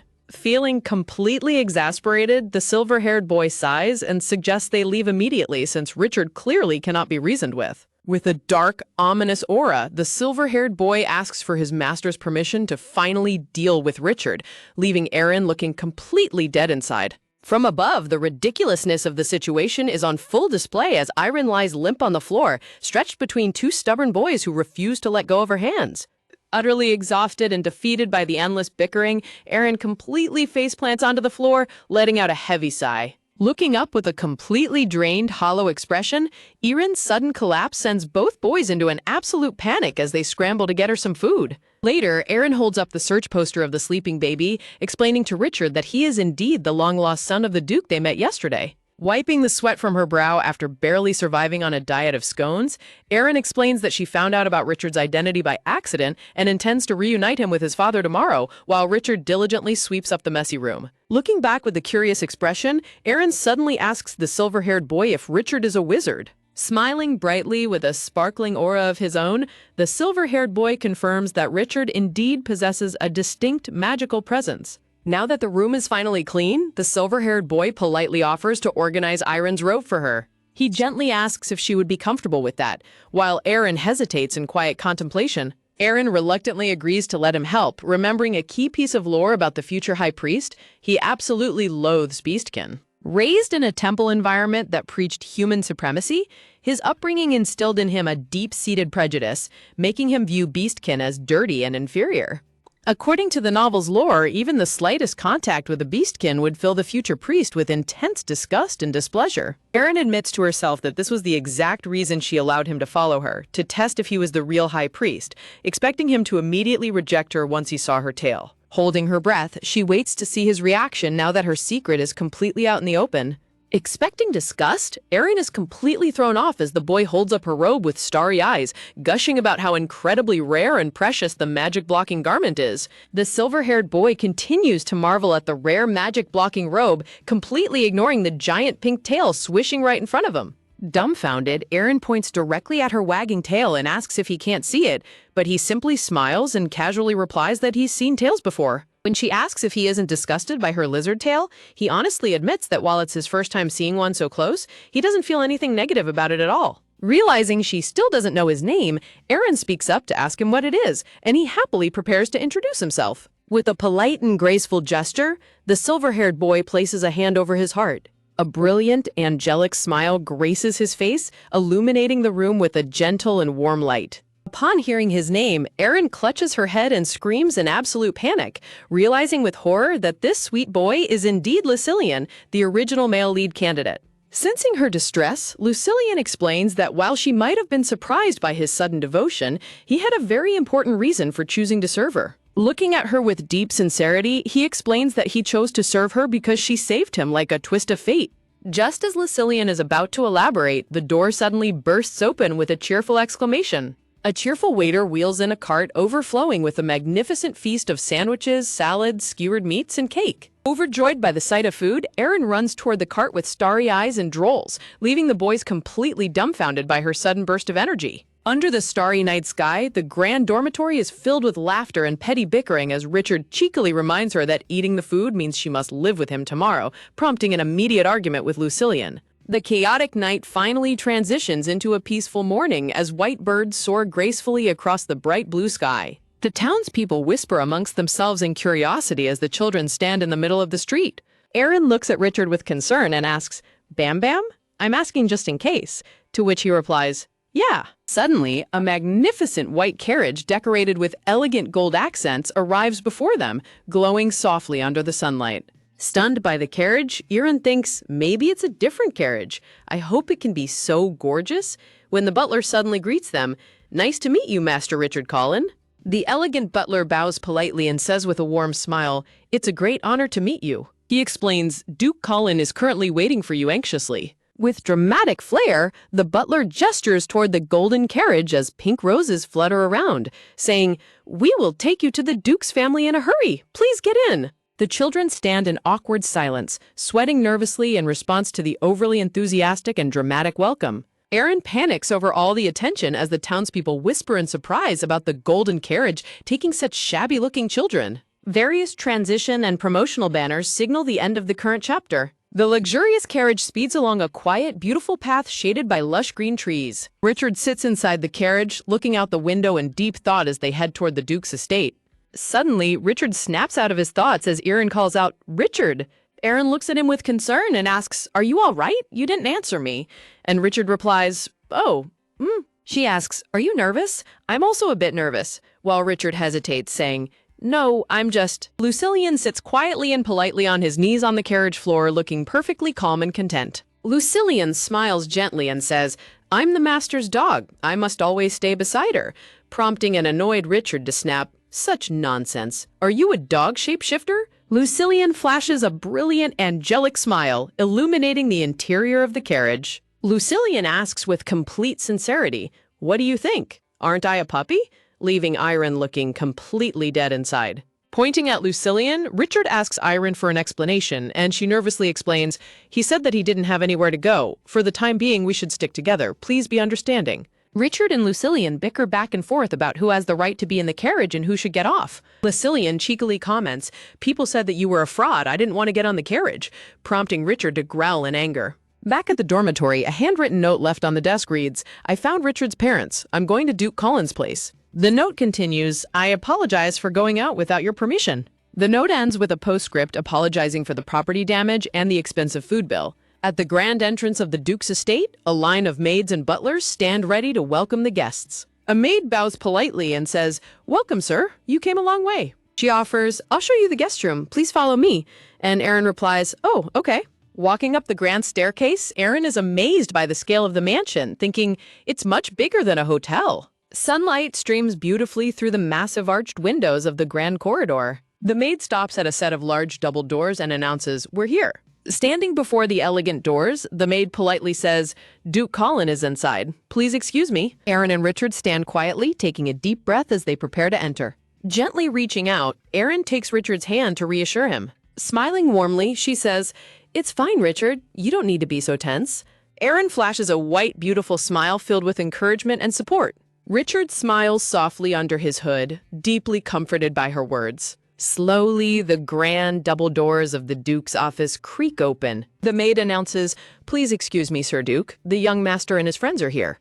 The Duke stands waiting quietly near the tall windows of his bright sunlit office. Stepping inside, Irene politely bows her head and says, "Greetings, Sir Duke," while Richard and Lucilian follow closely behind with their hoods drawn. Looking at Richard with deep emotion, the Duke gently prompts him, "Now, Richard, take off your robe and say hello." Taking a quiet step forward, Richard prepares to reveal his identity. Richard slowly reaches up to pull back his black hood. As the hood slides down, Richard's long purple hair cascades beautifully down his shoulders, surrounded by shimmering magical light. The shimmering light catches the elegant flower-shaped silver hairpin holding his beautiful hair in place. The Duke's eyes widen in absolute shock as he gasps.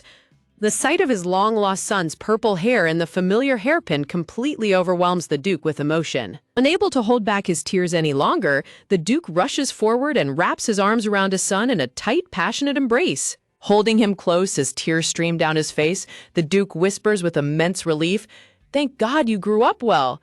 My dear son, I'm so happy today," leaving Richard standing frozen in complete shock. Looking down with a heavy and saddened heart, Richard softly says, "Only now?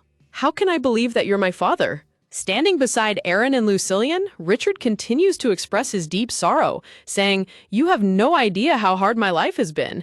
Each day goes by and you don't know how much I miss you." Looking down at his long-lost son with immense sorrow and regret, the Duke begins to speak, starting with, Overwhelmed with love and remorse, the Duke drops to one knee and gently places a comforting hand on Richard's shoulder in the sunlit office. The Duke explains with heartfelt emotion, "Your mother and I would never abandon you. I missed you so much that it felt like my heart was being pierced through. I spent so much time searching for you." Gently brushing Richard's bangs aside, the Duke warm-heartedly says, "Because you're my only son. I truly love you, son," bringing tears to Richard's eyes. Holding Richard gently by the shoulders, the Duke looks into his eyes and says, "Can you listen to me? I'll explain everything to you." As the Duke politely suggests that they give the father and son some space, Aaron turns back in surprise as Richard suddenly grabs onto her sleeve. Clinging tightly to Aaron's sleeve with both hands, Richard desperately protests, "No, we can't be apart." Looking at Aaron with pleading, tearful eyes, Richard asks, "Can you stay with me?" while Lucilian glares with deep irritation and annoyance from the side. Aaron smiles warmly to comfort him, saying, "Don't worry, I'm not going anywhere. I'll be nearby." Suddenly, a terrifyingly dark and menacing aura surrounds the Duke as he sends a murderous glare toward Aaron, thinking, "If my son cries, I won't leave you be, kid." Shaking under the Duke's intense and frightening gaze, Aaron nervously squeaks, "I'll be near," while Richard looks up in concern. Instantly switching back to a sweet and pleasant smile, the Duke happily agrees, "Right, it's best that we stay together." The Duke graciously welcomes them to stay, saying, "I'm glad that you're staying. Take a seat. I'll have someone bring tea." Aaron politely thanks him while thinking to herself that he is a complete fool for his son. As hot rose-colored tea is elegantly poured beside plates of sweet chocolate desserts, the Duke remarks, "Thank you so much for coming. We haven't had guests for a while, to be honest." Sitting back comfortably in his chair, the Duke uses his magic to float a piece of chocolate as he begins to explain, "How I was when I lost my dear son." Remembering the painful events of his son's disappearance, the Duke's fist clenches tightly with intense anger. With a sudden, explosive burst of magic, the floating chocolate is crushed into tiny pieces in midair, leaving the children sitting on the couch wide-eyed with shock. A dark panel displays the Duke's ominous words, "I'll show you right now." With a sharp, sinister smirk, the Duke casually lets the crushed crumbs of the chocolate fall onto the table beside a teacup. Looking down at the children, the Duke calmly says, "We found the last member of the pirates." He continues in a casual tone, "Like the previous guys, I tied it up like this," as sharp icicles suddenly pierce and shatter a pink pastry to demonstrate his point. Smiling pleasantly as if describing a simple, everyday chore, the Duke adds, "Not even a human form was left behind. I tore them completely into pieces." The Duke asks, "How is it? Did your curiosity clear up a bit?"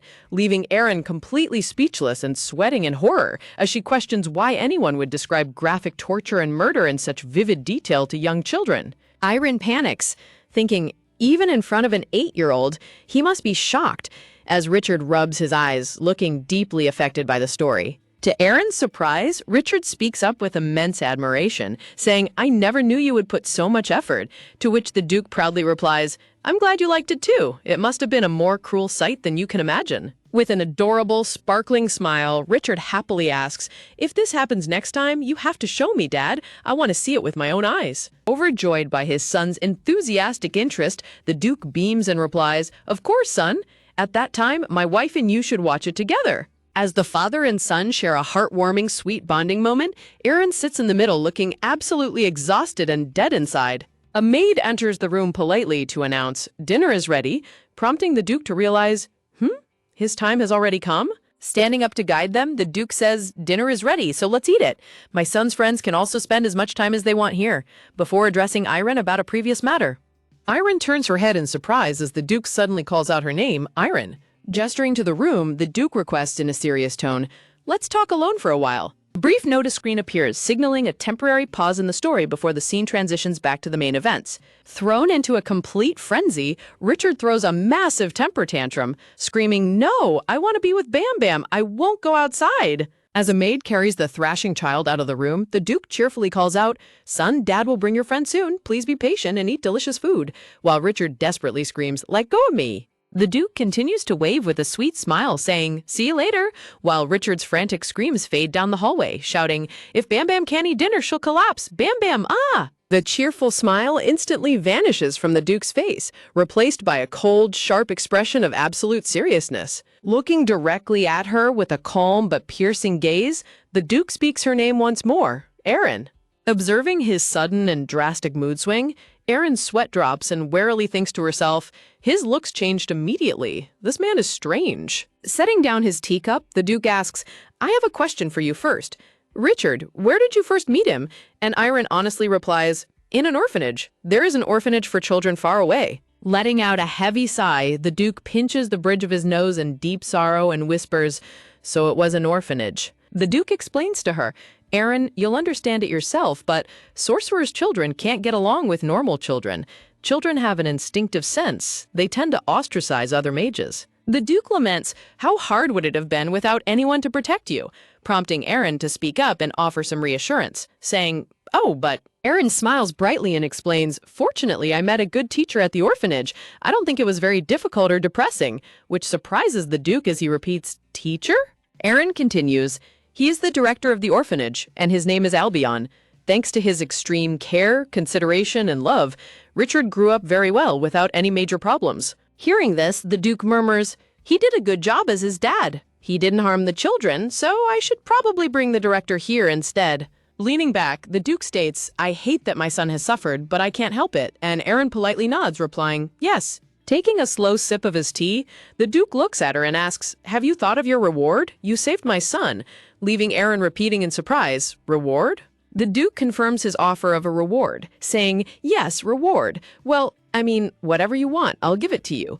Did you understand?" And Aaron looks up politely to respond, "Yeah." Aaron smiles as yellow stars float around her, thinking to herself, "I understand it, but I haven't thought about it yet." Contemplating her choices in a deep purple space, Aaron wonders, the price for helping him? A lot of money. Withdrawal is a problem, but asking for permission to live here is a bit excessive.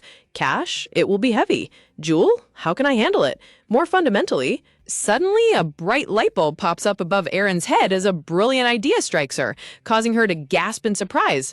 The Duke pauses mid-sip, repeating in utter disbelief, "House? What?" Clasping her hands together with a sparkling smile, Aaron enthusiastically describes her dream reward, imagining a peaceful life near a bank.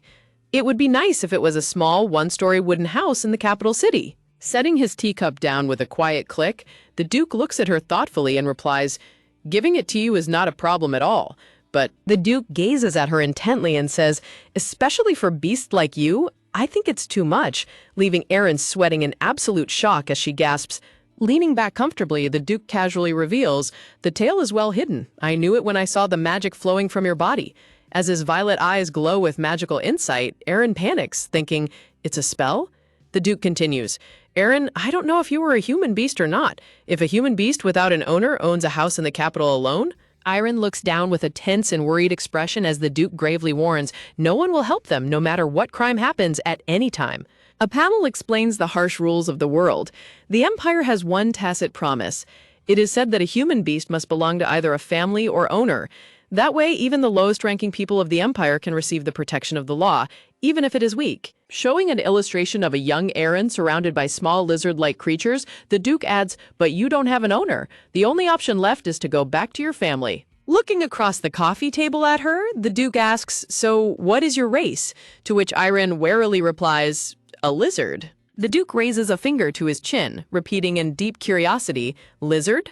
Staring deeply into her golden eyes, the Duke murmurs, "You look different from the lizard people I've seen. Skin color, hair color, eye color?" Before his eyes widen in realization as he thinks to himself, "Oh no." A tense silence fills the grand office as the Duke remains quiet in deep contemplation, leaving Aaron sitting on the couch looking thoroughly confused. Backpedaling quickly, the Duke reassures her, "You don't necessarily have to go to your family.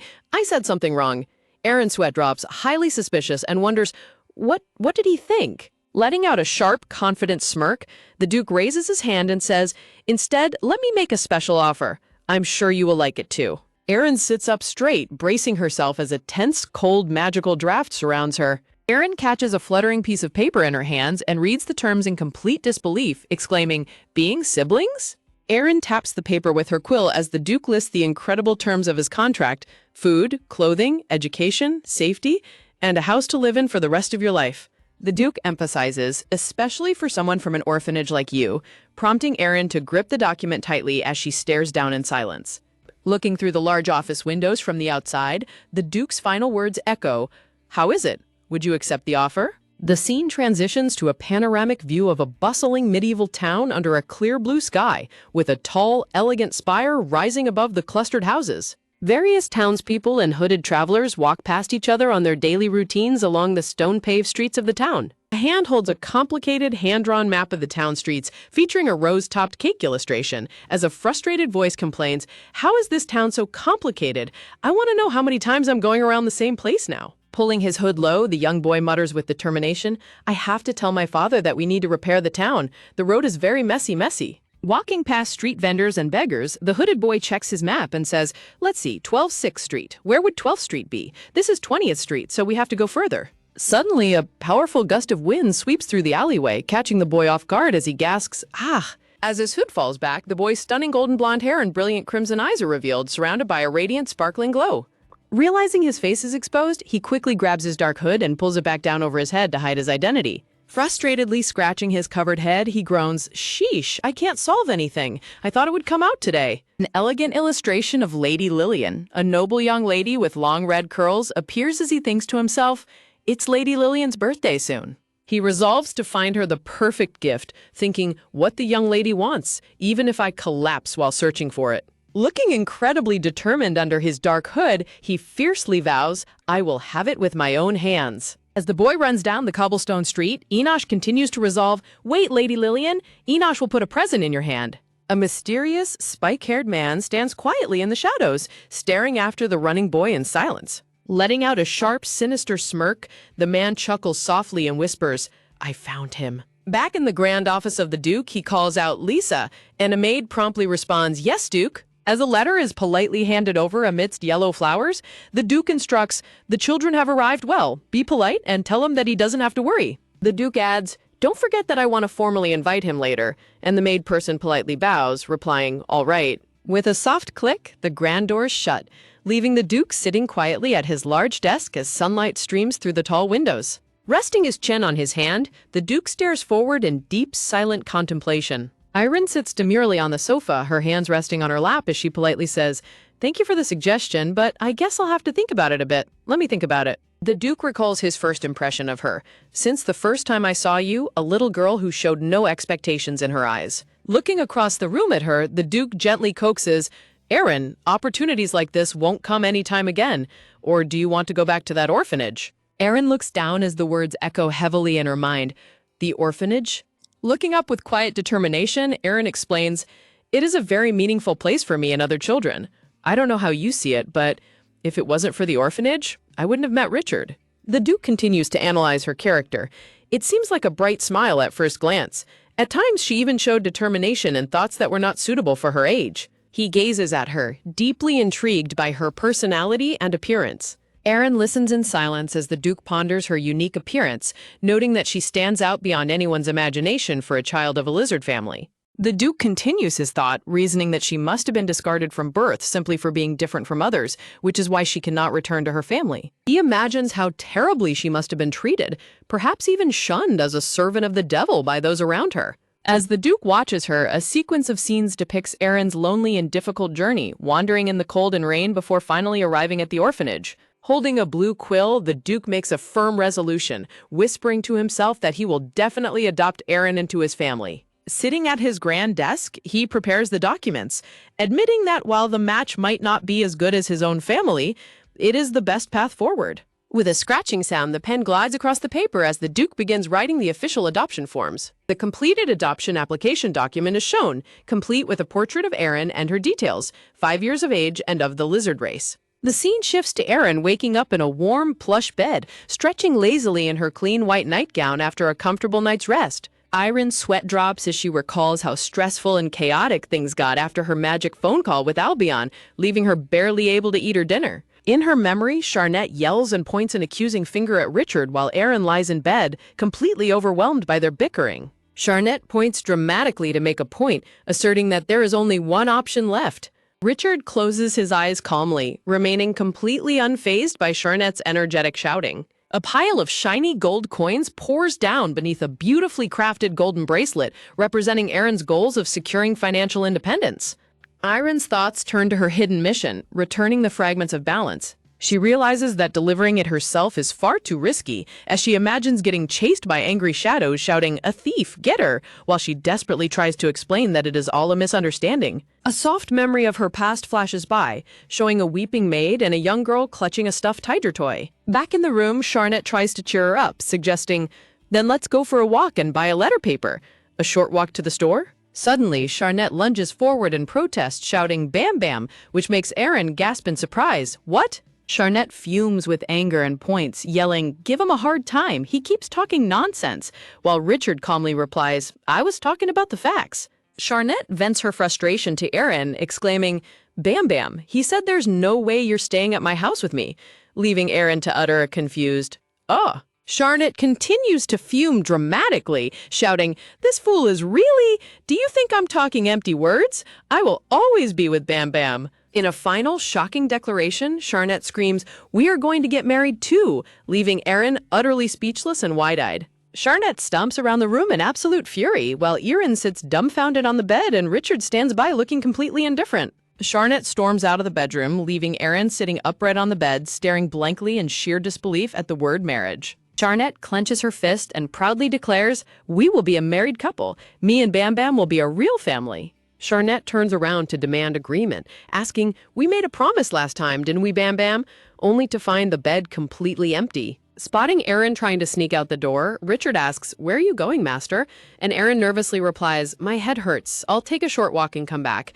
As Charnette screams, Bam Bam, where are you going?" Erin insists she is just going for a walk, while Charnette worries about the upcoming meal, and Richard tells Charnette to stop talking since the master has spoken. Waving a hurried goodbye, Erin slips out of the room, stating she wants to be alone for a while, leaving Charnette to grumble sadly and Richard to watch in silence. Sunset casts a warm, golden glow through a large, arched glass window, marking the passage of time as leaves rustle in the gentle evening breeze. Walking down the steps, Erin worries to herself, wondering if she is losing her mind and if the original story is starting to deviate. Descending the stone staircase, Erin shakes her head and tells herself, "No, I need to get myself together." She stops to think, wondering if Charnette and the male lead candidates could somehow end up forming a reverse harem. Stealing her resolve, Erin tells herself that she brought the money bag given by the manager and went out to get some fresh air. Adjusting her dark hood to conceal her face, Erin peers out with determined golden eyes. Clenching her cloak tightly, Erin remembers the warning that Grove is currently blocking her magical power. Confused by all the revelations, Erin thinks to herself in disbelief, "Magical power? Seriously? I really don't know anything now." She recalls the explanation she was given. All human beasts will have magical power after going through a period of growth. It's dangerous to leave it as it is, so you have to learn how to control it. She remembers the advice suggesting she should seek out a similar human beast or a wizard to learn control during her growth period. As Erin walks through the courtyard, she spots a manservant carrying heavy crates who suddenly stumbles and drops them with a loud crash. Aaron quickly picks up a drop document folder and hands it back, asking, "You dropped this. Are you okay? If it's too heavy, I'll carry it with you." She reaches out to help balance the heavy crate as the staggered servant sweat drops and mutters a quiet, "Thank you." Before she can assist further, the servant scurries off in a hurry, leaving Aaron calling after him in confusion. "Hey, wait, I can really—" Watching him leave, Aaron worries to herself, thinking, "Is he okay? His expression looks very bad." Looking up at the sky, Aaron gasps, "Whoops!" Seeing that it is already sunset, Aaron runs back to the massive iron gates of the estate and calls out to the guards, "It's already sunset. I am Aaron. I went to the store for a while." The scenic town rooftops are bathed in the beautiful orange and pink hues of the setting sun. Aaron runs quickly down the stone streets of the bustling town, her dark purple cloak fluttering behind her. Suddenly, a wooden staff is planted firmly onto the cobblestone street right in front of her, blocking her path. An old, sinister-looking figure smiles under her hood, noticing the leaking magical power and whispering, "It's the beast's magical power." She even wore a magic-blocking robe, but it's all leaking out. As a cloaked man squatted down to examine a glowing pink thread on the cobblestone street, he asked, "What kind of beasts?" The other figure holding a staff replied, "I'm not sure about that. It's not a normal beast. It's an energy I've never felt before." He tightly clenches the glowing pink thread in his gloved hand, noting that even her hair color is quite special, before firmly declaring, "Let's get ready." Standing side by side as sunset falls over the bustling town, the two cloaked figures resolve, "Today is the day we deal with this thing." Under the radiant glow of a full moon, a luxurious carriage rumbles along the forest road, its lanterns casting a soft light through the trees. Inside the moving carriage, a gloved hand holds up a piece of parchment filled with mysterious handwritten magical symbols. Alvion sits quietly inside the bumpy carriage, reviewing the document in his hand while his loyal beast companion rests beside him. Alvion recalls when he first met her, thinking that she was just an ordinary 5-year-old who didn't know how to control her powers, remaining completely naive and pure. Stroking his beast companion, Alvion ponders her past, noting that she had clearly received a formal education, and if she had studied in the South, she would likely be more familiar with the language of the Empire. Iron waves happily with a pure, brilliant smile that could melt anyone's heart. As the carriage halts and a voice announces their arrival, Alvion prepares himself by putting on a detailed wolf mask, thinking to himself that while everything is highly suspicious, he must proceed. With a firm step, he alights from the carriage, reminding himself that he simply does not have the time to hesitate or think about it. Standing before the brilliantly illuminated grand mansion hosting a masquerade, he steels his resolve and tells himself that it is finally time to enter the tiger's den. Wearing his wolf mask and sophisticated attire, Alvion steps through the grand doors as guests in various animal masks turn to look. Alvion hands over a wooden pass to a servant wearing a dog mask, asking, "Where are the VIP seats?" The polite servant replies, "I'll lead the way." As he is guided down the red carpeted stairs, Alvion's true purpose is revealed. He intends to buy the captive children from this illicit auction and take them safely to his orphanage. Alvion reflects on Iron and Richard. If Duke Colin had contacted him even a little later, Alvion would have called off all his plans. But now that he knows the children are safe, he feels much less worried as he recalls Richard telling Iron not to make a mess.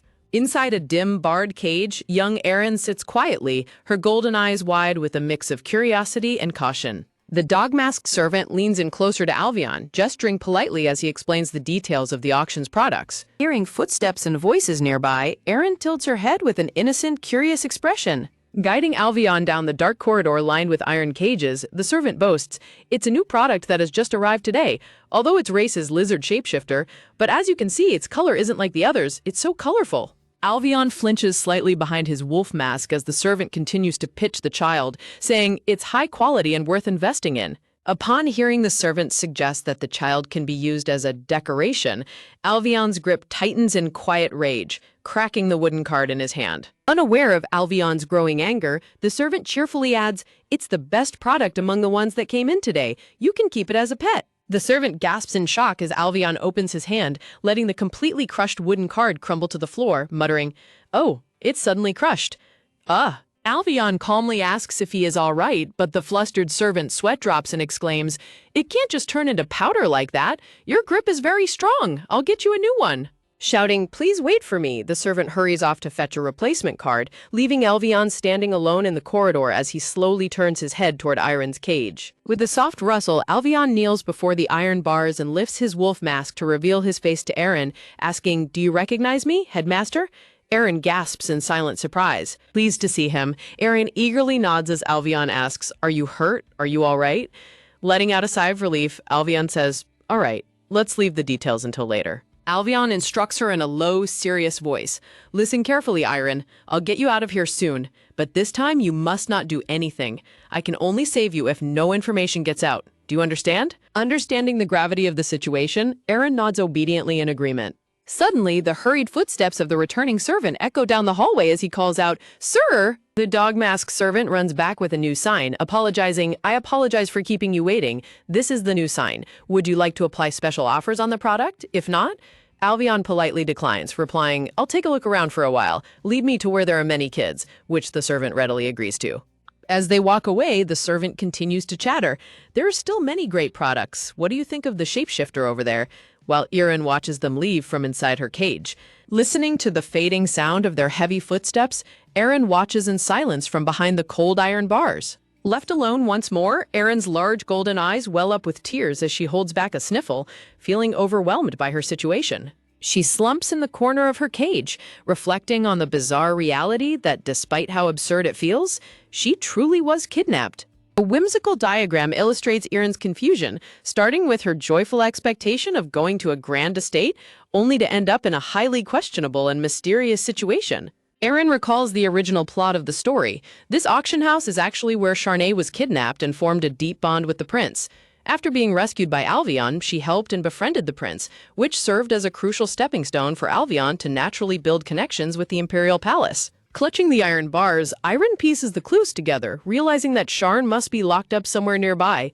She thinks, "I don't know anything since I'm locked up, but Alvion said he'd save every kid in this auction, so I won't die." As Aaron decides she should just sit quietly as Alvion instructed, a loud commotion erupts nearby. A voice screams, "How rude!" followed by an angry guard shouting, "This pig! It's not enough that I give you feces water!" While a captive child yells back, "Let me go! Do you know who I am?"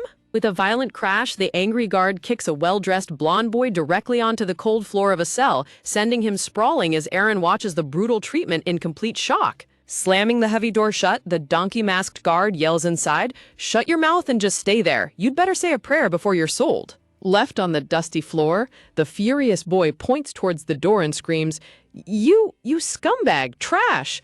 as Aaron observes him quietly from her corner. Fuming with absolute rage, the boy continues to shout through the bars, "These evil cowards! I'll send you all to the guillotine when I get out of here." Wincing and coughing slightly from the rough treatment, the boy grumbles, "Damn it, those bad men." Feeling a gaze on him, the boy suddenly whips his head around and gasps in surprise upon realizing Aaron has been quietly watching him the entire time. Losing his temper, the arrogant boy points accusingly at Aaron and snaps, "Enjoying your view? Can't you keep your head down?" The boy haughtily lectures her, coughing as he says, "You should at least know basic manners even if you're a peasant. The world is about to end." Leaving Aaron to sweat drop and think to herself, "What's with him?" Still coughing heavily, the proud boy tries to save face by muttering, "Well, fine, I'll forgive you this time. The guards from the castle will come anyway. If you behave well, you'll also be rescued," as he lets out a series of theatrical coughs, leaving Iron to stare at him in utter disbelief. Shivering on the cold cell floor, the blonde boy clenches his fist and groans in discomfort, thinking to himself, damn it, it's so cold. I wish I had something to put on." As the boy desperately wishes for a blanket to keep him warm, Erin quietly approaches from behind and wraps her warm purple cloak around him, snuggling close to share her warmth. Wrapped in the thick cloak, the stunned blonde boy turns his head to find Erin sitting right next to him, staring back with her quiet golden eyes. Instantly flustered and blushing red, the boy recoils and yells in an outraged panic. "What are you doing, you little devil? Tell me your identity. Are you a mole sent by our enemy? I won't forgive you for that." Looking at him with a calm, innocent gaze, Aaron gently explains, "You're cold. You might get sick," leaving the haughty boy completely stunned as he stammers, "What?" Pulling away defensively, the proud boy snaps, "Don't touch me. This body is precious. How dare you touch me without permission?" While Iron simply sweat drops at his dramatic reaction. Still coughing heavily, the dramatic boy holds up a hand and confidently declares, "Even if you love me, I can't accept your feelings. I have someone already, someone else," leaving Aaron to stare at him with an utterly deadpan, speechless expression. The boy continues to cough weakly as he sits alone on the cold floor, while the narration describes him. Brilliant blonde hair, pale skin, arrogant, doesn't respect anything. A close-up of his striking red eyes reveals another prominent feature noted by the narration, a mole under his left eye. Looking down at a fresh splatter of blood in the palm of his hand, the narration reveals his tragic background: an unfortunate support character born with a terminal illness. Wiping the blood from his lips as he gazes down at his hand, the true identity of this arrogant, sick child is finally revealed. The name of the devilish youngest prince? Ina Shan Oriade.